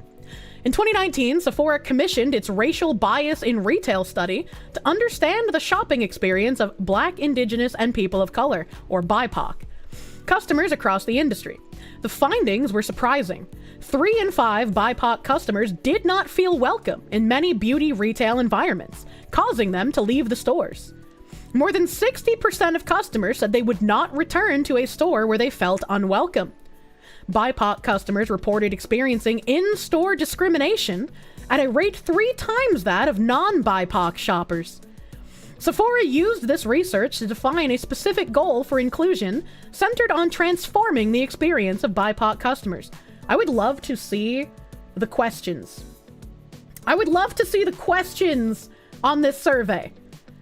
You know, I don't feel welcome in stores because the retail workers say, "Hi, welcome to Sephora. I hope you've had a good day. I don't want to talk to you. Don't talk to me. Leave me alone." I know you're just trying to be nice and your job forces you to do it, but like, just please. I don't want to be perceived. Don't look at me. So the problem is, serving the market more inclusively required a broad organizational response. Sephora developed training programs on DEI, implicit bias, and cultural sensitivity to equip employees with inclusive skills. It also significantly increased the hiring of BIPOC store managers and staff to ensure that the shopping environment accurately represented customer diversity. The company pledged to buy 15% of its products from Black-owned businesses, rebalanced its portfolio of offerings to increase the availability of products for all skin tones, and expanded its Accelerate program, which helps BIPOC-owned startups grow their brands. But why isn't that offered to non-BIPOC people? Me to the staff at any shop. Good day. Would you kindly fuck off? It's like, I understand you are required by company policy to speak to me, but I would rather you don't. Finally, Sephora adjusted aspects of its engagement practices to be more inclusive. It created guidelines for external communications. That's weird. Including new diversity standards for casting, social media content, production, branding elements, and partner selection. Partner selection, that's interesting, ain't it? That's interesting, ain't it? To ensure that the company's engagement efforts were representative of and relevant to its diverse base of customers. Sephora shared the research at industry forums, which ultimately led to the signing of a charter by a coalition of 28 companies to create a more inclusive and representative retail environment. Collectively, the actions led to the adoption of marketplace inclusion. Penis like a dick balloon. I want to read that one. Sales and marketing people become managers in company, quality of product lowers, DEI people come in with a perceived solution to increase sales of the now bad products. Fair, dude. Fair. Thank you for the $10 doodles. Quest Forest! Collectively, the actions led to the adoption of marketplace inclusion as one of Sephora's strategic imperatives. The results are telling. Sephora has seen a twofold increase in revenue since it started the initiative. Now let's look at the framework in more detail. How to see the market. This area focuses on opportunity mapping, market intelligence, and market definition. To become an inclusive brand, you must make the needs of the historically under-recognized communities part of the regular investigation and configuration of market opportunities.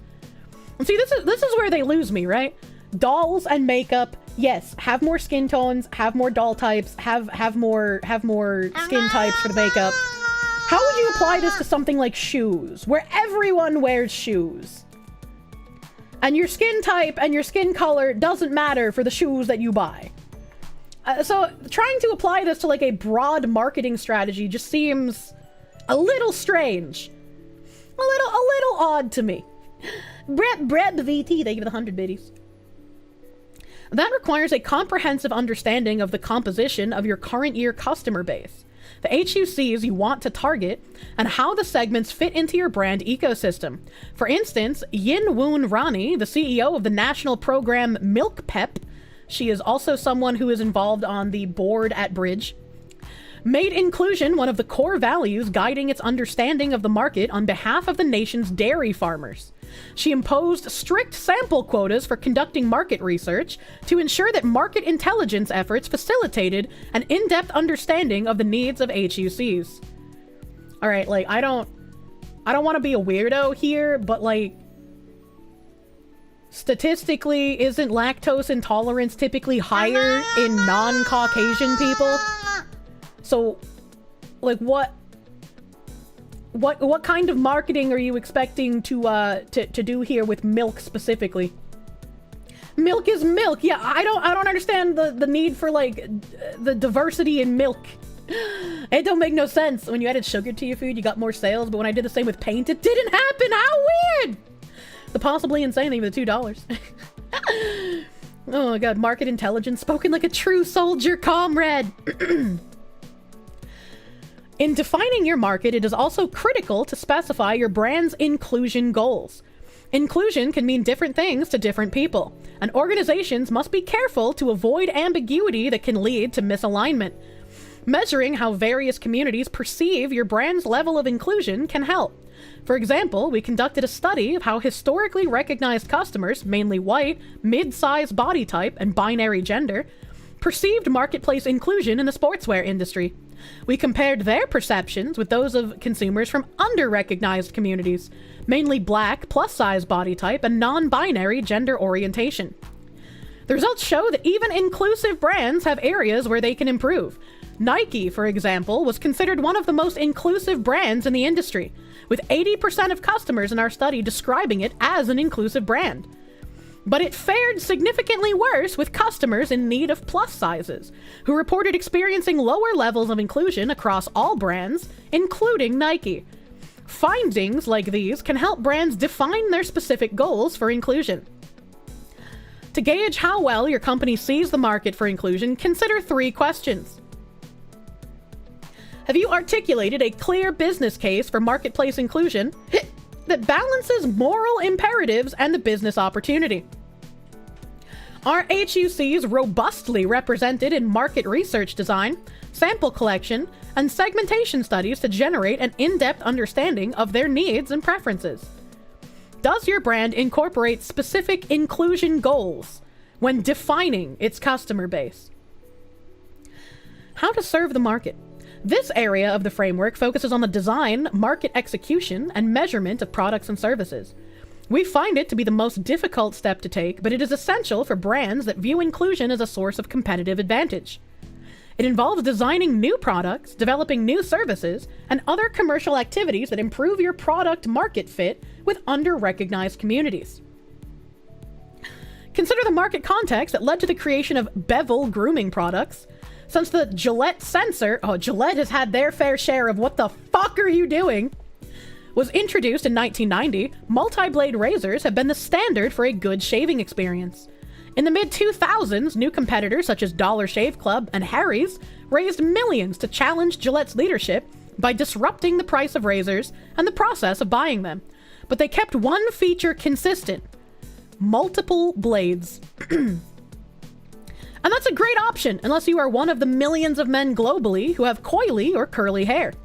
For those customers, using multi-blade razors creates ingrown hairs, leading to irritation and uncomfortable facial bumps.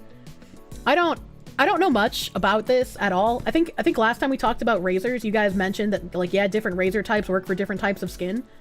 But there are also, like, tons of dudes with straight hair that also shave with a straight razor. Multiple blades are awful for straight hair too. Safety razors are just superior. Coily hair. Yeah, coily is like... it's just like how it sounds. Like, it's a small, like, coil. And this is like the hair that some people would use, like, relaxers on. I don't know if they still do. I know it was really popular in, like, the 80s and the 90s. You got an ingrown hair in your dick? That shit sucked! Oh my god. Straight razor is more than enough for anyone. Basically, this all reads like, tell me that you have no clue about the economy with a lot of words. Made of deceit! Thank you for the 5. Can't be the only one who thinks BIPOC sounds like a slur. It kind of sounds weird to say out loud, yeah? You prefer some women's razors, to be honest? You know, ironically, I prefer using men's razors. Use a safety razor, you're a ginger. Other shit destroys your pasty skin. I bet you look real cute. I love gingers. Ingrown dick hair. Oh, hello. Hello, we got a bot raid? Hello, we got a bot raid, dude? I like how somebody was talking about an ingrown cock hair and this person's advertising for the real cock. Yeah, black guys can't shave with those razors. Straight razors, safety razors are better for everyone, really? Yeah. Yeah. And it's just like, that also makes sense. If you have to make different types of razors for different hair types, that is something that makes sense. Use a vintage single blade safety razor for years, works perfect for you, and you have no reason to buy a modern one.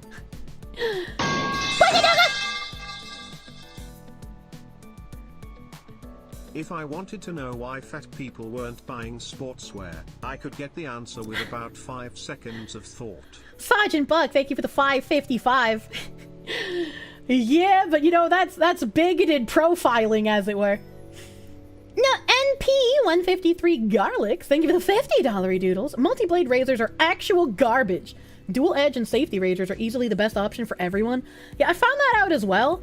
Like, I particularly really dislike using the multi-blade razors, but it seems like this article is saying, that's basically been the default for ages. Single blade just seems to cut much better. Did the AFK Journey dailies roll over in 50 minutes? I did do everything. I'm fucking nuts. Watching the bots get nuked never gets old. I love how fast my mod response squad is now. Use a safety razor with a bunch of blades that you'll never run out of. Have to give it a shot, right? With each additional blade, the incumbent brands enhanced the shaving experience of men with straight hair and moved further away from the needs of men with other hair types. I don't know. I mean, from what chat's telling me, most of you guys with straight hair also use single blade razors. Still, Gillette frequently used men with coily or curly hair in its advertising that amounted to diversity without inclusion because those consumers did not get good results from multi-blade razors. And this is like what Bridge had been talking about before, where companies were doing performative diversity, where they were just adding diversity for the sake of it in their marketing and thinking that would be good enough to get people to buy their products without actually committing to doing the work. Their alternatives were suboptimal, given that single blade razors tend to be of lower quality, and depilatory creams can irritate the skin and have undesirable side effects. Some male consumers simply grew beards and avoided shaving altogether, effectively exiting the market. Well, I agree with Bridge on something. That's unfortunate. Don't grow your beard out. Your jawline, it looks so good. Stop it. Just use an electric shaver. Actual razors are too much effort. Maybe it's because like I don't have a lot of hair to shave that I don't mind doing it manually.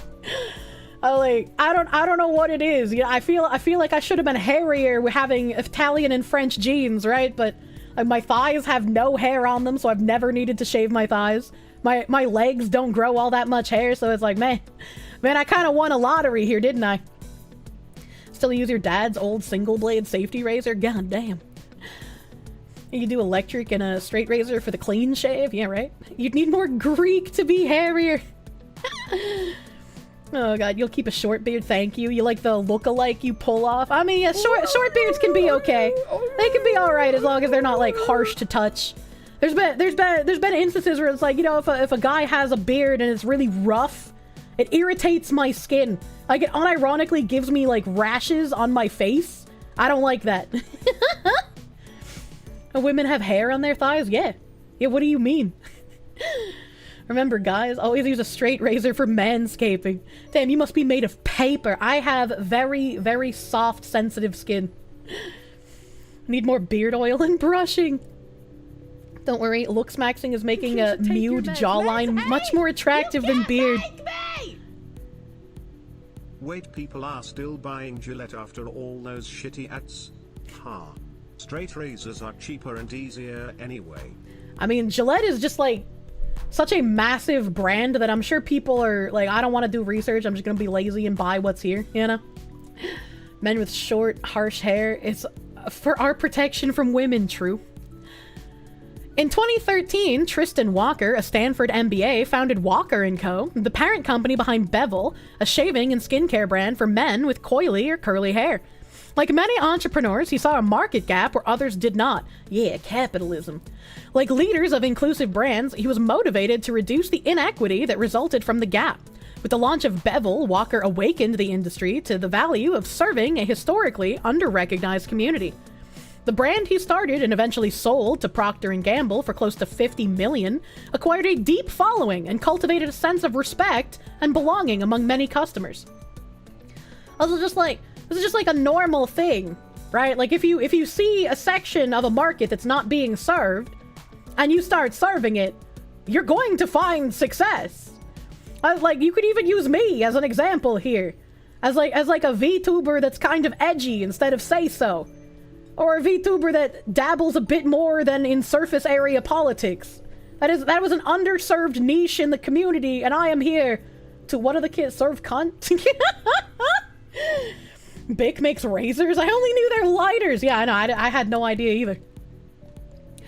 Consider also the financial industry, which has a mixed record on serving HUCs. Some fintech providers are redesigning service offerings in ways that provide greater access to products among HUCs.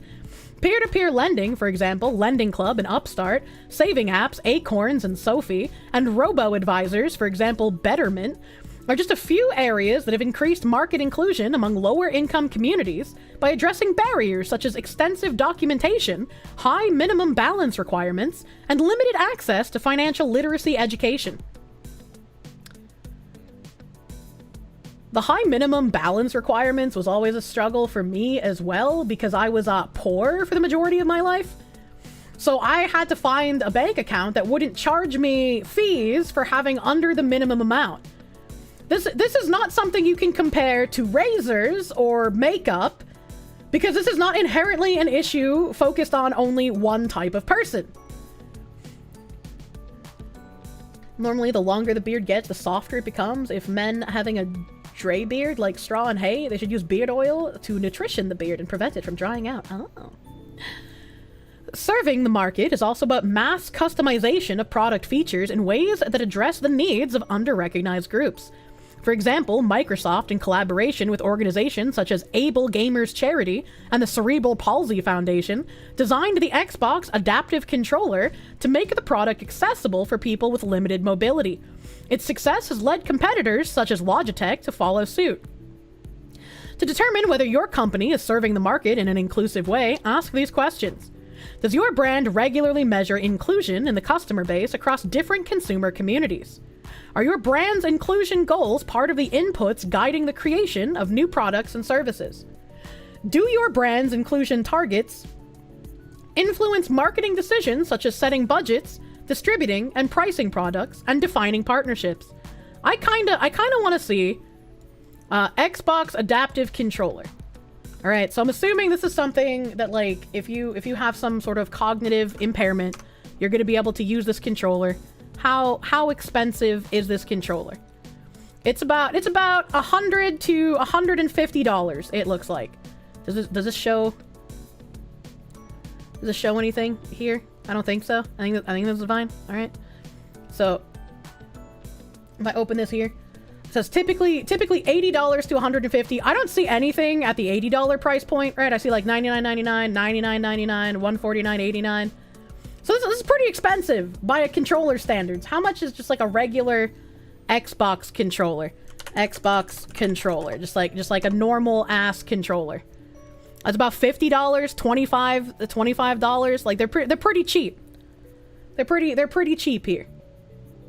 So if you are serving an underrepresented community with this kind of thing, but the cost is something that could also be prohibitive, you're not going to, as a company, start making them more affordable because there's a smaller market that will be buying them. It depends on if you buy off-brand or not. Well, I mean, yeah, people can buy off-brand, but I was specifically looking at like Xbox. Hello, fly. You're white, so you were never poor. You just had a few bad days together, back to back, over several years that involved not having enough money to pay rent and buy groceries in the same week. I know, that doesn't matter. If you're trying to find one, the Elite controller is $300. What the an Elite can cost $100 to $200. That is highway robbery, dude. That is... Why would you buy something like that? The Elite is an overpriced piece of shit. Don't waste your money. I feel like you'd have to be some kind of Giga fanboy to buy that kind. Like, that is insane. Yeah, for a controller? Ain't no way, dude. Ain't no way. No wonder console plebs will buy any slop thrown their way. Gamer TM branding. The Elite 2 feels much nicer. I just don't believe you. It's not rocket science to include people naturally. You have to exclude people to be inclusive, right? Spend $130 instead on an old console and collection of games and controllers. You get a damned PS2. How to be in the market. The third dimension of the framework covers activities related to how a brand shows up in the market, specifically in managing the customer experience, communication channels, and brand advocacy efforts. These are often the most visible areas of action and the easiest to implement. They include redesigning stores, for example, weighing in on current events and social issues, and promoting the adoption of inclusive practices across an industry. Silence, brand! I do not wish to know what you think. Shut up and sell me product. Although critical in creating an inclusive brand, these activities also carry great reputational or financial risk if they're not designed in ways that reflect an understanding of unrecognized communities. Consider Target, a brand that has consistently embedded inclusion into many aspects of its customer experience. It is common to see models with Down syndrome and physical disabilities and diverse body types and races represented in Target stores.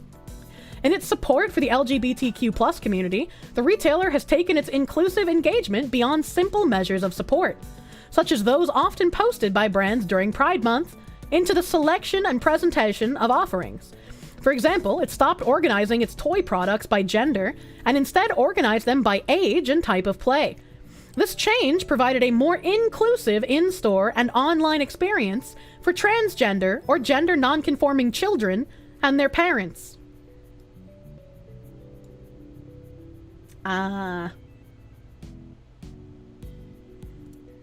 trans child is like a vegan cat, as they say. However, the sale of some products directed at LGBTQ+ guests enraged a different segment of customers. In 2023, the company faced boycotts by conservative groups, and employees were threatened by shoppers who trashed displays and products specifically tied to Pride Month. Oh, well, here's a lie. It wasn't the conservatives doing the threatening or the trashing of the shelves.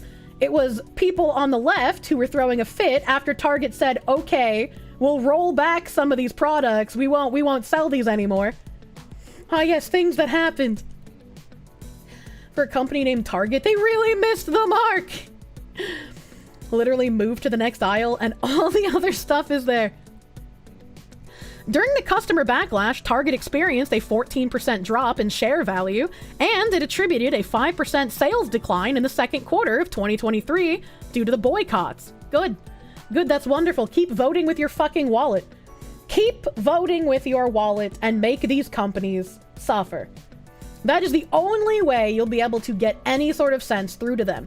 I know it might be less convenient to shop somewhere else if there's like a Target close to you, but like, you gotta put in the work if you want change. You gotta put in the effort if you want to make changes happen to these companies. Target has DEI questions on their job applications. Yeah, they haven't done a complete turnaround.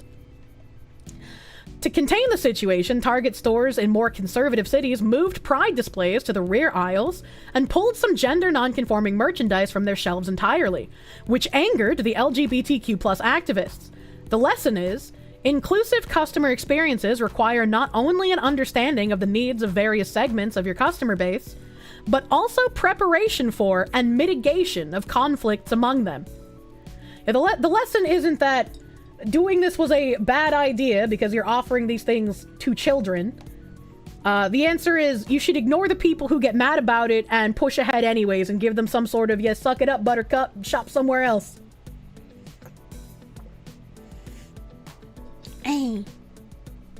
In addition to designing more representative experiences, inclusive brands find direct and indirect ways of promoting inclusivity across their industries. An example is the Delta Airlines Faces of Travel program. Over the past several years, a team at Delta built a large database of inclusive travel images for use in marketing campaigns and materials across the organization.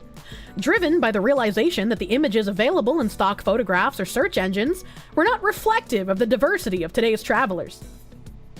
Delta partnered with Adobe Stock to launch the program with the goal of increasing the representation of people of diverse races, ages, sexual orientations, gender identities, religious beliefs, and physical abilities.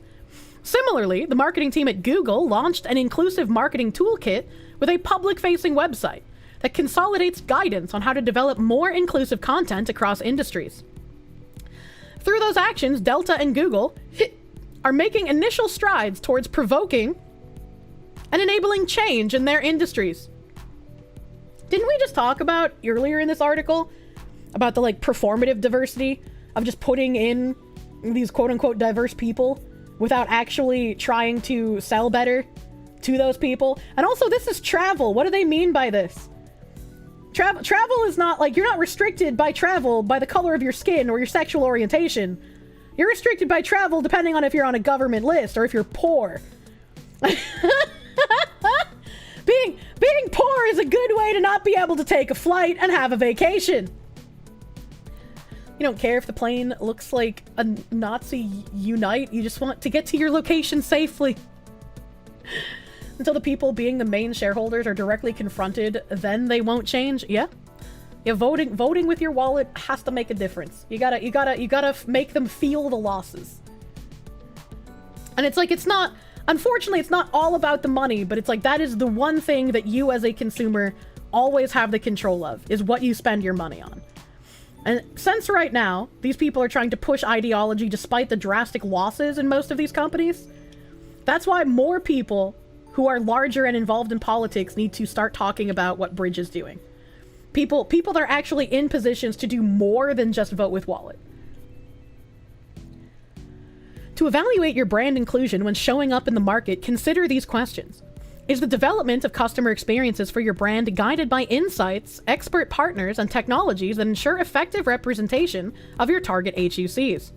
Do your goals for brand inclusion influence the selection of communication channels, influencer partners, publishing schedules, and algorithms used for media management?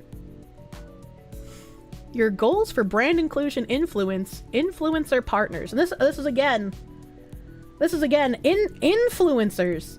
Being a TikTok person or a Twitch person or a YouTube person, all of us are typically on a very level playing field. Unless you know massive names in the industry already who can give you a leg up in starting your content creation, there's nothing that separates like me from another average streamer. There's nothing that separates like side scrollers from geeks and gamers, right? Like, they all had to start somewhere. They all had to build what they have now. So saying that you have to choose influencer partners based on like diversity metrics is kind of crazy to me. Because it's like, if all of us are on a decently level playing field, you can't just say, well, viewers are racist and so there's less opportunities. That's kind of weird. The audience is gonna go if they feel you have something to offer. You have a pineapple on your head. That's not average. The unfortunate part is that every large company is infected with this bullshit. It is very unfortunate. It is. You mean voting with your wallet's great, but spreading the word of what they are doing and where they go to do it helps too, so others know where to not spend their money? Yeah, I watched, where is it? Where is it? I know I have it in a tab here somewhere. Oh, I know I have it in a tab here somewhere. I watched a Geeks and Gamers react video to a video named Hypnotic, and D-Day Cobra actually mentioned me in my coverage of Bridge in his react video. And is this? Well, hold on, I'm trying to find the fucking tab. I'm trying to find the tab. This is it? Okay. And so I watched his video, and he brings up an article that mentions, where is it? Roughly 60% of Americans think that it shouldn't take a stance. Is this the wrong one? Is this the newer one? 10 hours ago? Yeah, this is the newer one. So it was this one. All right, guys. So it's time. Woke no more. Companies shouldn't. Oh, hello. Please hit play.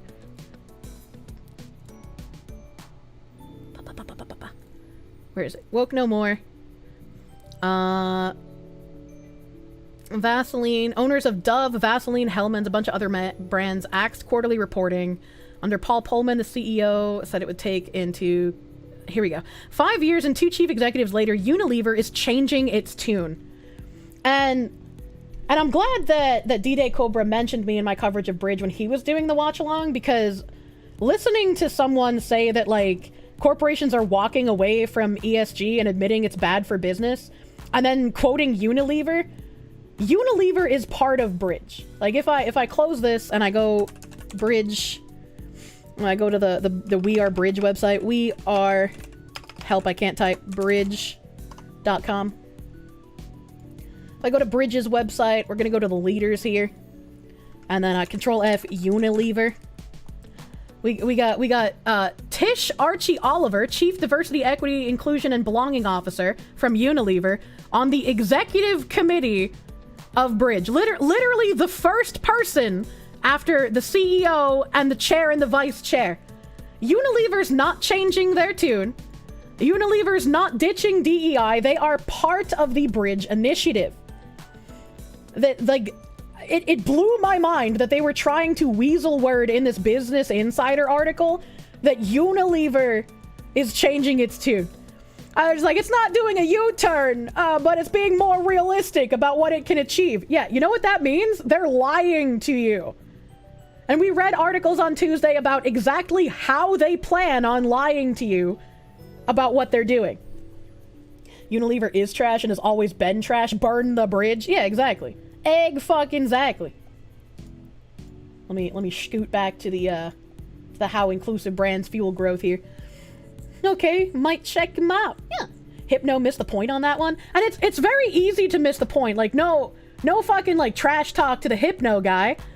Bridge isn't a huge talking point right now. Not many people know what bridge is. So the average person who's watching this DEI stuff and watching companies be like, oh no, people don't like this. We're gonna get rid of our DEI officers and we're gonna have a more realistic approach.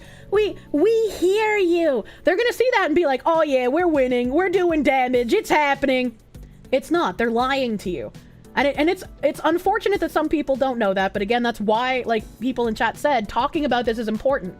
Having people understand you are being lied to. Nothing is changing. Hypno's cool in your book? Yeah, like no shade to the guy. Like, again, it's just not many people know what bridge is as of right now. Hypnotic's great. He missed it. So did a lot of people. Yeah, it's very easy to do. It's very easy to miss what's happening if you aren't digging into the bridge stuff like I have been. For something called bridge, they really want to operate underground. It's an underground bridge!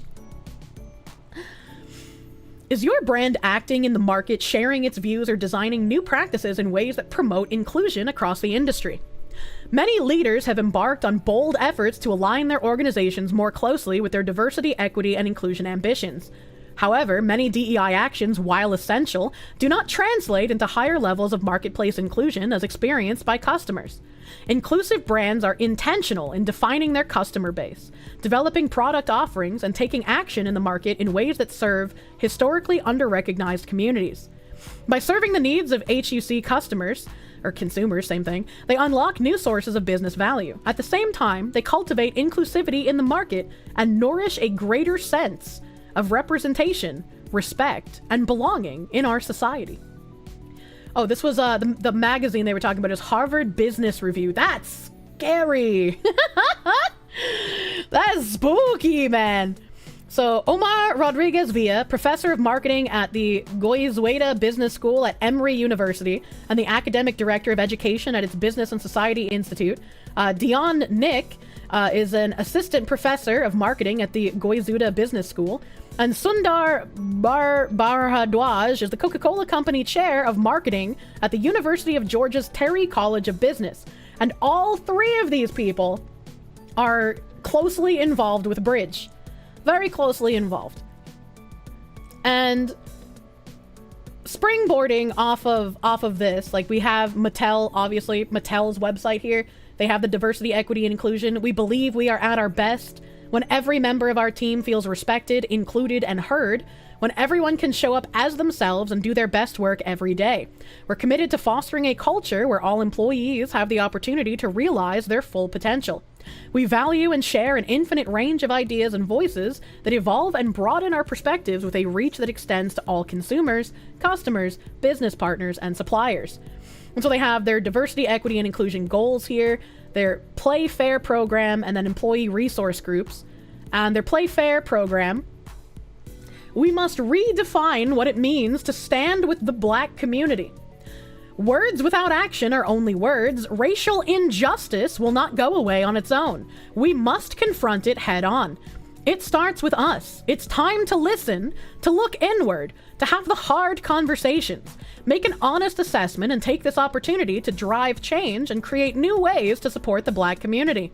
Mattel's purpose is to empower the next generation to explore the wonder of childhood and reach their full potential. Children cannot reach their full potential when the fields of play are unequal, unbalanced, and unfair. And see, this is where the problem is. What do you mean by all of this? You are a toy company, make toys. Make more inclusive Barbie dolls that have more skin colors, more hair types, more job availability, right? But like, what is this full swing into this weird ideology that you're going into here? Mattel will launch the Play Fair initiative that starts with the following commitments. We will continue to strive to build a workforce that reflects the diversity of our community, focusing on the development and recruitment of Black talent. We will invest in the next generation of the Black community with intention by providing access and opportunities. Wouldn't this just be racist if you're focusing just on one certain type of skin color?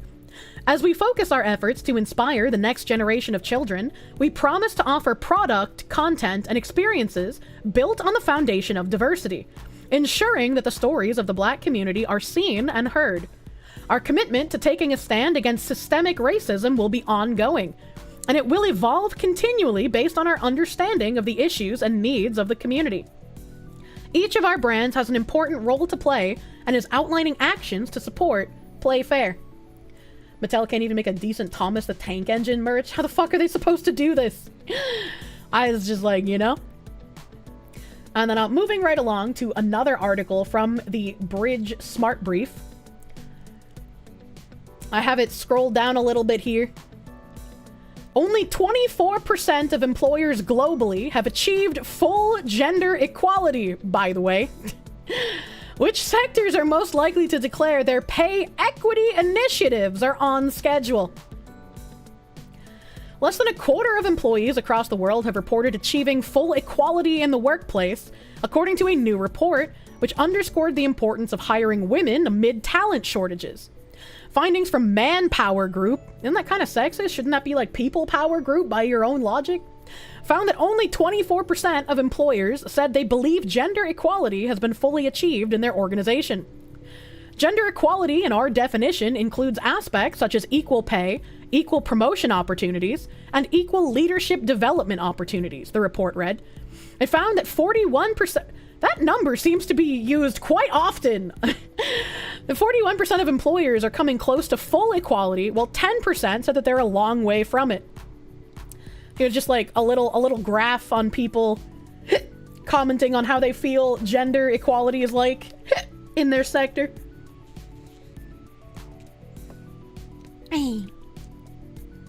By region, 71% of respondents from South and Central America said that they're getting close to full equality, or that it's already achieved.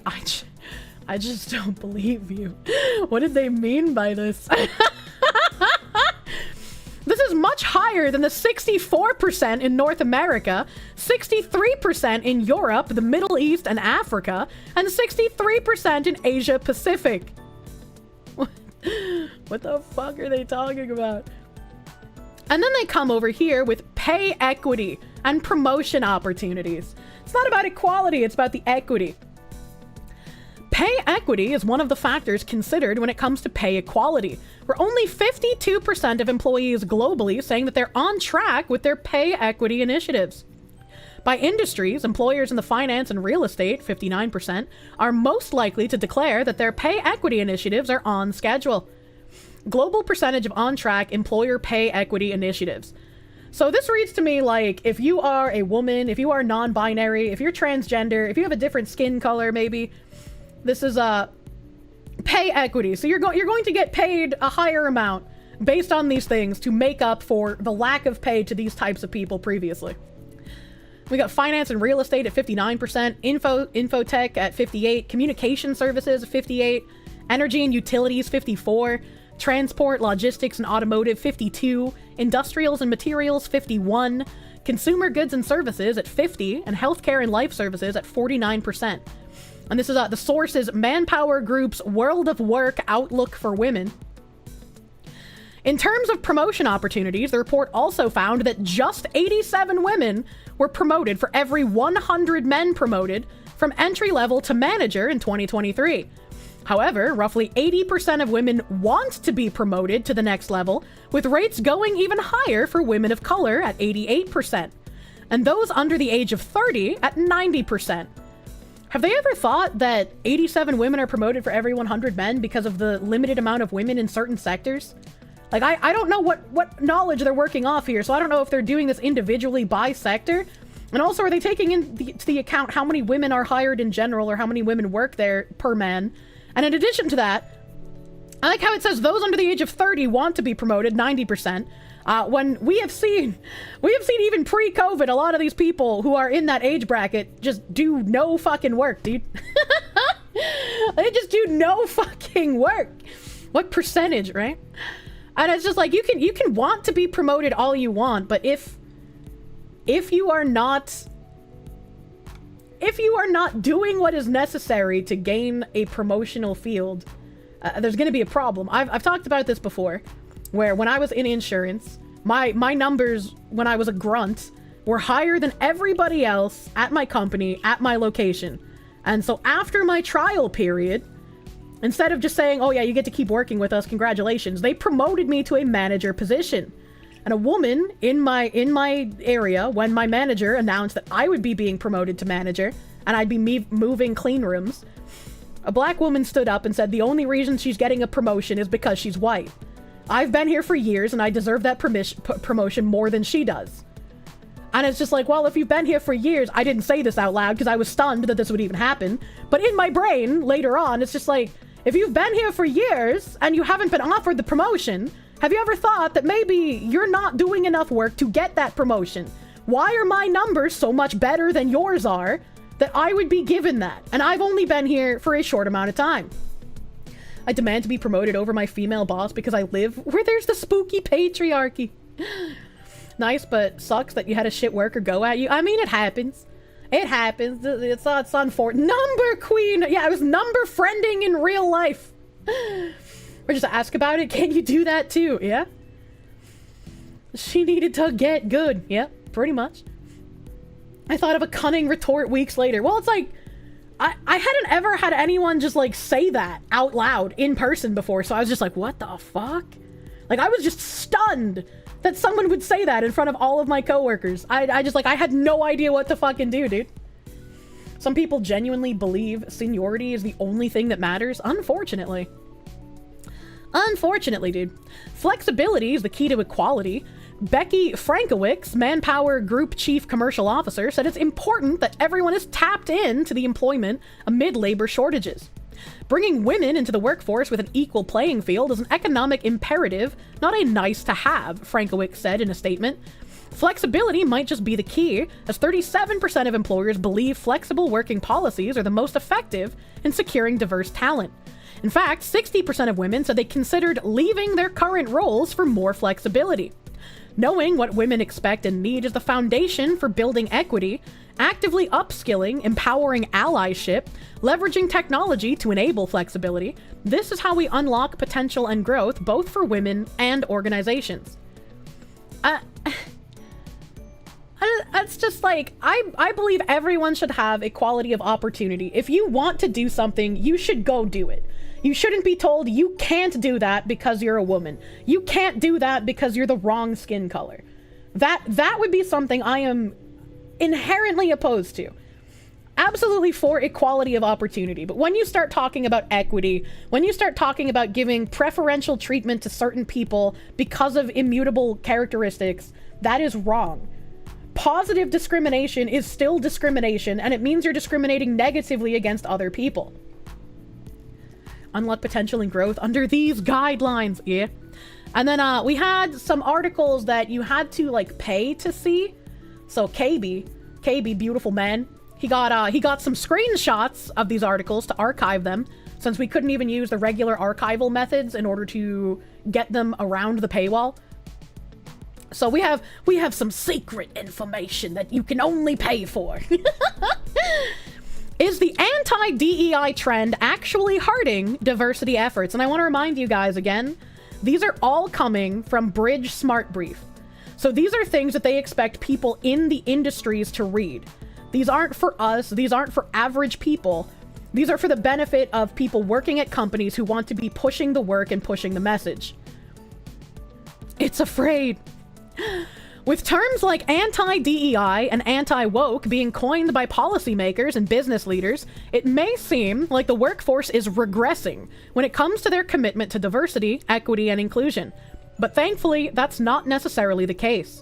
More than 24 anti-DEI bills have been introduced in state legislature, 9 of which have passed since 2021, according to Axios. In addition, household names such as Lyft and Meta have targeted DEI-specific positions more than other jobs in company-wide layoffs. While it may seem like inclusion efforts are under attack, it's important to look at the bigger picture. What's actually happening is that we're redefining what DEI means for organizations, says Amy Mosher, Chief People Officer of software company iSolved? Oh god, I made it small. I didn't mean to make it small. I gotta make it big again. Manya! Where was I reading? It's not just an initiative anymore. It's ingrained into businesses' cultures, and it's never really going away as a result. So look at her title. She's not a chief diversity officer. She's not a DEI manager. She's a chief people officer of a software company. It's not an initiative anymore. It's ingrained into business culture, and it's never really going away. They want companies to keep pushing this despite the pushback. They are trying to cope, and they are seething. What's actually happening is I already read that.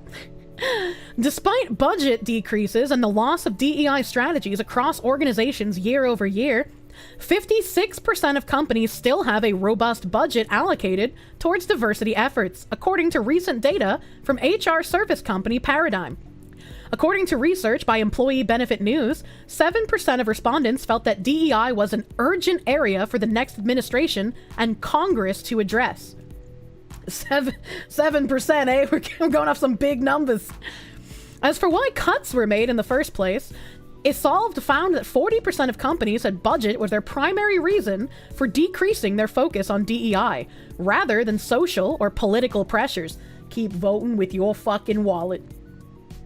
Despite the lack of financial resources geared towards these programs, 90% of HR leaders feel confident about their DEI initiatives, and 66% of companies have actually increased their focus on DEI and B over the last year.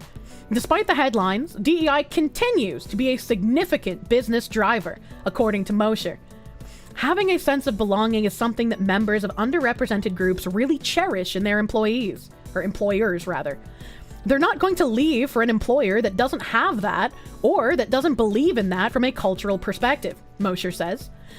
That has forced more organizations to think critically about the importance of these kinds of initiatives within their business. To stay proactive with their approaches, more than half of the companies involved, or more than half of the companies I solved surveys, I hate that company name, it's so hard. More than half of the companies I solved surveyed have increased diversity awareness in their internal systems. 49% are diversifying their candidate pool, 46% have created specific DEI commitments, and 41% conduct regular pay equity analysis. We know that when employees are happy and engaged, your business will succeed. Implementing initiatives that support them is a big part of that. Finding skilled talent is going to be hard to find for the foreseeable future, and you can't underestimate the power of bringing people together, which is what DEI programs are supposed to do. I like how she accidentally acknowledges the competency crisis by saying, well, finding skilled talent is going to be pretty hard for the foreseeable future, so you might as well go full on with the DEI stuff. Why is it not at least italicized? That's a good question. Mosher acknowledges that there are conversations happening about DEI that go against the efforts people leaders have been working towards. People leaders. However, she urges organizations and most importantly employees to try and refrain from getting caught up in fleeting trends and to stay focused on the long term.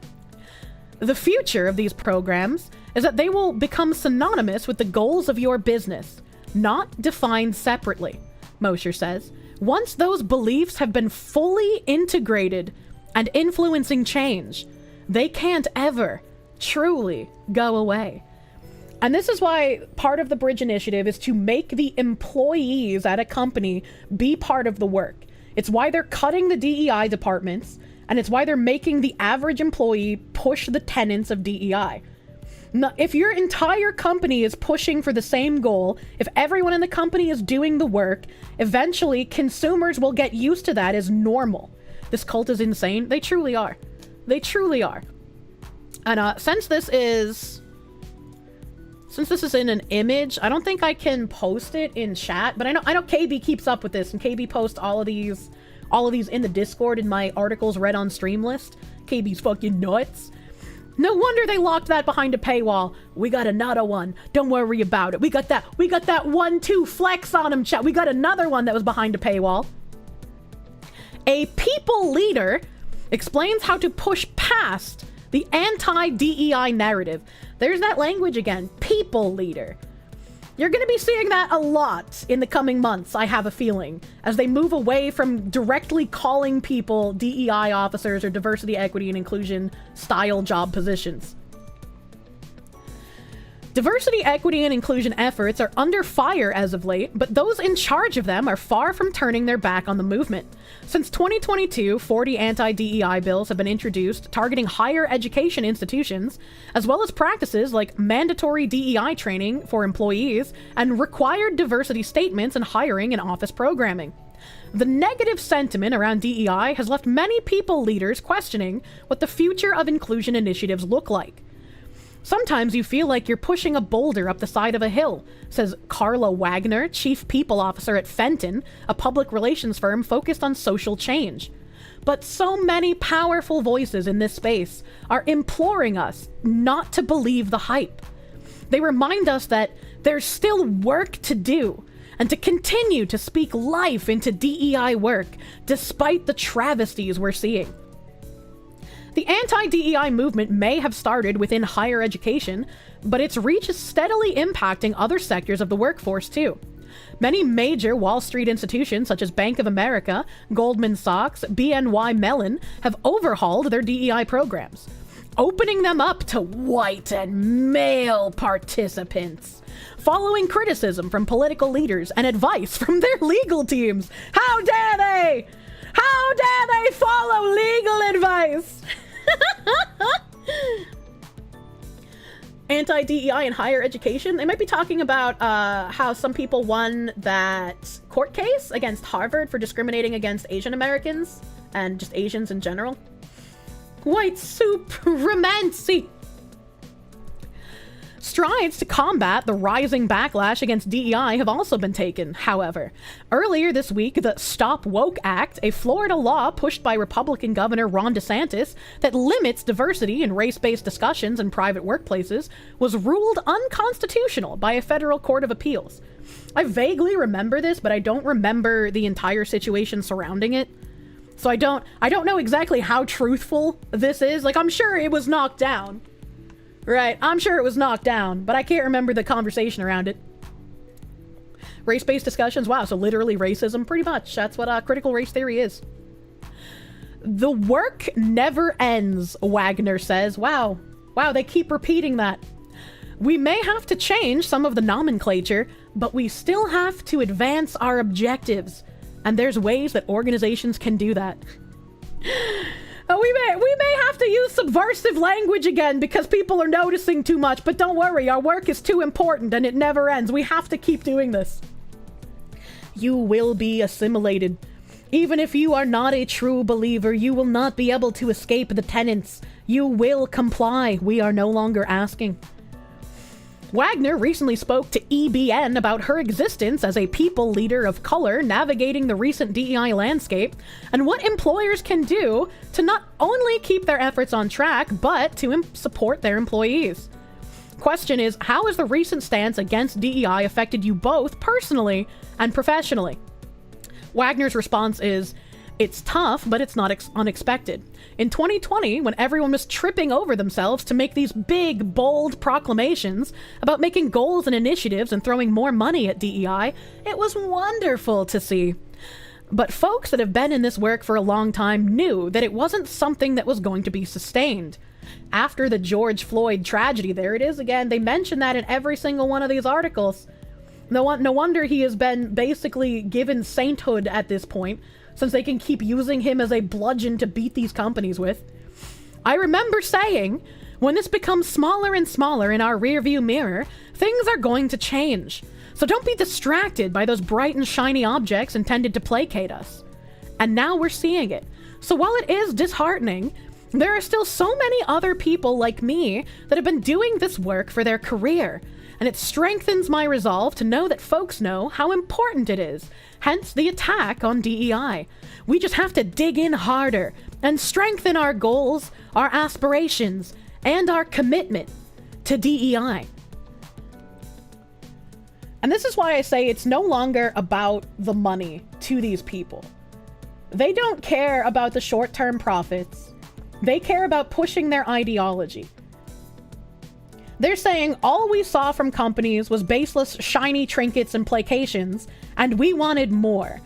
And when companies started getting nervous when there was backlash, we don't want them to retreat like Bud Light did. We want them to stand their ground. And even Bud Light didn't necessarily retreat. They were just like trying to cover up one aspect of what they were doing, and they were punished by these people by having their special score taken away from them. You need to be all in on the work. They will not accept any kind of dissonance from that. Gotta dig in harder. Seems more about power than money. It is. When you are trying to terraform culture, you need to infiltrate and conquer these companies first. Because if the average person has no choice but to spend their money with people pushing these ideologies, they're going to make money eventually. So even if they're losing tons of money right now, as long as they can put their people in these companies and push that everyone in the company must adhere to this, it won't matter in the end. They will win, just by attrition alone. Still mock people that drink Bud Light, as you should. As you should. Nobody should touch that. Mario Trulilo, thank you for the $5 doodles. It's funny, they think, well, all of our workers can't just quit. In other news that has been going on for the last 4 years, these a-holes are the Borg. Yeah, essentially they are the Borg. You have different classes of the Borg, right? You have the people who are at the top, who are knowingly lying, who know that this has nothing to do with actual diversity or inclusion. They're doing this because it helps push their Marxist tenets, and that is what they want to do in America. They want to change the landscape of our politics entirely. And that's why we see this as a coordinated push in all industries, not just in one area. When Joe Rogan in shambles. Next question. Good question. Next question is, what's fueling the movement against DEI, in your opinion? And Wagner responds, it stems from politics. Right now, we're comfortable saying the parts that were never said out loud. It's in our everyday lexicon. Leaders like Ron DeSantis are not ashamed of taking these really bold, horrific actions. And as the miseducation of the population grows, we're going to eradicate the teaching of things that are important to our culture. Like, see, that's ironic that while they're saying the quiet part out loud, they're accusing the opposite side of doing the same. He's like, ah! Ron DeSantis is not the one who is comfortable saying the quiet part out loud. It's people like Wagner. And it's not Ron DeSantis who's not ashamed of taking bold, horrific actions. It's people like Kim Belair that says you need to strike fear into these companies to make sure that they know they need you, or else they will be considered an enemy and not a comrade. And I like how they also mention the miseducation of the population. It's going to eradicate the teachings. It's not the miseducation. We are trying to reinstill American values that should have happened many decades ago. We are trying to remove the insidious Marxist ideology that has permeated since before any of us here were born. We are doing something that they dislike, and that is why they cry as they strike out at you. It also comes down to leadership and what CEOs are doing and thinking. A lot of people are staying silent right now, even though they were jumping out in front to sign pledges in 2020.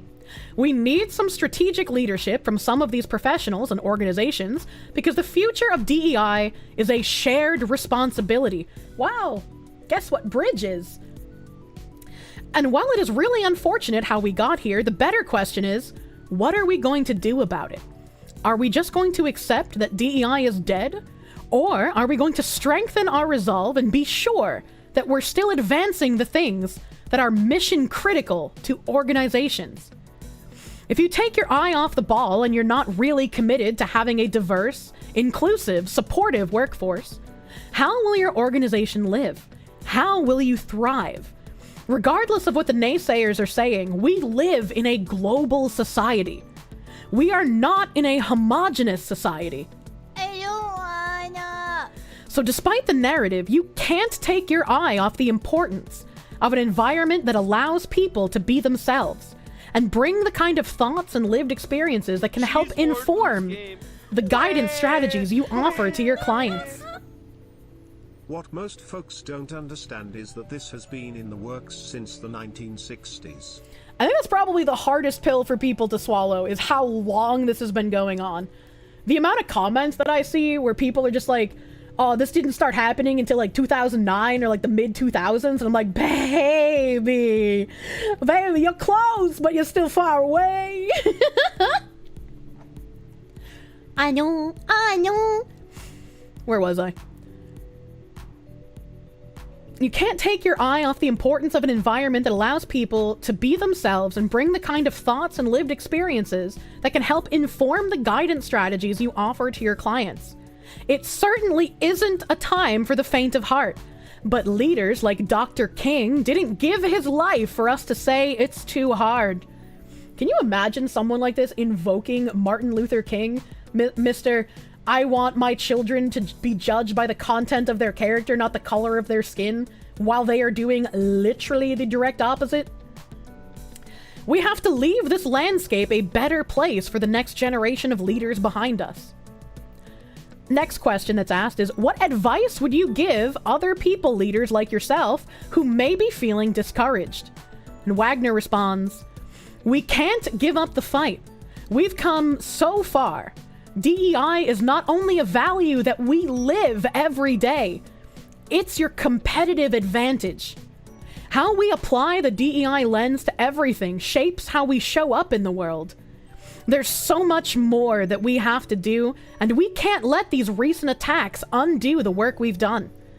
Never lose sight of what our goal is, because it's that tenacity, that commitment to this long term, that will make real change. If this is a marathon, we're just in mile 13. We still have a long way to go. So surround yourselves with like-minded people, or seek out safe spaces that can nourish and fill us up when we're running on empty. But this is not the time to fold up our tents. Man. Man. The most astroturfed and insidious cult of all time. True and real. Fold them up. We gotta make them fold them up. Gotta make them fold, dude. And then, we read this letter on Tuesday, but I wanna read the article on it. Minority trade groups are calling on Fortune 500 companies to stand firm on DEI commitments. In a letter to Fortune 500 CEOs, national business groups expressed concern over recent attacks on DEI efforts. Following months of backlash from conservative groups, I almost got jump scared. This is your song, thank you, slave. Do do do do. Do do do do. Do do do do. Thank you, Hayden75. Thank you, Hayden. We are the bad guys to the Marxists and commies. This document is a rallying cry from a general in a war that is seeing victory fall from their grasp. They have more ground than we do, but we have rallied and are pushing back hard enough they can't ignore. Exactly. And Hayden, you've been crazy talking to other podcasts and other people trying to spread the work that I've been doing on Bridge. You're fucking nuts. Accidental adjacent investigative journalist. Thank you for helping spread Bridge around, Hayden. You're fucking nuts. You're fucking nuts. You feel like you're ODing on black pills? You genuinely can't think of how we get out of this? I mean, if you look at the way that they're talking, like Hayden said, they're understanding the amount of backlash from this, and they're worried that more people will start noticing. They're worried that the average person, that the normies, will start believing in what people are warning them about. Right now, they can just screech that any backlash is from far-right bigoted Nazis, But eventually enough people will know what's going on that they can't hide behind that veneer. They know that they'll be found out, so they need to circle the wagons, they need to change the language, they need to go underground, and like with Bridge, they're transforming the entire DEI framework so it's less noticeable to people right now. Your parents asked you what woke is yesterday? Oh my god. A whole article was they're coping hard. It is afraid, as they say. Following months of backlash from conservative groups and outcry from individuals like a billionaire Bill Ackman about the dangers of diversity, equity, and inclusion programs, prominent trade groups supporting DEI policies are making their voices heard. On Wednesday, a dozen trade groups representing business owners from various minority groups sent a letter to Fortune 500 CEOs requesting that they not give in to political pressure or legal threats from anti-DEI advocates. Unfortunately, business decisions intend to capture the value from diversity initiatives have been politicized by a vocal minority of ideologically motivated voices who ignore both facts and the law, said the signatories, which include leaders of the U.S. Black Chambers, the Black Economic Alliance, the National LGBT Chamber of Commerce, National Veteran-Owned Business Association, and the Women's Business Enterprise National Council. Isn't that quite literally what I just said? Like, all on... I literally just said that. The groups pulled statistics from various studies on diversity, equity, and inclusion initiatives for their argument, emphasizing the business case for such policies. For example, the letter mentioned a 2020 study from McKinsey & Company, which found that ethnically and culturally diverse companies book 36% more profit per year than their competitors. Didn't we read an article at some point on stream that said, like, the majority of studies nowadays aren't even actually peer-reviewed, and so there's no way to know how many of these studies are just, like, made-up shit? Point how DEI and Bridge ideology is actually racist and illegal in several laws already on discrimination in a positive way, to force ideology not actually being organic. Yes. The trade groups also push for top companies to prioritize supplier diversity programs, which have been under attack. Last year, the Small Business Administration 8A Business Development Program, meant to help historically disadvantaged groups gain access to government contracting deals, was sued, and a provision of the program shut down. Just dusting off my pipe for the Paranormal HK stream. Thank you, Space Monkey, for the heckin' pipe and the 550. Yeah, we're gonna be playing that tomorrow.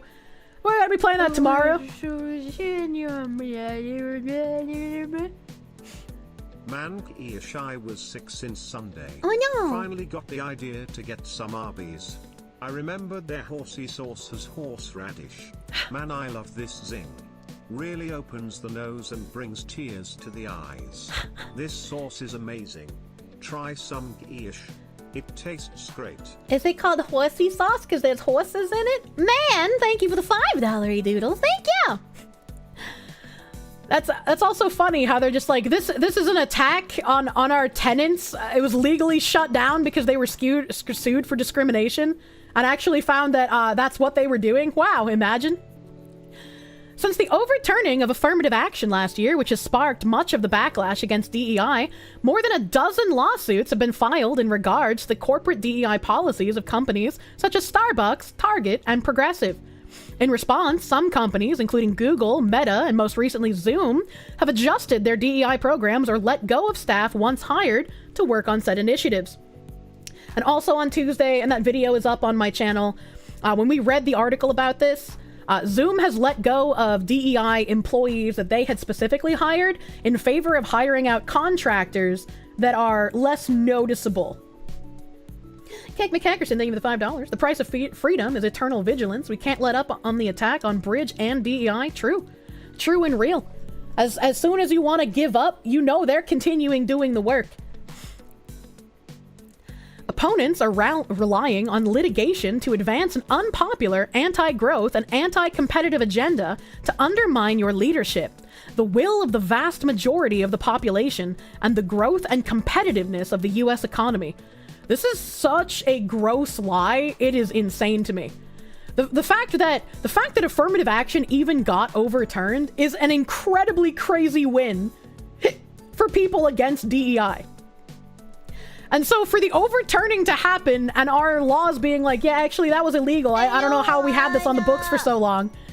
And their response is, yeah, these people are relying on litigation, but all of this is unpopular and it's not real and you shouldn't pay attention to the legal repercussions. You gotta keep doing the work. Together, we can overcome these baseless attacks and build a more resilient and inclusive economy that ensures continued prosperity for all. Yeah, except I would rather keep my capitalism. I don't want to do all this Marxist bullshit that you have here. I don't want positive discrimination. I don't want negative discrimination. Equality of opportunity. All right, that's what I want. Funny from people who relied on going to the bench for so long. What? It was like cult indoctrination from some game. Yeah, again, they wrote these letters to the corporate, the Fortune 500. Just keep remembering Kim Bel-Air said you have to scare these companies, you know? And here's another one. It all fell apart. Fearless Fund founder on impact of DEI lawsuits. As conservative groups continue to go after DEI-based grant programs, the firms that provide them, including Fearless Fund and Hello Alice, are struggling, and they promise to fight back. It's been roughly 6 months since conservative groups began suing companies and investment firms that offer grant programs exclusively to historically disadvantaged groups, calling the funding discriminatory and therefore unlawful. Good. Good. I don't know who's funding these lawsuits against it, but fucking holy shit, good on them. Fearless Fund CEO Arian Simone revealed... Is that really her first? It's not spelled the way you think it would be, but... Yeah, Arian Simone. All right. Revealed in an interview with Inc. that the conservative strategy is essentially working and that her organization is on the ropes. Keep fighting! The firm, which launched in 2019 and grew to a team of 19, has since been scaled back to 6. It all fell apart due to litigation, said Simone. You're talking millions of dollars that we've lost, and it's truly impacting our operations. Back in August, the American Alliance for Equal Rights, a nonprofit membership organization led by conservative litigator Edward Blum, sued Simone's Fearless Fund, an Atlanta-based venture firm. The suit claimed that Fearless Fund's grant program geared towards funding black women entrepreneurs violated a section of the Civil Rights Act of 1866. The law, which was initially put in place to protect the right of anyone to win contracts, regardless of race, is now being used to dismantle a private money effort designed to correct the imbalance of funding to historically disadvantaged groups. The lawsuit came 2 months after the firm received multi-million-dollar investments from Bank of America, Costco, and MasterCard in June 2023 to financially support and provide resources for women of color. Now, you see, this is probably exactly what sprung the lawsuit. If Simone here was using her own money, like, I think it's Chris Rock, right? I might be confusing him with someone else, but I think Chris Rock has, like, an expensive brand of brandy or something, and he, like, gives some of the profits to certain funds. He's using his own money to do that. That's fine, he can do that. But once you start accepting investments from these large companies, it becomes a public problem. By the way, what they don't say is that DEI is also in housing market pure racism. Oh, absolutely. Oh, absolutely. According to a press release. For context, Black and Latino women entrepreneurs received 0.1% of VC funds, according to a 2023 study from McKinsey & Company. Following the suit, a judicial panel officially blocked the Fearless Fund from awarding $10,000 to $20,000 and business development services to early-stage Black women-owned businesses as part of the firm's Fearless Strivers grant program. The grant program is now on hold. Dude, what was that COVID grant program where, like, all of these people just made up business names in order to get tens of thousands of dollars that they would never have to pay back? Are we sure DEI isn't a money cult with extra steps? I mean, partially. Because there are fewer of them, perhaps? No, that couldn't be the case. Yeah, the PPP loans. Thank you. I couldn't remember the name. DEI funding dries up. Over the last 4 years, the Fearless Fund has partnered with corporations to supply diverse business owners $3.7 million in grants. Now, according to Simone, all but 2 of the firm's partners have backed out. We need to get those last 2, man. I didn't plan for this, she says. I'm definitely equipped for it, but I didn't prepare for the mental and emotional toll this has taken on me and my team. Simone adds that the venture side of the firm is also struggling. Since she started the fund in 2019 with co-founder and COO Ayanna Parsons, it has invested nearly $27 million in roughly 40 women-owned businesses, including fast-growing startups Slutty Vegan and Partake Foods. Number 151 on the 2023 Inc. 5000. Before the lawsuit, the pair expected to raise another 8-figure round of funding to continue their investments. Since the lawsuit began, however, they haven't raised a single dollar. Slutty Vegan. Slutty Vegan is the name.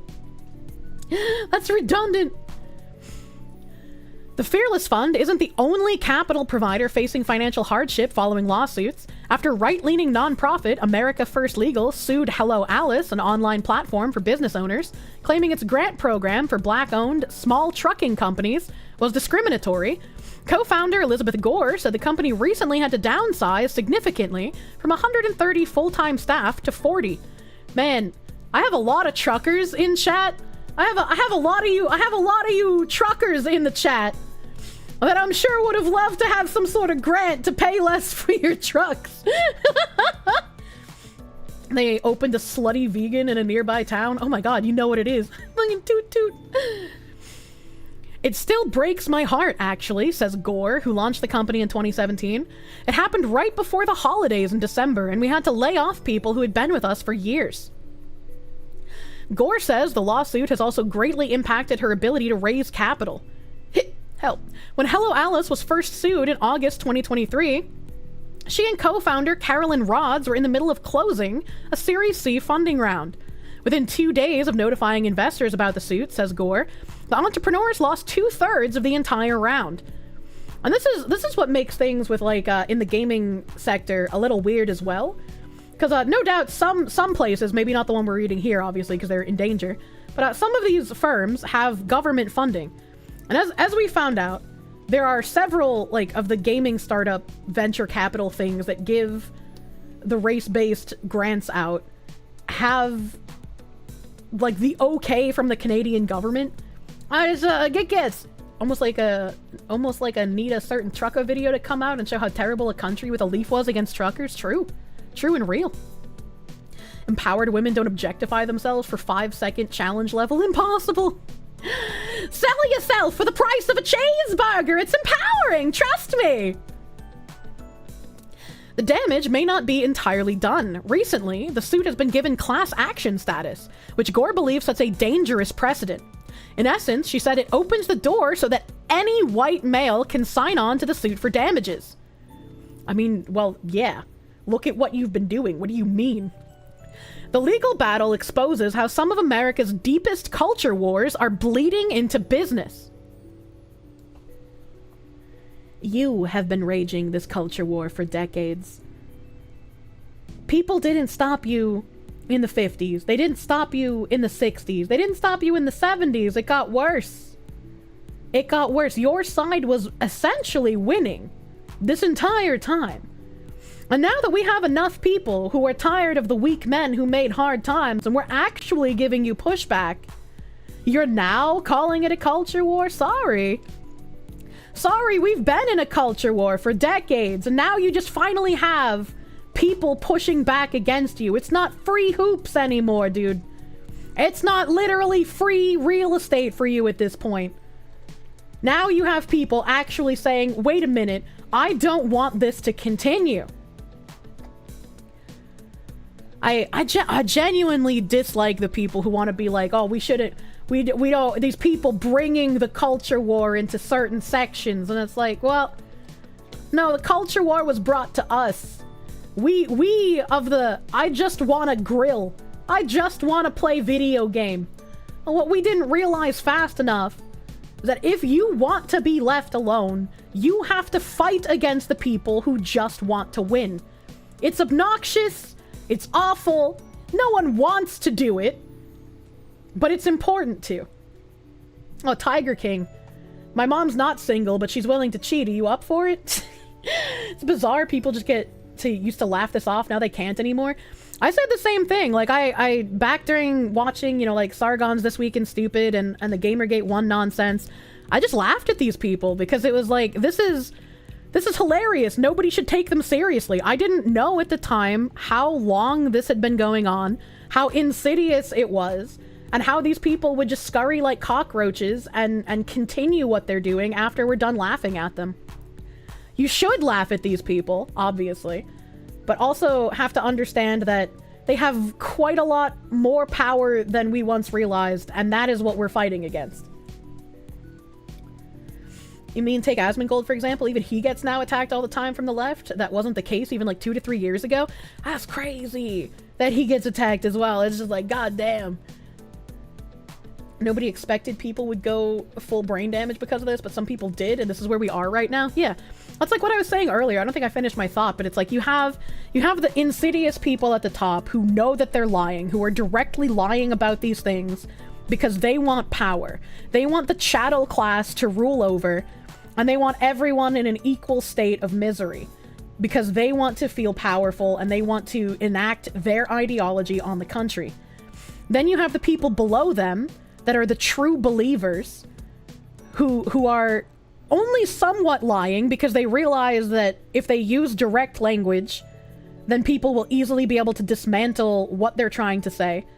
And they're like, yes, this is necessary. This is what we have to do. If we don't do this, things are going to get worse. And we are the good guys. We're on the right side of history. And then below them, you have like the literal golems where they just repeat talking points. Sorry to they hear are about the your useful pussy. idiots that push these tenets on the ground level, who make normies believe, oh, this might be larger than I think. These are actual like good people doing good things, and it's you know, it's those other guys who are saying no, diversity bad, that are the bad people. And it's like no one ever said diversity bad, but most normal people aren't thinking about Marxism. They aren't thinking about subversive language. They don't understand the extent of the lies here. And Jesus, God of loot! Thank you for the 5. Wait, they just admitted to damages for multiple protected classes in legal terms. That sounds like foreshadowing. Yep. Yep. You hate that expression so much, right side of history. It's a good expression to sort of expose how these people think. They see themselves as the good guys, and that's why engaging with them directly just doesn't matter. Because if they see themselves as the good guys that can do no wrong, and you are le evil Nazi, anything they do against you is justified. They can lie, they can smear, they can attack, they can incapacitate you, they can make your family hate you, they can get rid of your job. Anything they do is justified because they are good and you are evil. Hey guys, it's your crime boss here, Kirsche, your favorite Rocket City streamer. Firebagu, thank you for the 10 gift subs. Thank you. Shadow Cyber Demon, thank you for the 5 Canadians. For years, you always wondered why Canada's the way it is. It all started to make sense when you dove into this insane rabbit hole. Yeah, unfortunately, once you peer into the rabbit hole, you can't escape it. You're kind of stuck here forever. Future Boy, thank you for the $2 doodles. Fail the litmus test at 95% ally, 100% are cancelled, pretty much. Emperor Creatine, thank you for the 5. This is why you unironically thank God for the internet, because now it's impossible to hide for long. And our autism is greater than their mind cult. Meme magic is real! Meme magic is real. That's why you're a rabbit VTuber. I'm a foxu! A foxu! That's why I go into the rabbit hole. The venture capital funding gaps between the races is never a legal or moral justification to exclude certain men and women from public programs by race or ethnicity, Edward Blum, president of the America Alliance for Equal Rights, said to Inc. about the lawsuits last year. The American Alliance for Equal Rights believes it is legally permissible to provide benefits to businesses and individuals who are under-resourced, but those benefits must be available to all races and ethnicities. And I can absolutely agree with that. If you want to make some sort of venture capital firm that will help fund people who are disadvantaged, who may not have a lot of capital investment, that's perfectly fine. But you shouldn't decide who gets it based on race or gender or sexuality or any of those things.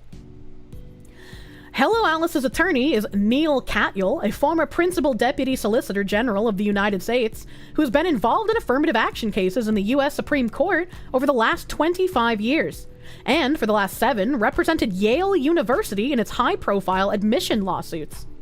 Every minute they're spending on this lawsuit is a minute they're spending not doing what they want to do, which is helping business owners.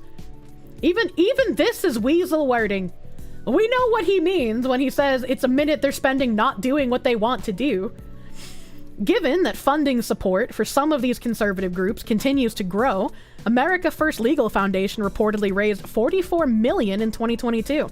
Katyal expects there to be an onslaught of upcoming litigation. Ultimately, he says, the motives of these groups are to scare people away from DEI programs. No, the motive and the reasoning is to get them shut the fuck down. We don't want to scare people. We don't want to use fear tactics. We want them completely gone. And legally, thankfully, that's working.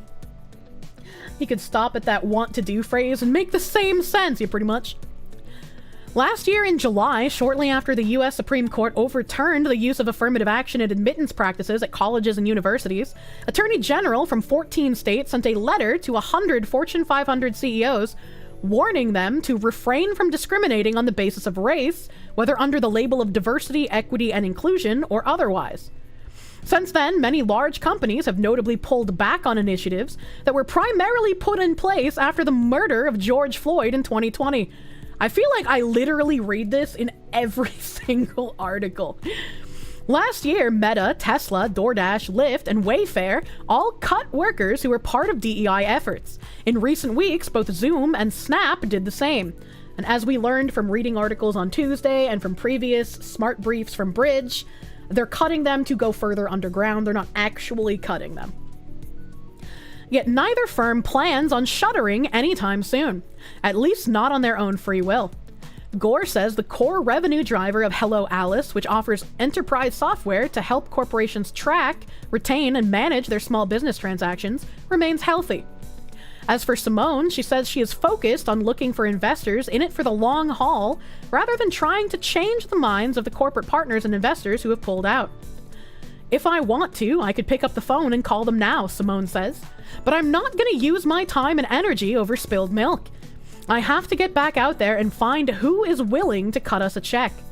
Since the lawsuit, Simone notes that JP Morgan and Costco have remained Fearless Fund partners.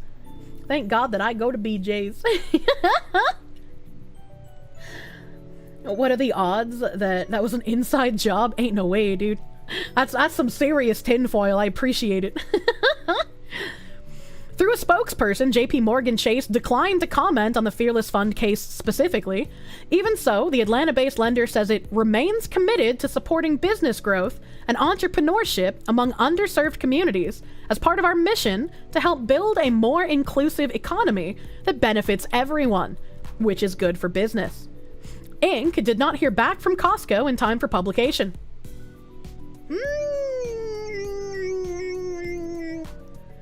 Many other large financial institutions are shutting down their DEI-based investment programs. Last month, Goldman Sachs shut down its diversity-driven investment fund, which it founded in 2018, hoping to invest $1 billion in companies led by women of color.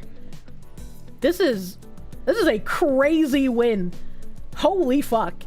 They got scared of them lawsuits, man. Advocates for DEI initiatives are starting to speak out. Earlier this month, more than a dozen trade groups representing minority business owners across the country sent a letter, blah, blah, blah. We read that. So I have the current industry, the macroeconomic climate, the affirmative action ruling in June, the attack on DEI, and now, on top of that, my company is in litigation, says Simone. I have 5 things, a whole hand. But guess what? A hand is powerful because it creates a fist, and I'm going to continue to fight. Man, she can't even help herself from giving commie terminology in her retort statement. Oh, yeah. Women can't punch. I mean, I can't because my nails are too long. I'd break them. I'd fucking break them. And then we have the Fearless Fund website here. Institutional investors, we have whatever Ally is, Bank of America, Carta. I just put an R in there for some reason. Costco Wholesale, the Equity Alliance, the Fifth Third Bank.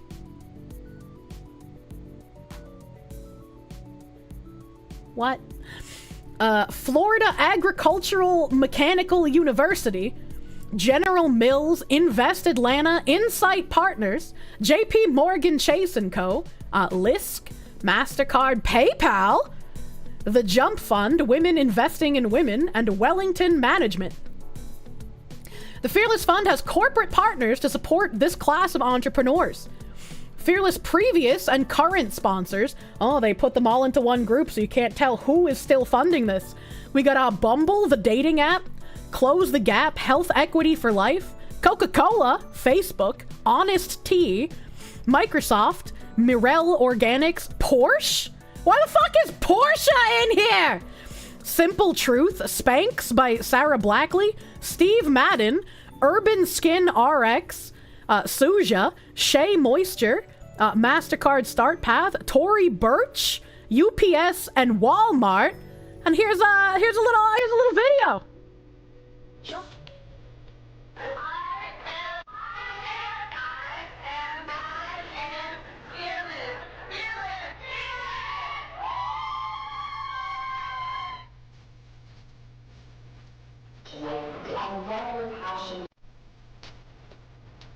So I want everybody to, one, stay encouraged.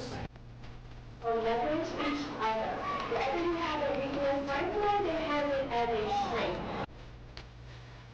That's how you look for a relationship, too. Topo Chico!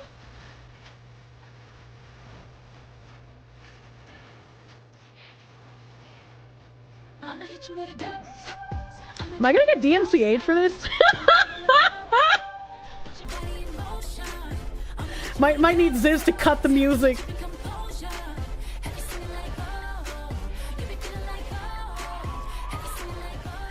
The mineral water, yeah. Man, what? Is this Dylan Mulvaney? Dylan Mulvaney silent after Peru classifies trans people as mentally ill? I had that in a tab somewhere too, man. Get back to me with that after the men leave society and the horde has breached the remaining wasteland. So that was an interesting little look on the Fearless Fund website. I'm proud of my country. New model's pretty cute. Thank you, Hello Ward.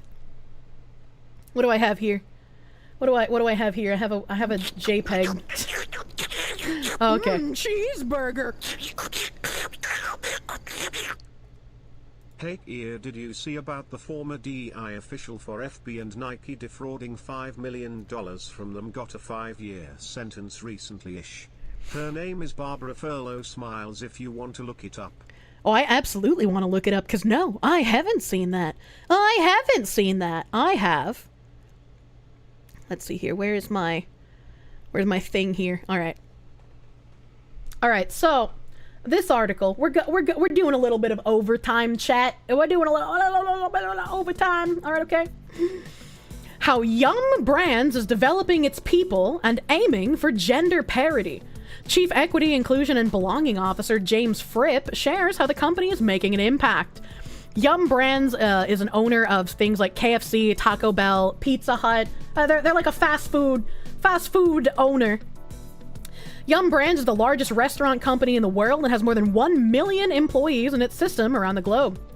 That makes people development and gender parity in leadership positions an especially tall order. But the company isn't taking that challenge lying down. James Fripp, Yum's Chief Equity, Inclusion, and Belonging Officer, joined Nation's Restaurant News Executive Editor Alicia Kelso at the Women's Food Service Forum Leadership Conference Women's Food Service Forum Leadership Conference. How do you say that name and take it seriously, man? to discuss the company's diversity, equity, and inclusion efforts, its work to accomplish gender parity, and how it's investing in its people and their careers. Listen to the conversation above in the latest episode of Takeaway with Sam Oakes. I don't know how to pronounce that. But we're gonna listen to this a bit. I'm gonna turn off my BGM again. I just turned it back on because I have brain damage. Hey there, welcome to Takeaway with Sam Oakes, a podcast from Nation's Restaurant News. I am Sam Oakes, editor-in-chief here at NRN, and this is the show where I give you an all-access pass to the restaurant industry's most influential decision-makers. This week is a special episode as we are sharing a conversation between NRN's executive editor Alicia Kelso and James Fripp, the Chief Equity, Inclusion, and Belonging Officer for Yum Brands. Alicia was in Dallas for the annual Women's Food Service Forum Leadership Conference, and she had a chance to connect in person with James to discuss Yum's diversity, equity, and inclusion efforts, its work to accomplish gender parity, and how the company is developing people at what is the largest restaurant company in the world. We'll have plenty more interviews from WFF's Leadership Conference coming at you, so be sure to subscribe to NRN's other podcast, Extra Serving, for more. That's a very niche You can also follow podcast, along with all of our women in food service content by going to nrn.com/women-food-service. All of our women in food service content. I just had like PTSD flashbacks of that woman who like smears cake on her naked body for views. Jumping now into this interview with Alicia Kelso and Yum Brands' James Fripp. Enjoy the conversation. Oh, I'm sure we will. All right, this is Alicia Kelso. I'm the executive editor for Nation's Restaurant News. I am in day 2 of the Women's Food Service Forum in Dallas, and this morning I am with James Fripp, I see him, KB. Yum Brands' Chief Equity, Inclusion, and Belonging Officer. Thank you, James, for being here. I just absolutely love talking to you. I'm so glad that we could make this work and have a formal interview after so many years of socializing. So would really appreciate you coming on the record here. Tell me how long you've been with Yum Brands. I prefer not to tell you how long I've been with Yum Brands. We don't want to age anybody here. Yes, I'll just say. What a weird thing to say. It's over 3 decades. Okay, so you've got some really deep experience in this here restaurant industry. I've been around for I want some really deep experience. a few days. All right, well, I think that honestly is tremendously valuable because it underscores what, sort of what we're looking here, especially at WFF, with the idea of this organization, Yum's organization, all the organizations that commit to gender parity goals. You know way more than I do the numbers of the lack of parity. We've got 63% frontline workers, about 20 or less. I've turned the volume up. We know about the broken rung. Tell me why this work is really important, to you personally, and then, by extension, to Yum, because Yum has been a really long time partner. Yeah, tell us why the work is important with WFF. Yeah. So first of all, thanks for having me, and it has been you have been working very diligently to have this conversation. So I appreciate the opportunity to have it. In terms of why this work is important to me personally is I started at the restaurant level. I started as an hourly employee and was able to make this high school job a full career, a lifelong career. And it's because I had the opportunities to do that. And along the way, you see the representation in our restaurant level and what does that look like? And then how can we... Is he saying that women can't make this a career? They can't go from wait staff to making a career out of it unless strong men like him help them? Is that... what an arrogant thing to say. Get that same representation into our corporate environment at all levels of the organization. And so for both, underrepresented communities and for women, it's been an opportunity for me to help support those communities, but more broadly to support. Do you think he could tell us the definition of a woman? All folks to make sure that we create equitable opportunities for all people, not just for some. And so we're very focused on making sure that we are fair and equitable to all. Now, as it pertains to the WFF, we've been partners for over 30 years now, and WFF is actually a phenomenal partner for us in the context. That's fine. You're working with them. I'm going to skip ahead to 640 here. Back and pay it forward. And so what they do is they come and they get. So at 640 here, they're talking about encouraging employees to spread what they've learned here to everyone else in the company. So once again, the bridge initiative of the employees will be pushing this. They will be responsible for the work, all of them. It is a shared responsibility. Get from WFF, a more very tangible get that we bring back to the organization is when we attend the conference, we ask our attendees to come back and pay it forward. And so what they do is they come and they get learnings. And by the way, we set them up. We say, hey, look, you're going there to get your personal development, but we're asking you when you come back to the organization to pay it forward. So what will occur is folks will come back. They'll share their learnings. If they had a favorite speaker, a favorite book, we've challenged the team to come back and facilitate what they learned at WFF to the folks back in the organization who may not have had an opportunity to go. Mm-hmm. And so that's a really big part of what we do. We also make sure that from a what do we give from a young perspective to WFF, we have a number of our leaders on panels and engaged. Today we'll have our chief people and operating officer, Tracy Skeens. Oh, chief people officer. They've already changed the language at Yum. They've already changed it. Also, Micah? Thank you for the $4.99. What are my thoughts on the liberal streamer Destiny? Do I love him or hate him? I don't really think about him at all. She'll be sharing on a panel this afternoon. I will personally be sharing on a panel this afternoon and shared yesterday. And over the years, we've had many, many of our leaders come in and share some of what we're doing at Yum Brands and share some insights with the broader industry. Sure. So there's a get and a give, and it works very, very well for us. Yeah. And so much so that, as I mentioned, we're over 30 years with the WFF and couldn't be happy. Outstanding. When you guys are on these panels, I guess what are some effective tactics that Yum puts into place, especially to achieve its pretty ambitious, And please explain the kind of work you're doing to advance our ideology. Toxic sluts. Let us know what's happening here. Kirsche needs to write an article, information overload. It really is information overload. And it's like the Tuesday clip for the bridge shit that I went through. I thought that was going to be like maybe 30 or 40 minutes. It's almost an hour. I feel like it is almost impossible to condense things about bridge into like bite-sized, easily digestible things. I tried doing it a little bit on Twitter, but man, it's hard. There's just so much here, man. Gender equity goals that it's been moving towards since the commitment in 2018. Yeah. So we made that commitment with Paradigm for Parity to achieve gender parity by 2030. And by 2030. And the reality of it is, we've been working on making sure that our women have a fair and equitable opportunity to make long-term career decisions here. If it's fair, it's not equitable. And if it's equitable, it's not fair. You can't have both of those things, Mr. Yum Sir. For years and years and years. And so we feel really, really good about the fact that all we're doing is now kind of monitoring. Mm-hmm. But we really haven't changed the focus, which is we have great talent amongst all people.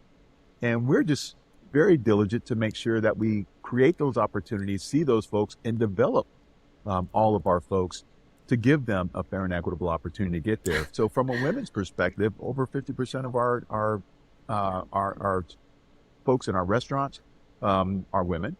And when you get into the problem is with nuance and explanation, you lose people. Yeah, but I don't want to just be like sensational headline fear-mongering. I would rather go down the autistic rabbit hole of looking and reading and understanding everything. But that's just like the way I operate, man. Corporate environment, we have somewhat of a similar representation, maybe just a little bit less than 50%. But the reality of it is, it's not a matter of giving anybody anything special as much as just recognize the talent that you have.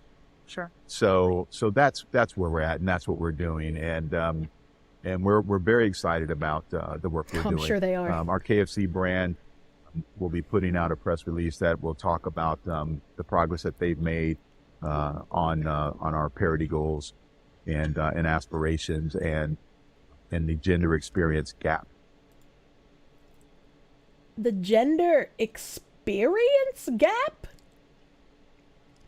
Is this like how it's been too tumultuous in corporate landscapes for like men to train women? So they've just been like, yeah, you figure it out on your own, whatever, I don't care. And so now there's a quote unquote experience gap. Is that what they mean? This is all ignoring individual autonomy. Comrade, you shouldn't have individual autonomy. If you are allowed to have your own thoughts, you might be different from someone else. And if you are different, we are not the same. And that's a new type of a term that that is coming out around. It's not just the fact that there may be a gap in representation. It's about what are folks experiencing in their organization. And that's not just for women, that's for all people. What's their experience? So if you talk about the work that I do, equity, inclusion, and belonging, if you're an introvert, what's your experience?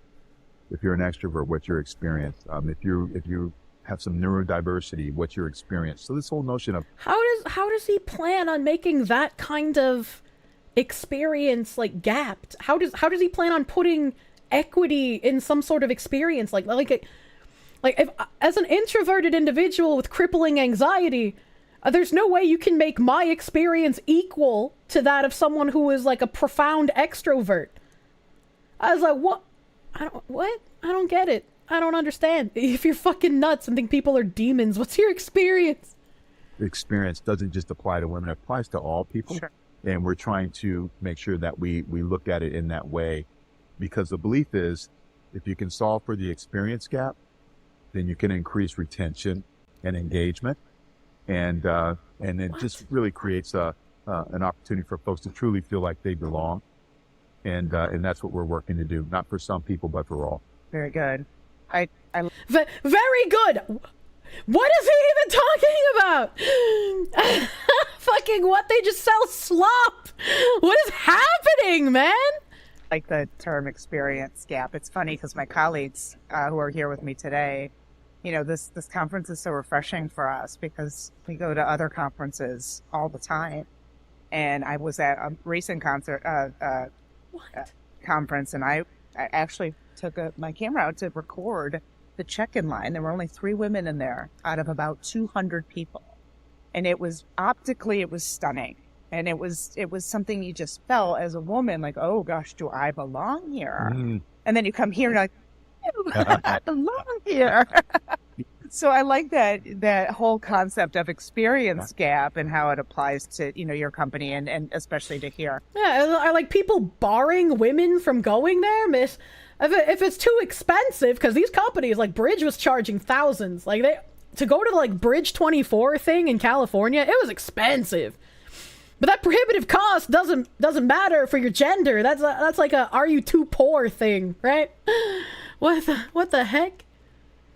Hello again. Am I allowed to type and send chat messages? I think so. Think of the optics.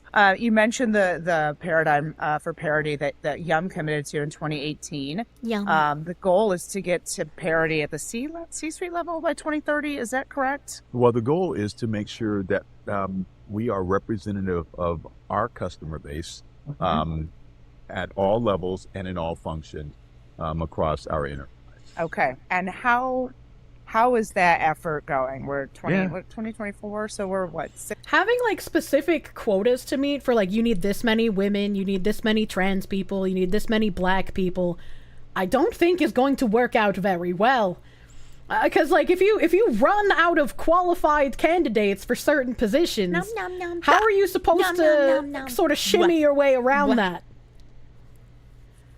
And it's like, I know they hate the terminology qualified candidates because they're just like, well, who are you to determine who is qualified? And in Sweet Baby explaining what they do, they're just like, yeah, you just hire your friends and then you give them that experience and then they can just go on and ruin all the other games for other companies.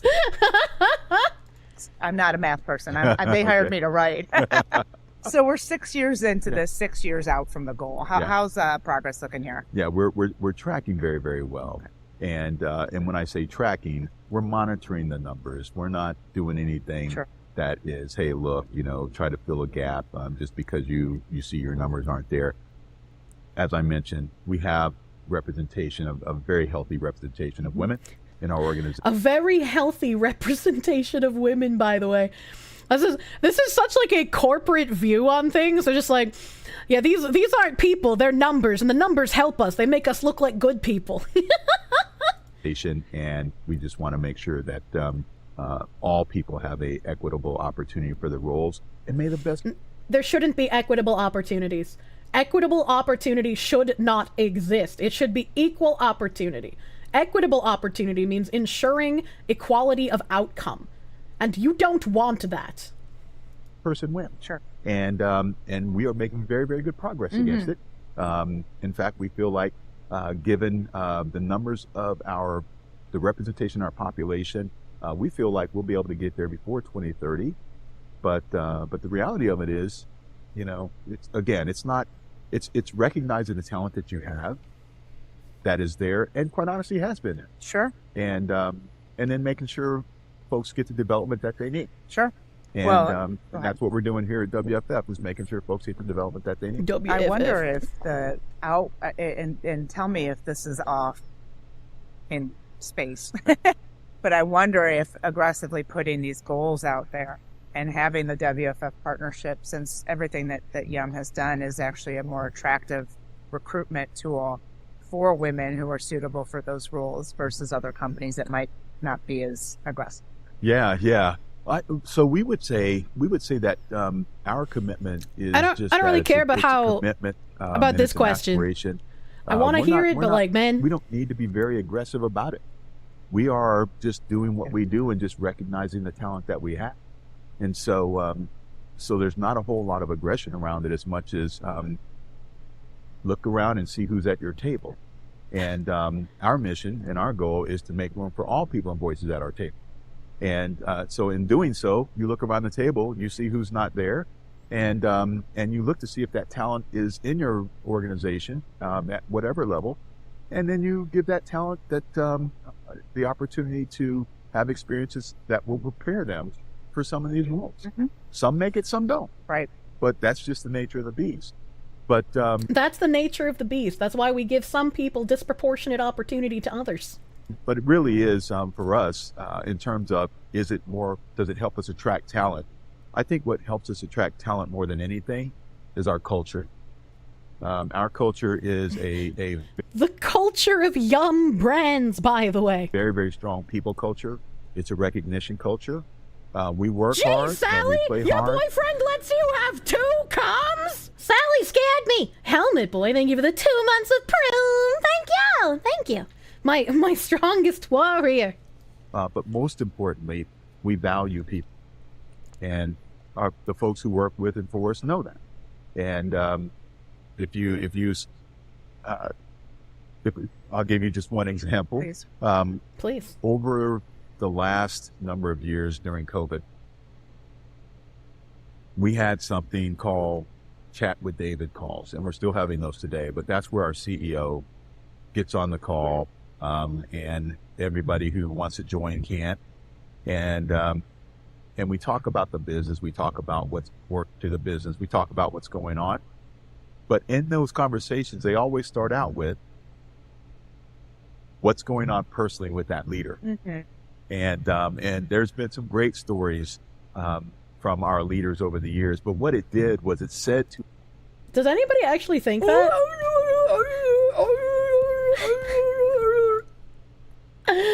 Nice emote to go along with the sound you triggered. Jinky, thank you for the 4-month resub. Does anybody actually get into a call with their CEO and they're just like, I wonder what's going on with you? Tell me a little bit about what's going on with you, CEO man. I'd be like, well, I'd be more interested in like what he's doing for the company. I'd be like, how are we gonna increase profits this year, big man? I want a bigger bonus. Gee, Sally, your boyfriend lets you have 2 comms? Level 20 Sage, thank you for the 2 months of Pro. And Cal, thank you for the 3-month resub. Thank you. So to boycott Yum Brands, that means no KFC, no Pizza Hut, no Taco Bell. I mean, that's easy. That's easy. All right, Pizza Hut sucks. They're garbage. Taco Bell, I'm not a big fan of Taco Bell after they ruined my Chick Star. All right, KFC has pretty good popcorn chicken, but like I don't need to eat that shit, you know? I don't need to eat that shit. All of our people, number one, our leaders are just like everybody else. They have the same trials and tribulations.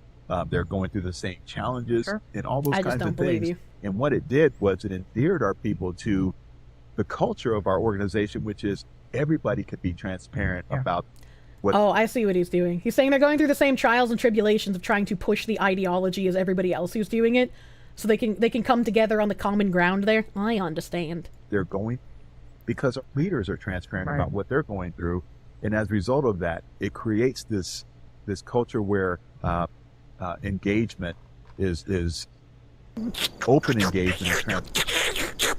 Cheeseburger. They talk about people like they are batteries. Battery. We don't have enough C and D batteries. We have too many AAA. If we add more C and D batteries, the corporate machine will run better. Individuality? We don't care. We just need the right number in this box. Pretty much. And upside down pineapple Foxu, thank you for the $5 doodles. And part of the bridge thing is as well, where they're just like, companies are just checking these boxes. They need to do more.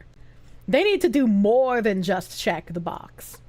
Transparency around the life and times of all of our people is not this thing that you need to hide. Sure. Okay. Because it's shared by our leaders. So it's our culture, I think, more than anything that is the magnet for Yum than it is, these commitments that we've made. They are valuable commitments, and we want to make sure that we are representative of all of our customers. But at the end of the day, culture wins the day. Okay. Very good. Culture wins the day. How on the head? 2 final questions for you. We've seen, some challenges and some pressures that didn't exist 3 or 4 years ago. The people that are finally noticing. They're finally fighting back against all this nonsense. Egregious attacks on the whole concept of DEI. I came from higher education, so it's compounded over there, in a way that maybe not as much at the corporate level. But as someone who leads this work, not just at Yum, but industry-wide, I guess I'm curious how you manage something like this, like the challenges that are presenting themselves, and how you keep on moving forward and ensuring progress in spite of the added challenges and pressures. Yeah. Well, what I would say is, I said a little bit about our culture, and that's really, really key for us. With a lot of things that are going on outside our 4 walls, the reality of it is we can't necessarily control those things. But what we can control is how people feel inside the organization. And so for us, as the trials and tribulations around equity, inclusion, and belonging are taking place, things of that nature, it's about being transparent. Nobody knows all the answers, and with all the changes that are going on and all of that. Remember, the control starts within the company. If you can make sure all the employees are doing the work, they will take that work home with them. They will bring it to their dinner table and to their friends. And then they will spread the work to those other people. It is a shared responsibility, remember, chat? So we're honest with people to say, hey, look, we're navigating this like everybody else is. But we always go back to what's important. And there's 2 things that are important for us. Number one, to have a culture where everybody feels like they belong. It's that simple. And so when you start with the culture...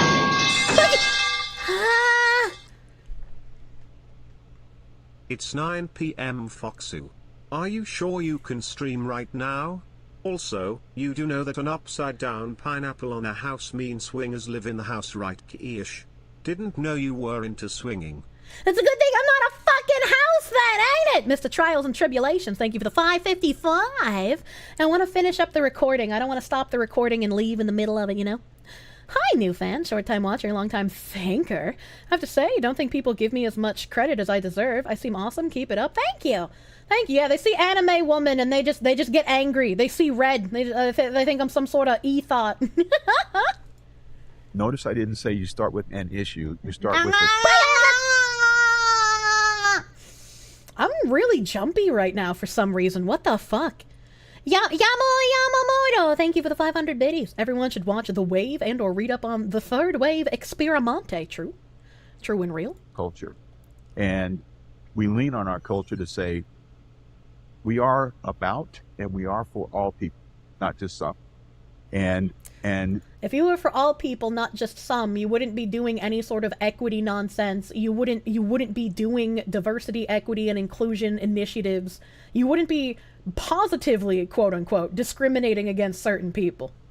I was like, people hear these words and like your eyes will glaze over, right? Like listening to this corporate DEI schlock, your eyes glaze over and you're just like, fuck, man.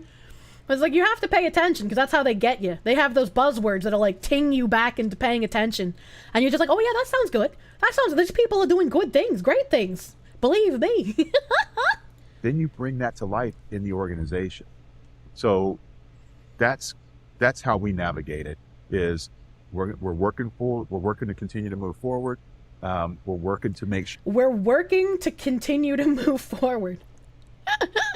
Ziz 28 minutes ago, this VOD is definitely fucked for that music. Well, it's a good thing that I typically don't make ad revenue anyways, and all my revenue is made up by you guys being sweet and supportive. Thank you! Speaking of, Keck McKeckerson, they give it the $2. Need to go to the gym? Bye, Foxy. Get a good pump on, my guy! Have a good gym!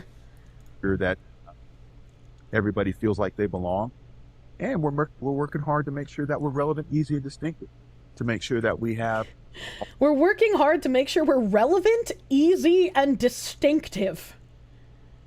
Equity is the exact opposite of distinctive, my man. What dost thou meanst? All of our customers represented in all functions, in all levels in our organization. Because if we don't, we will become irrelevant. And if we become irrelevant, then that's not a good outcome for the business. Very good. Right? Yep, and yep. so at the end of the day, our business is going to be determined by, are we relevant? Are we easy? And are we distinctive to all customers, not some? And so these challenges will come and go. Just regular business challenges come and go. Right.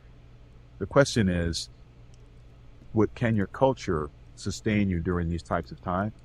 And for us, we feel like our culture can, as long as we're transparent, as long as we continue to breed a culture where everybody is involved, everybody is heard, valued, and understood, and everybody feels like they belong. Very good. Not some, not kinda, but all. I just don't believe Final you. question, James. What's next? I mean, Yum has obviously, like we discussed, been at the forefront of all of this entire narrative for a long time, for over 30 years, you said, and has put some ambitious goals out there. And why are you guys all bruh-ing the bin talk guy? He didn't even say anything. He just threw $5 at my head in coins and walked away. Bin talk, thank you for the 5. Big Muacha, thank you for the 2. Did you know that cherry means Kirsche in English? Oh my god. These are the same feckless genetic dead ends who say reading to your children is racist and being raised by both parents gives you an unfair advantage. They just can't say what they really mean, and it's gross. Yeah? I mean, they have to use the weasel words because subversive language is how they get this stuff under the radar in the first place. Which is why, like, to understand what these people are doing, you have to understand subversive language. Which is a hard first goal for people. You don't have a culture, you have a brand. Their culture is the diversity, equity, and inclusion. They want to make sure it is fair and equitable for all people. And that is our corporate culture, and those are our tenants, and all of our employees will abide by them and spread the message. And develop the culture around those goals and so forth. What is next for the company, that we can expect? Well, if I told you that, I'd have to, you know, put you on. Is he about to make the "I'd have to kill you" joke here? Most workers don't care about work culture. Most want to go to work, come home, and leave work at work. Yep. That whole interview was just word salad. Yeah, it's not a very fun thought what they're trying to enact here. Volt Chaos VT, thank you for the $6 doodles. And Dragon, thank you for the 100 biddies, fighting the forces of DEI. You know, people were mentioning that Mari and Peppa watched a movie on Twitch recently. I can't remember which one it was. I remembered it the other day. But I was like, maybe we should watch fucking Equilibrium on Twitch. If we can get away with that, like, why not, dude? Malibu's Most Wanted. I thought it was a different movie. Talladega Nights. Yeah, that one. Talladega Night. Those goals and so forth. What is next for the company, you know, that we can expect? Well, if I told you that, I'd have to, you know, put you under a non-disclosure act. Fair. We can't tell you all of our underhanded tactics. That would be giving away too much. Boy. We didn't, for the audience, we didn't say one of those before this conversation. But what I would say is, what you can expect from Yum Brands is you can expect us to continue to be innovative. You can expect us. You're right, Kirsche. You aren't a house. BlackRock hasn't purchased you yet and turned your Victorian walls into a stark white modernist living space. Well, I want my walls painted white, but not like that, if you catch my drift. Tales and tribulations. Thank you for the 555. Continue to grow our business, both domestically and globally. You can expect us to continue to make sure that, I'll go right back to it, that we're relevant, easy, and distinctive, and keep you always wanting to come back and visit our brands. Maybe start serving good food again, because all of your shit is slop. I don't want to eat the slop, Mr. Yum. That's who we are. That's what we do, and that's what we'll continue to do. Sure. And we're excited about doing that, and we'll look forward to doing it. And in partnership with the WFF, we don't see this partnership changing. We're going to continue to bring our folks here. I just met with a few of our attendees today, and they are bouncing off the walls, excited about their experience here, and really thankful and grateful to the organization for supporting and sponsoring them to attend this event. Mm-hmm. All right, we're probably done. He's probably just thanking sponsors here. Miss Old Taco Slop. I like how she's just like, yeah, tell us about how you're gonna keep doing this, and he's like, I can't do that. I can't do it. Zim the Despo, thank you for the 5. So sick of these genetic cul-de-sacs using culture. The only times culture should be used is to describe human civilization and bacteria. True. Nick Murillo, thank you for the 5. Keep in mind, this guy is the head of the company, and he actually just said if we become irrelevant, it's bad for the business. I mean, that's a good, like, normal thing to think, though, right? Where you're like, you don't want to become irrelevant as a business, because if you're irrelevant, if you're not in people's minds, people aren't going to buy from you, right? It's the same mindset. This is my first donation to you, sweet fox woman. I hope you'll welcome a newcomer to your community, and thanks for helping to shed light on these issues. Glad I found out about you. And fuck this totalitarian shit. It's the same mindset as like a streamer where they're like, if I'm not live, I'm basically dead. If I'm not putting out content, people don't know who I am, right? But on a corporate level, it's different because you have like marketing teams and shit, and you want to become more relevant, you want to attract more people to go to your brand than some other food guy. I don't really like chain restaurants in the first place. I'm a big buy local person. It's just unfortunately down in Georgia, the local stuff near me is just shit. I want to go back to the promised land. Give me my New England. I love the 6,000-year-old lolly cum demon vampires. These people have silver tongues that drip venom. It's all fancy words with the intent of bringing down the society our forefathers built. We are the front line. We will stop them. You wouldn't let me super this for some reason, or bridge on side scrollers. YouTube locking shit down, dude. Thank you, Hayden. Thank you, Hayden. At least the Stream Elements link won't cuck you. Thank you, Hayden, for the $20 doodles. And Rider of the Metal Horsey, thank you for the 5. And welcome. Thank you for calling me a sweet fox. It's all the pineapple I eat. Glad you're enjoying your time here, dude. And thank you for the dicks! Desert Ghost! So many dicks! Oh my god.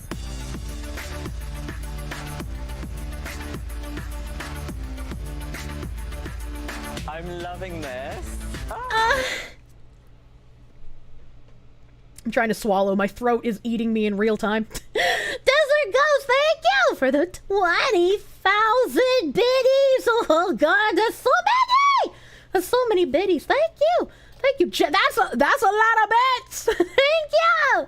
Thank you for throwing your dick down on the table. Better than those ones in the GIF, honestly. Get off stream, you overtime, Foxu. I did not get through all of my tabs. You know, I bet we assumed that would be the case. You know, I tried my best. I tried my best to get through all of these articles. But before I leave, I'm gonna give you guys a new fun phrase. We had warm temperatures recently.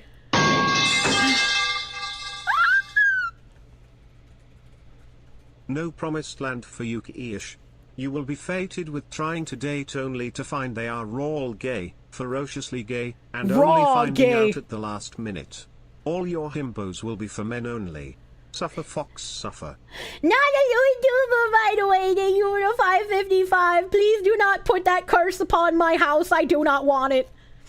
But this article, I'll probably have to read Sunday. I wanna take a brain break from Bridge tomorrow. I wanna play video games. If you buy a fox and you put the fox in your house, it's gonna do fox things. I do the fox thing. Have you connected with X-Ray Girl on Twitter? She follows you and runs booking for FNT. She might be trying to reach you to schedule you to go on, but buried in your DMs. It can help spread the word. I followed her back, but I don't think I have a DM from her. I'll have to go check in case like she sent it before I followed her, and so maybe it's in like the weird inbox bucket. I'm not sure. I'll have to go check. I got through all of my emails, but I still have a lot of Twitter DMs and Discord DMs to get through. Oh God, it's hard. I need a manager, man. Please, Kirsche, check your DMs. There's so many. But I'll have to read this article probably Sunday. I thought that the new terminology, opportunity youth, could be a new source of job candidates.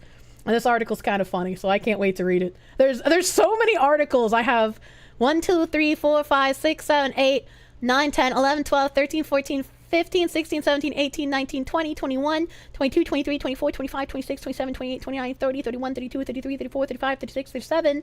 I have 37 more tabs, and 2 of them are videos. She can count that high only when I'm counting one by one. So Sunday we'll have to go through some more Bridge shit. Tomorrow I want to brain relax. Vomit, I want to play video games because I'm curious if he's done going through all this Bridge shit hurts your brain after a while. Has anyone really been far even has decided to use even go want to do look more like closed tabs? Sometimes they don't think it be like it do, but it is. Thank you, Airshi, for the $24 doodles. Thank you. And I'm really bad at shilling sometimes, so before I go, there was a new waifu cup drop today on Gamersups. Gamersups has Panda. Gamersups.gg. Gamersups has new Panda now available. Waifu cup season 6.6. Oh, Iron Mouse has a very cute cup here too. Very cute Iron Mousey. There's a shop new and coming soon. So we got waifu cup Panda. We got a Panda sweatshirt, Panda shirt, Panda sweatpants, beanie, lounge box, Panda lounge box. I don't see the chopsticks here. So maybe those already sold out. Maybe the chopsticks already sold out. That's unlucky. That's unlucky. But they got new Panda woman here. They got the Yandere I Can Fix Her cup here. Silvervale's flavor still for sale. Silvervale flavor still for sale. I don't see Iron Mouse's cup, which makes me worried. I thought that literally just came out. I thought Iron Mouse's cup literally just came out. When Kirsche cup, soon TM. I have a couple of design things that aren't usual for Gamersups, so we're figuring out some stuff. Have I tried the Silvervale flavor? It is sour cherry. I'm not a huge fan of cherry flavor stuff, so it's not really my jam of a flavor.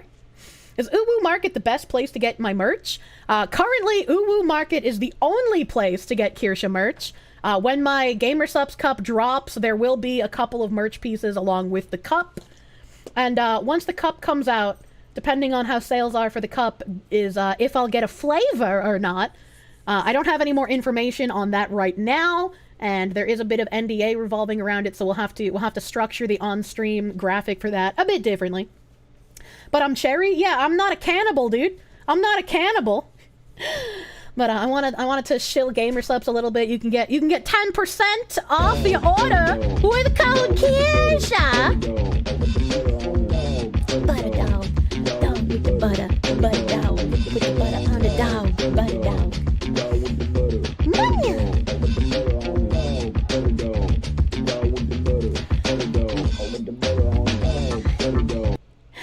Spicy cat tax. 50 tons of cheese! I'm gonna steal you from the underground government bunker. Thank you for the 69 butter dog! Thank you!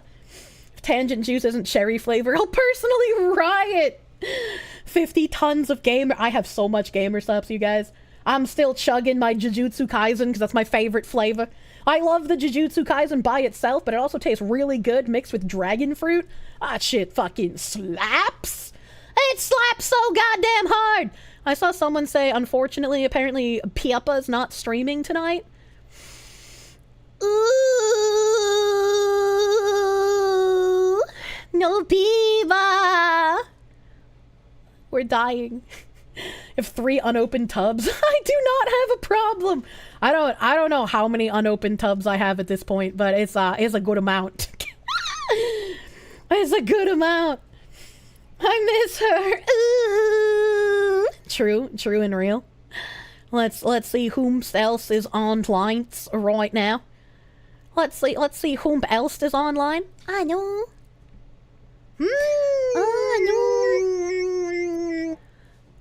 Well, Lisa just re-debuted in Idol, so we could go give Lisa some love as usual. Chat.